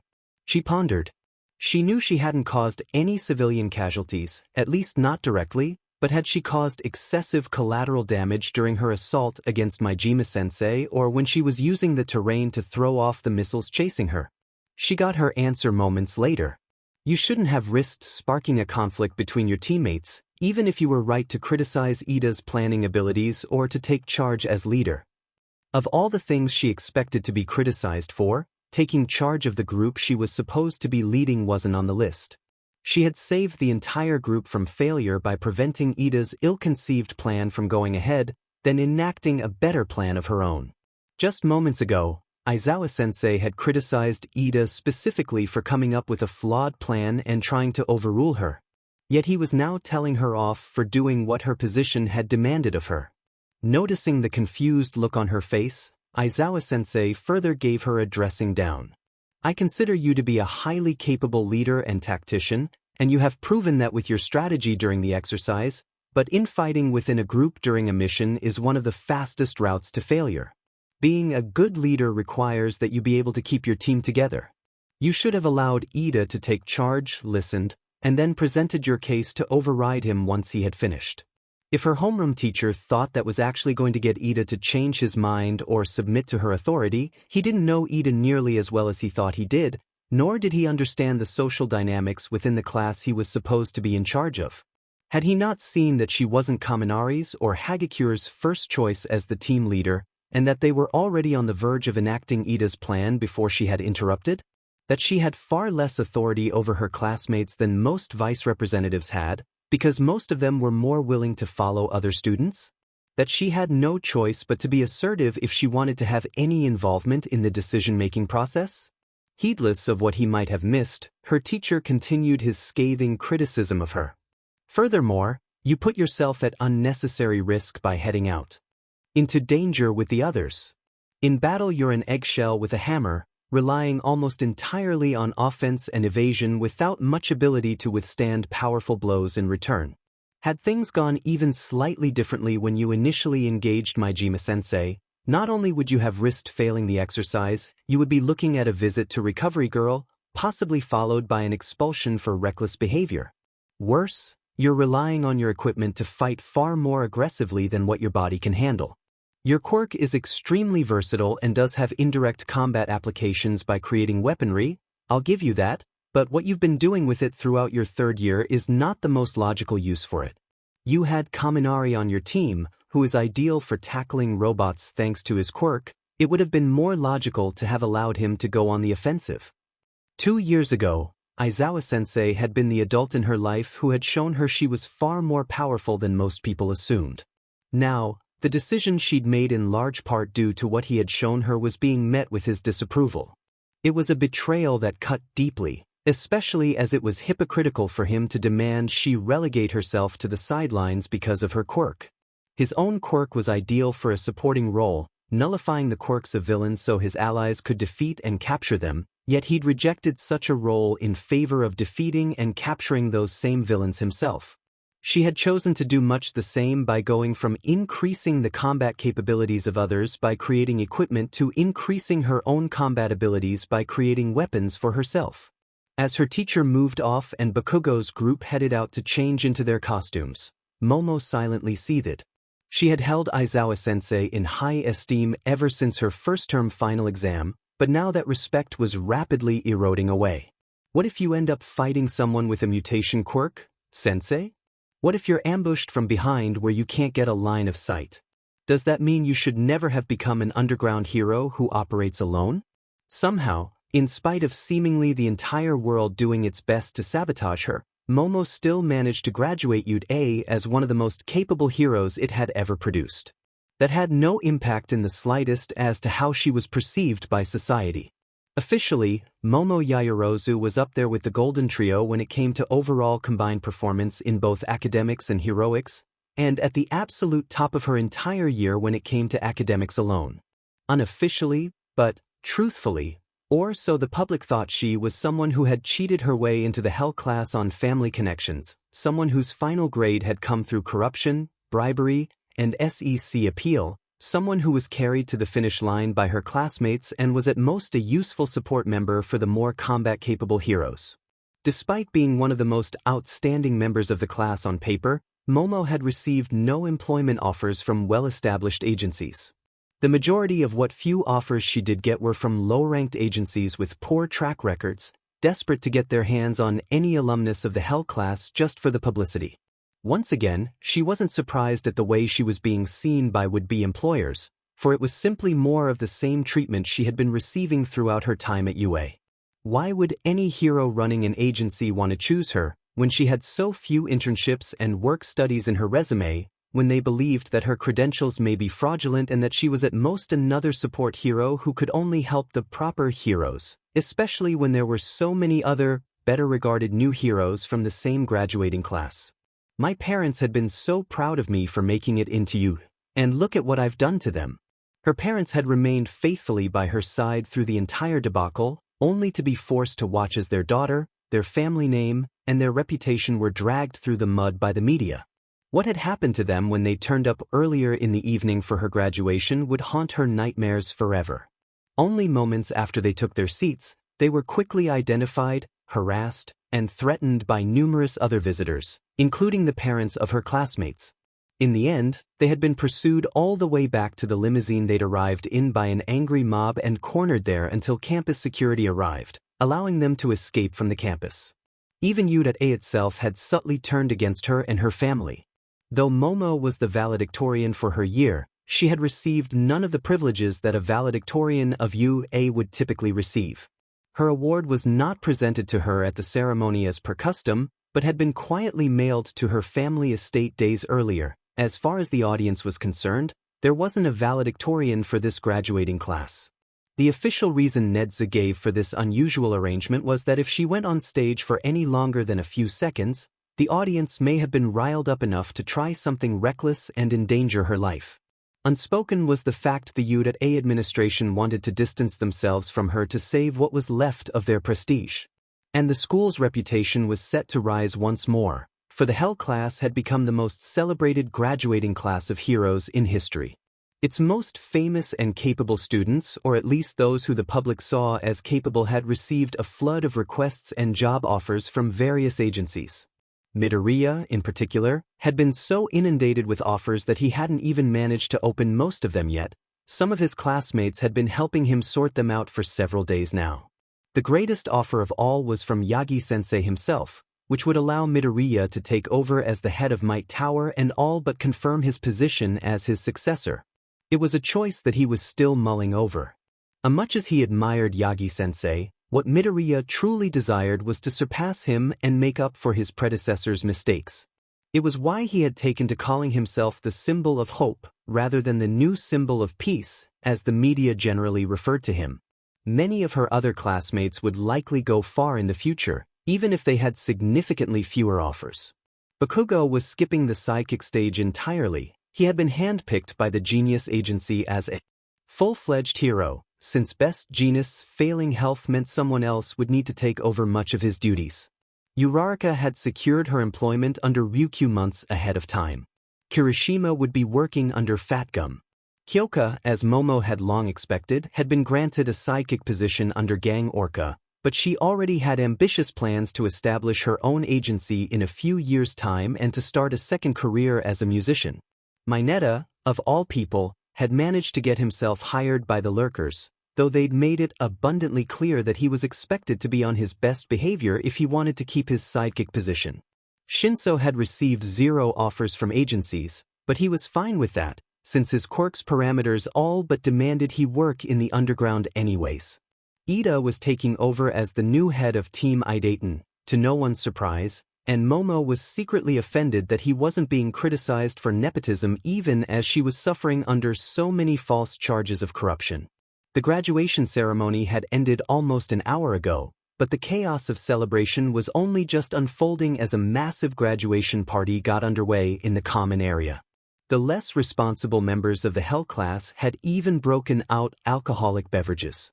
Normally, either herself or Ida, or even Midoriya, would be trying to rein them in, but both Ida and Midoriya had joined in the celebrations themselves, and at the moment she was still too shaken up by what had happened to her parents.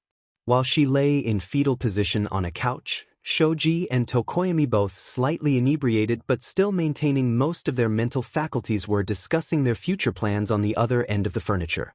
Tokoyami would be off to Kyushu tomorrow, headed for Hawks' agency in Fukuoka. His new posting was the most prestigious position out of any of their classmates. In spite of the negative publicity he had received for his killing of the villain twice under questionable circumstances during the Paranormal Liberation War, Hawks had ascended back to the top of the hero rankings following Endeavor's fall from grace, and his recent missions against the resurgent creature rejection clan had seen him shine brighter than ever before.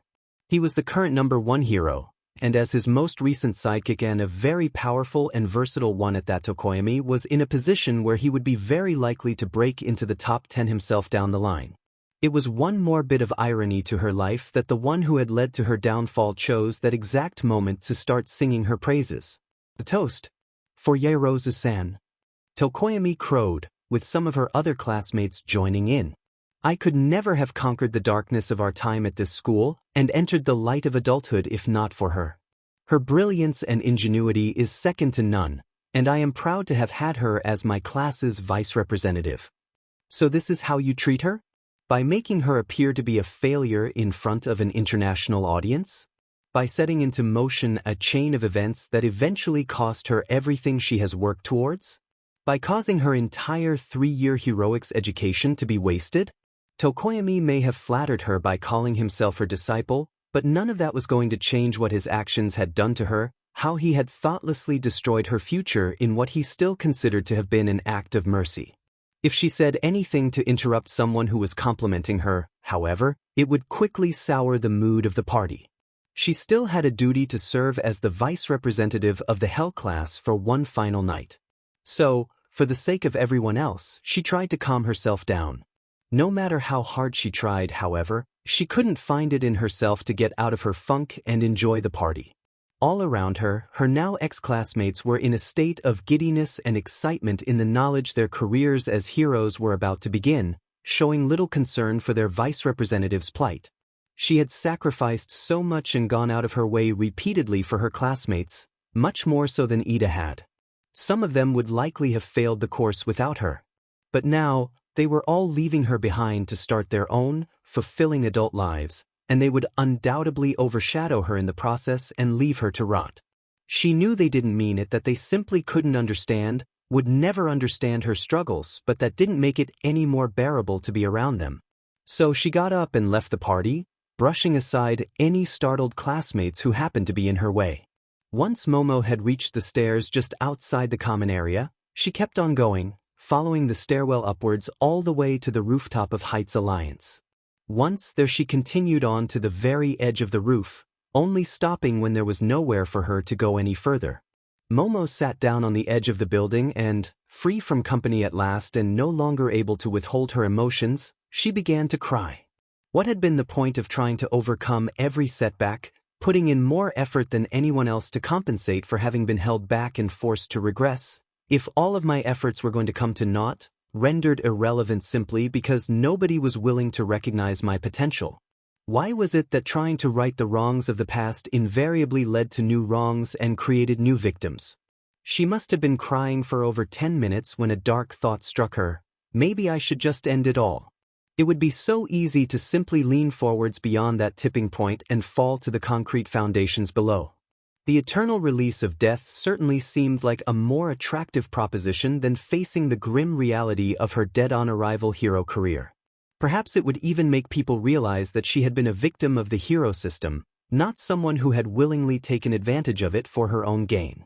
Becoming a martyr, a symbol of how society had failed her, arguably had a much greater chance of bringing about positive change and making a difference than trying to work as a hero only to be denied the chance to contribute. Yaoyorozu. She looked up and saw Shoto taking a seat next to her. She had neither expected nor wanted companionship when she'd climbed all the way up here, but Shoto was the only other student who truly understood her predicament, in large part because he had found himself in the same boat. For the next several minutes they leaned against each other in silence, away from their classmates partying far below them. Neither of them were much for conversation, but it was part of why they got along so well. Eventually her companion broke the silence first. I might be able to find you a position where you could be accepted as the great hero you've become. Momo snorted upon hearing that.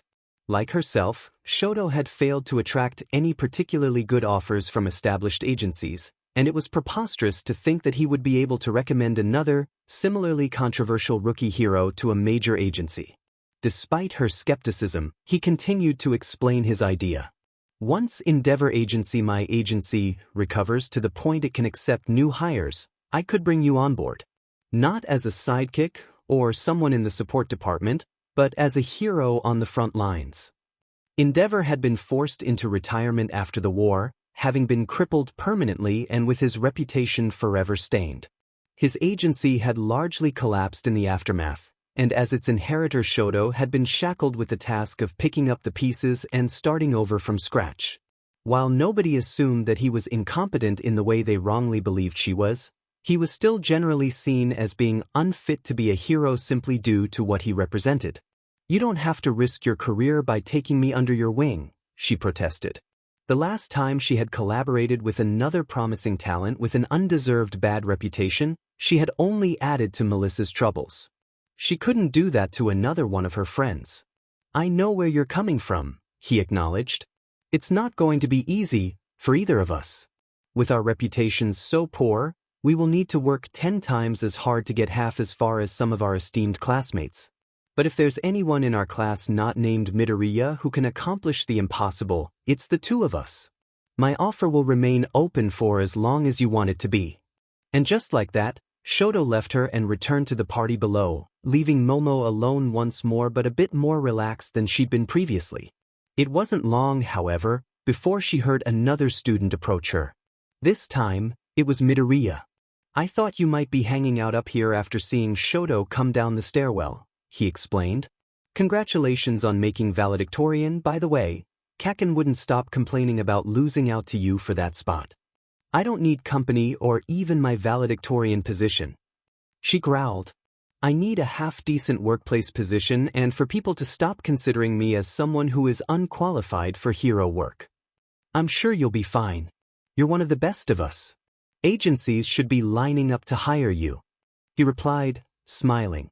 "If you haven't noticed yet, maybe because you were too busy digging through your gigantic stack of offers, those same agencies are going out of their way to avoid me," she bluntly replied. "Maybe your offers just haven't arrived yet," Midoriya suggested, but it was clear that he was saying this only in a vain effort to cheer her up.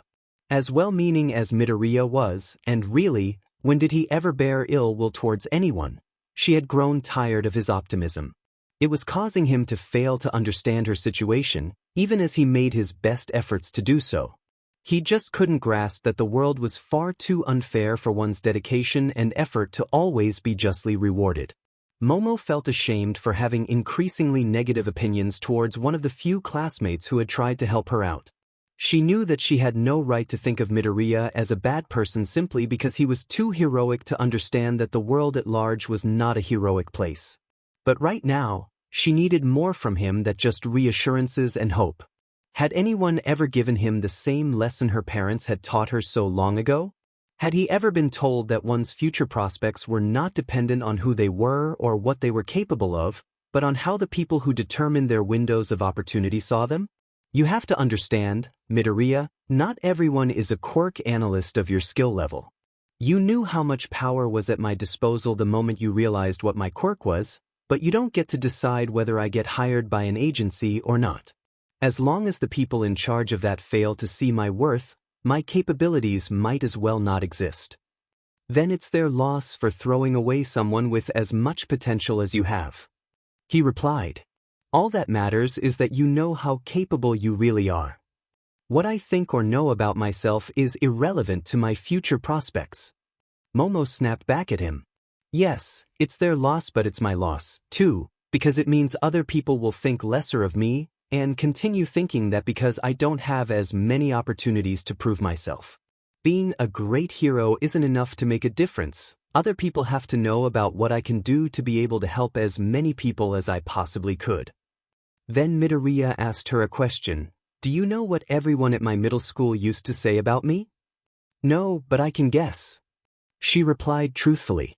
She knew enough of the statistics involving the quirkless minority to have figured Midoriya didn't have a pleasant childhood, even if she hadn't directly seen how Bakugo had treated him during their first semester at UA. "Everyone at Aldra Junior High figured that I was useless because I didn't have a quirk. So I know exactly how you feel. But look at me now." Midoriya seemed not to realize the false equivalency he was making as he rambled on.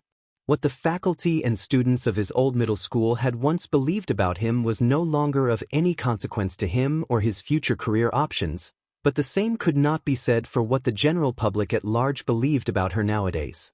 She cut off his mutterings and pointed out the flaws in his logic. "The reason nobody thinks of you as useless right now is because everyone knows about your capabilities. You had numerous opportunities to show off, to make it known to the whole world that you were a force to be reckoned with. I never had those chances, and I probably never will." "You're too pessimistic," he chided her, as if he understood her personal issues better than she did. "I may have one for all now, but I only got that opportunity in the first place because I tried to save Kaken from the sludge villain. That wasn't because I was trying to impress anyone. I did it because it was the right thing to do. Someone who was quirkless like me can be noticed by the symbol of peace. You shouldn't have any problems with being recognized for your skills." "No, that's not how it works," she wanted to say to him. "It wouldn't have mattered how good you were at quirk analysis, or how skilled you were in using support equipment or in quirkless combat. You would likely never have gotten another chance to prove yourself to others." Midoriya had received the opportunity of a lifetime not because he had believed in himself, but because someone else had believed in him. It was the luck to be in the right place at the right time, and not his undeniably heroic mentality that had given him the chance to earn his place. Perhaps she shouldn't have expected too much from Midoriya. This was the boy whose idea of heroism boiled down to its most fundamental foundation of helping others, heedless of the fact that the restrictions and expectations of society might not allow him to, regardless of his inherent capabilities. He'd entered the hero course solely on rescue points. He'd shattered every bone in his body to save a child who, mere days earlier, had kicked him in his unmentionables and had insisted on trying to rescue his tormentor and would-be murderer from the clutches of the League. He was self-sacrificing to the extreme, which was an undeniably heroic quality if not for the fact he expected the same of everyone else, regardless of what price they had to pay to live up to his own lofty standards. She thought back to Shoto, and the way he was suffering due to being associated with his father. Midoriya was the one who had managed to get through to him and gotten him to use his fire, all for the sake of becoming an even more effective hero who would be able to help more people. He knew nothing about the importance of impressions, how actions often served as statements. The entire reason Shoto had originally refused to use the fire half of his quirk even at the expense of his physical health was to make a statement, to speak out for himself and hint at his father's then unknown crime in the only way he could safely do so. Midoriya had taken that away from him. Perhaps if he hadn't, perhaps if Shoto had continued to restrict himself to ice, perhaps he would have been associated less strongly with his father and more with his mother. Perhaps then he would be being praised as the capable hero he likely would still have become, rather than being unable to escape his father's tarnished legacy. It was no wonder that Midoriya had so consistently failed to understand why she was being considered a failure outside of their class, even as he'd gladly provided her advice on how she could become a combat-oriented hero. He didn't know or care about the idea that some of the ways in which she could help others would result in her losing her agency, or the fact she might not want to be seen as nothing more than a one-woman logistical department for the real heroes. As far as he was concerned, the only thing that mattered was that she tried to help others as much as possible regardless of her circumstances, even if those circumstances meant that, as much as possible, for her meant very little, or if it meant being disrespected and looked down on by the real heroes. As these ideas began to flood into her mind like a dam breaking and giving way, she quickly became overwhelmed by frustration and then anger. She'd had enough of Midoriya. She could respect his drive, his honesty, and his willingness to do better where past heroes had faltered, but she could no longer expect him to properly address the social issues he was so concerned with resolving, not when he had such a poor understanding of how social norms, restrictions, and expectations were an integral part of those problems. Still looking at her now unwelcome companion, Momo scooted backwards to bring her feet back onto the rooftop, and then stood up to loom over him. Even in the dark, Midoriya could see a cold, stony expression on her face, and she wanted him to. Midoriya, I know that you've already inspired millions. You're going to usher in a new, fairer hero society, and I'm sure that that society will regard you as a new pillar to uphold it. But it has become clear to me, from the conversation we just had, that your desire to help other people is far greater than your ability to recognize how best to do so. As Momo said this, she generated her entire hero costume from her skin, bodysuit, jetpack, and all, while stripping off her dress and graduation gown to reveal her new outfit beneath, leaving Midoriya scrambling to grab them before they were blown away by the wind. He tried to stop her, but her engines were already firing up, her wings unfolding as she prepared to leave him behind. Yaoyorozu, wait dash. You'll never be a symbol of hope to me.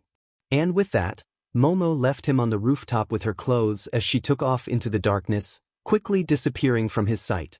By this point she was so used to traveling by air that her regular flight path between Mizudafu and Nagoya was as familiar to her as the ground-bound routes she no longer dared to use.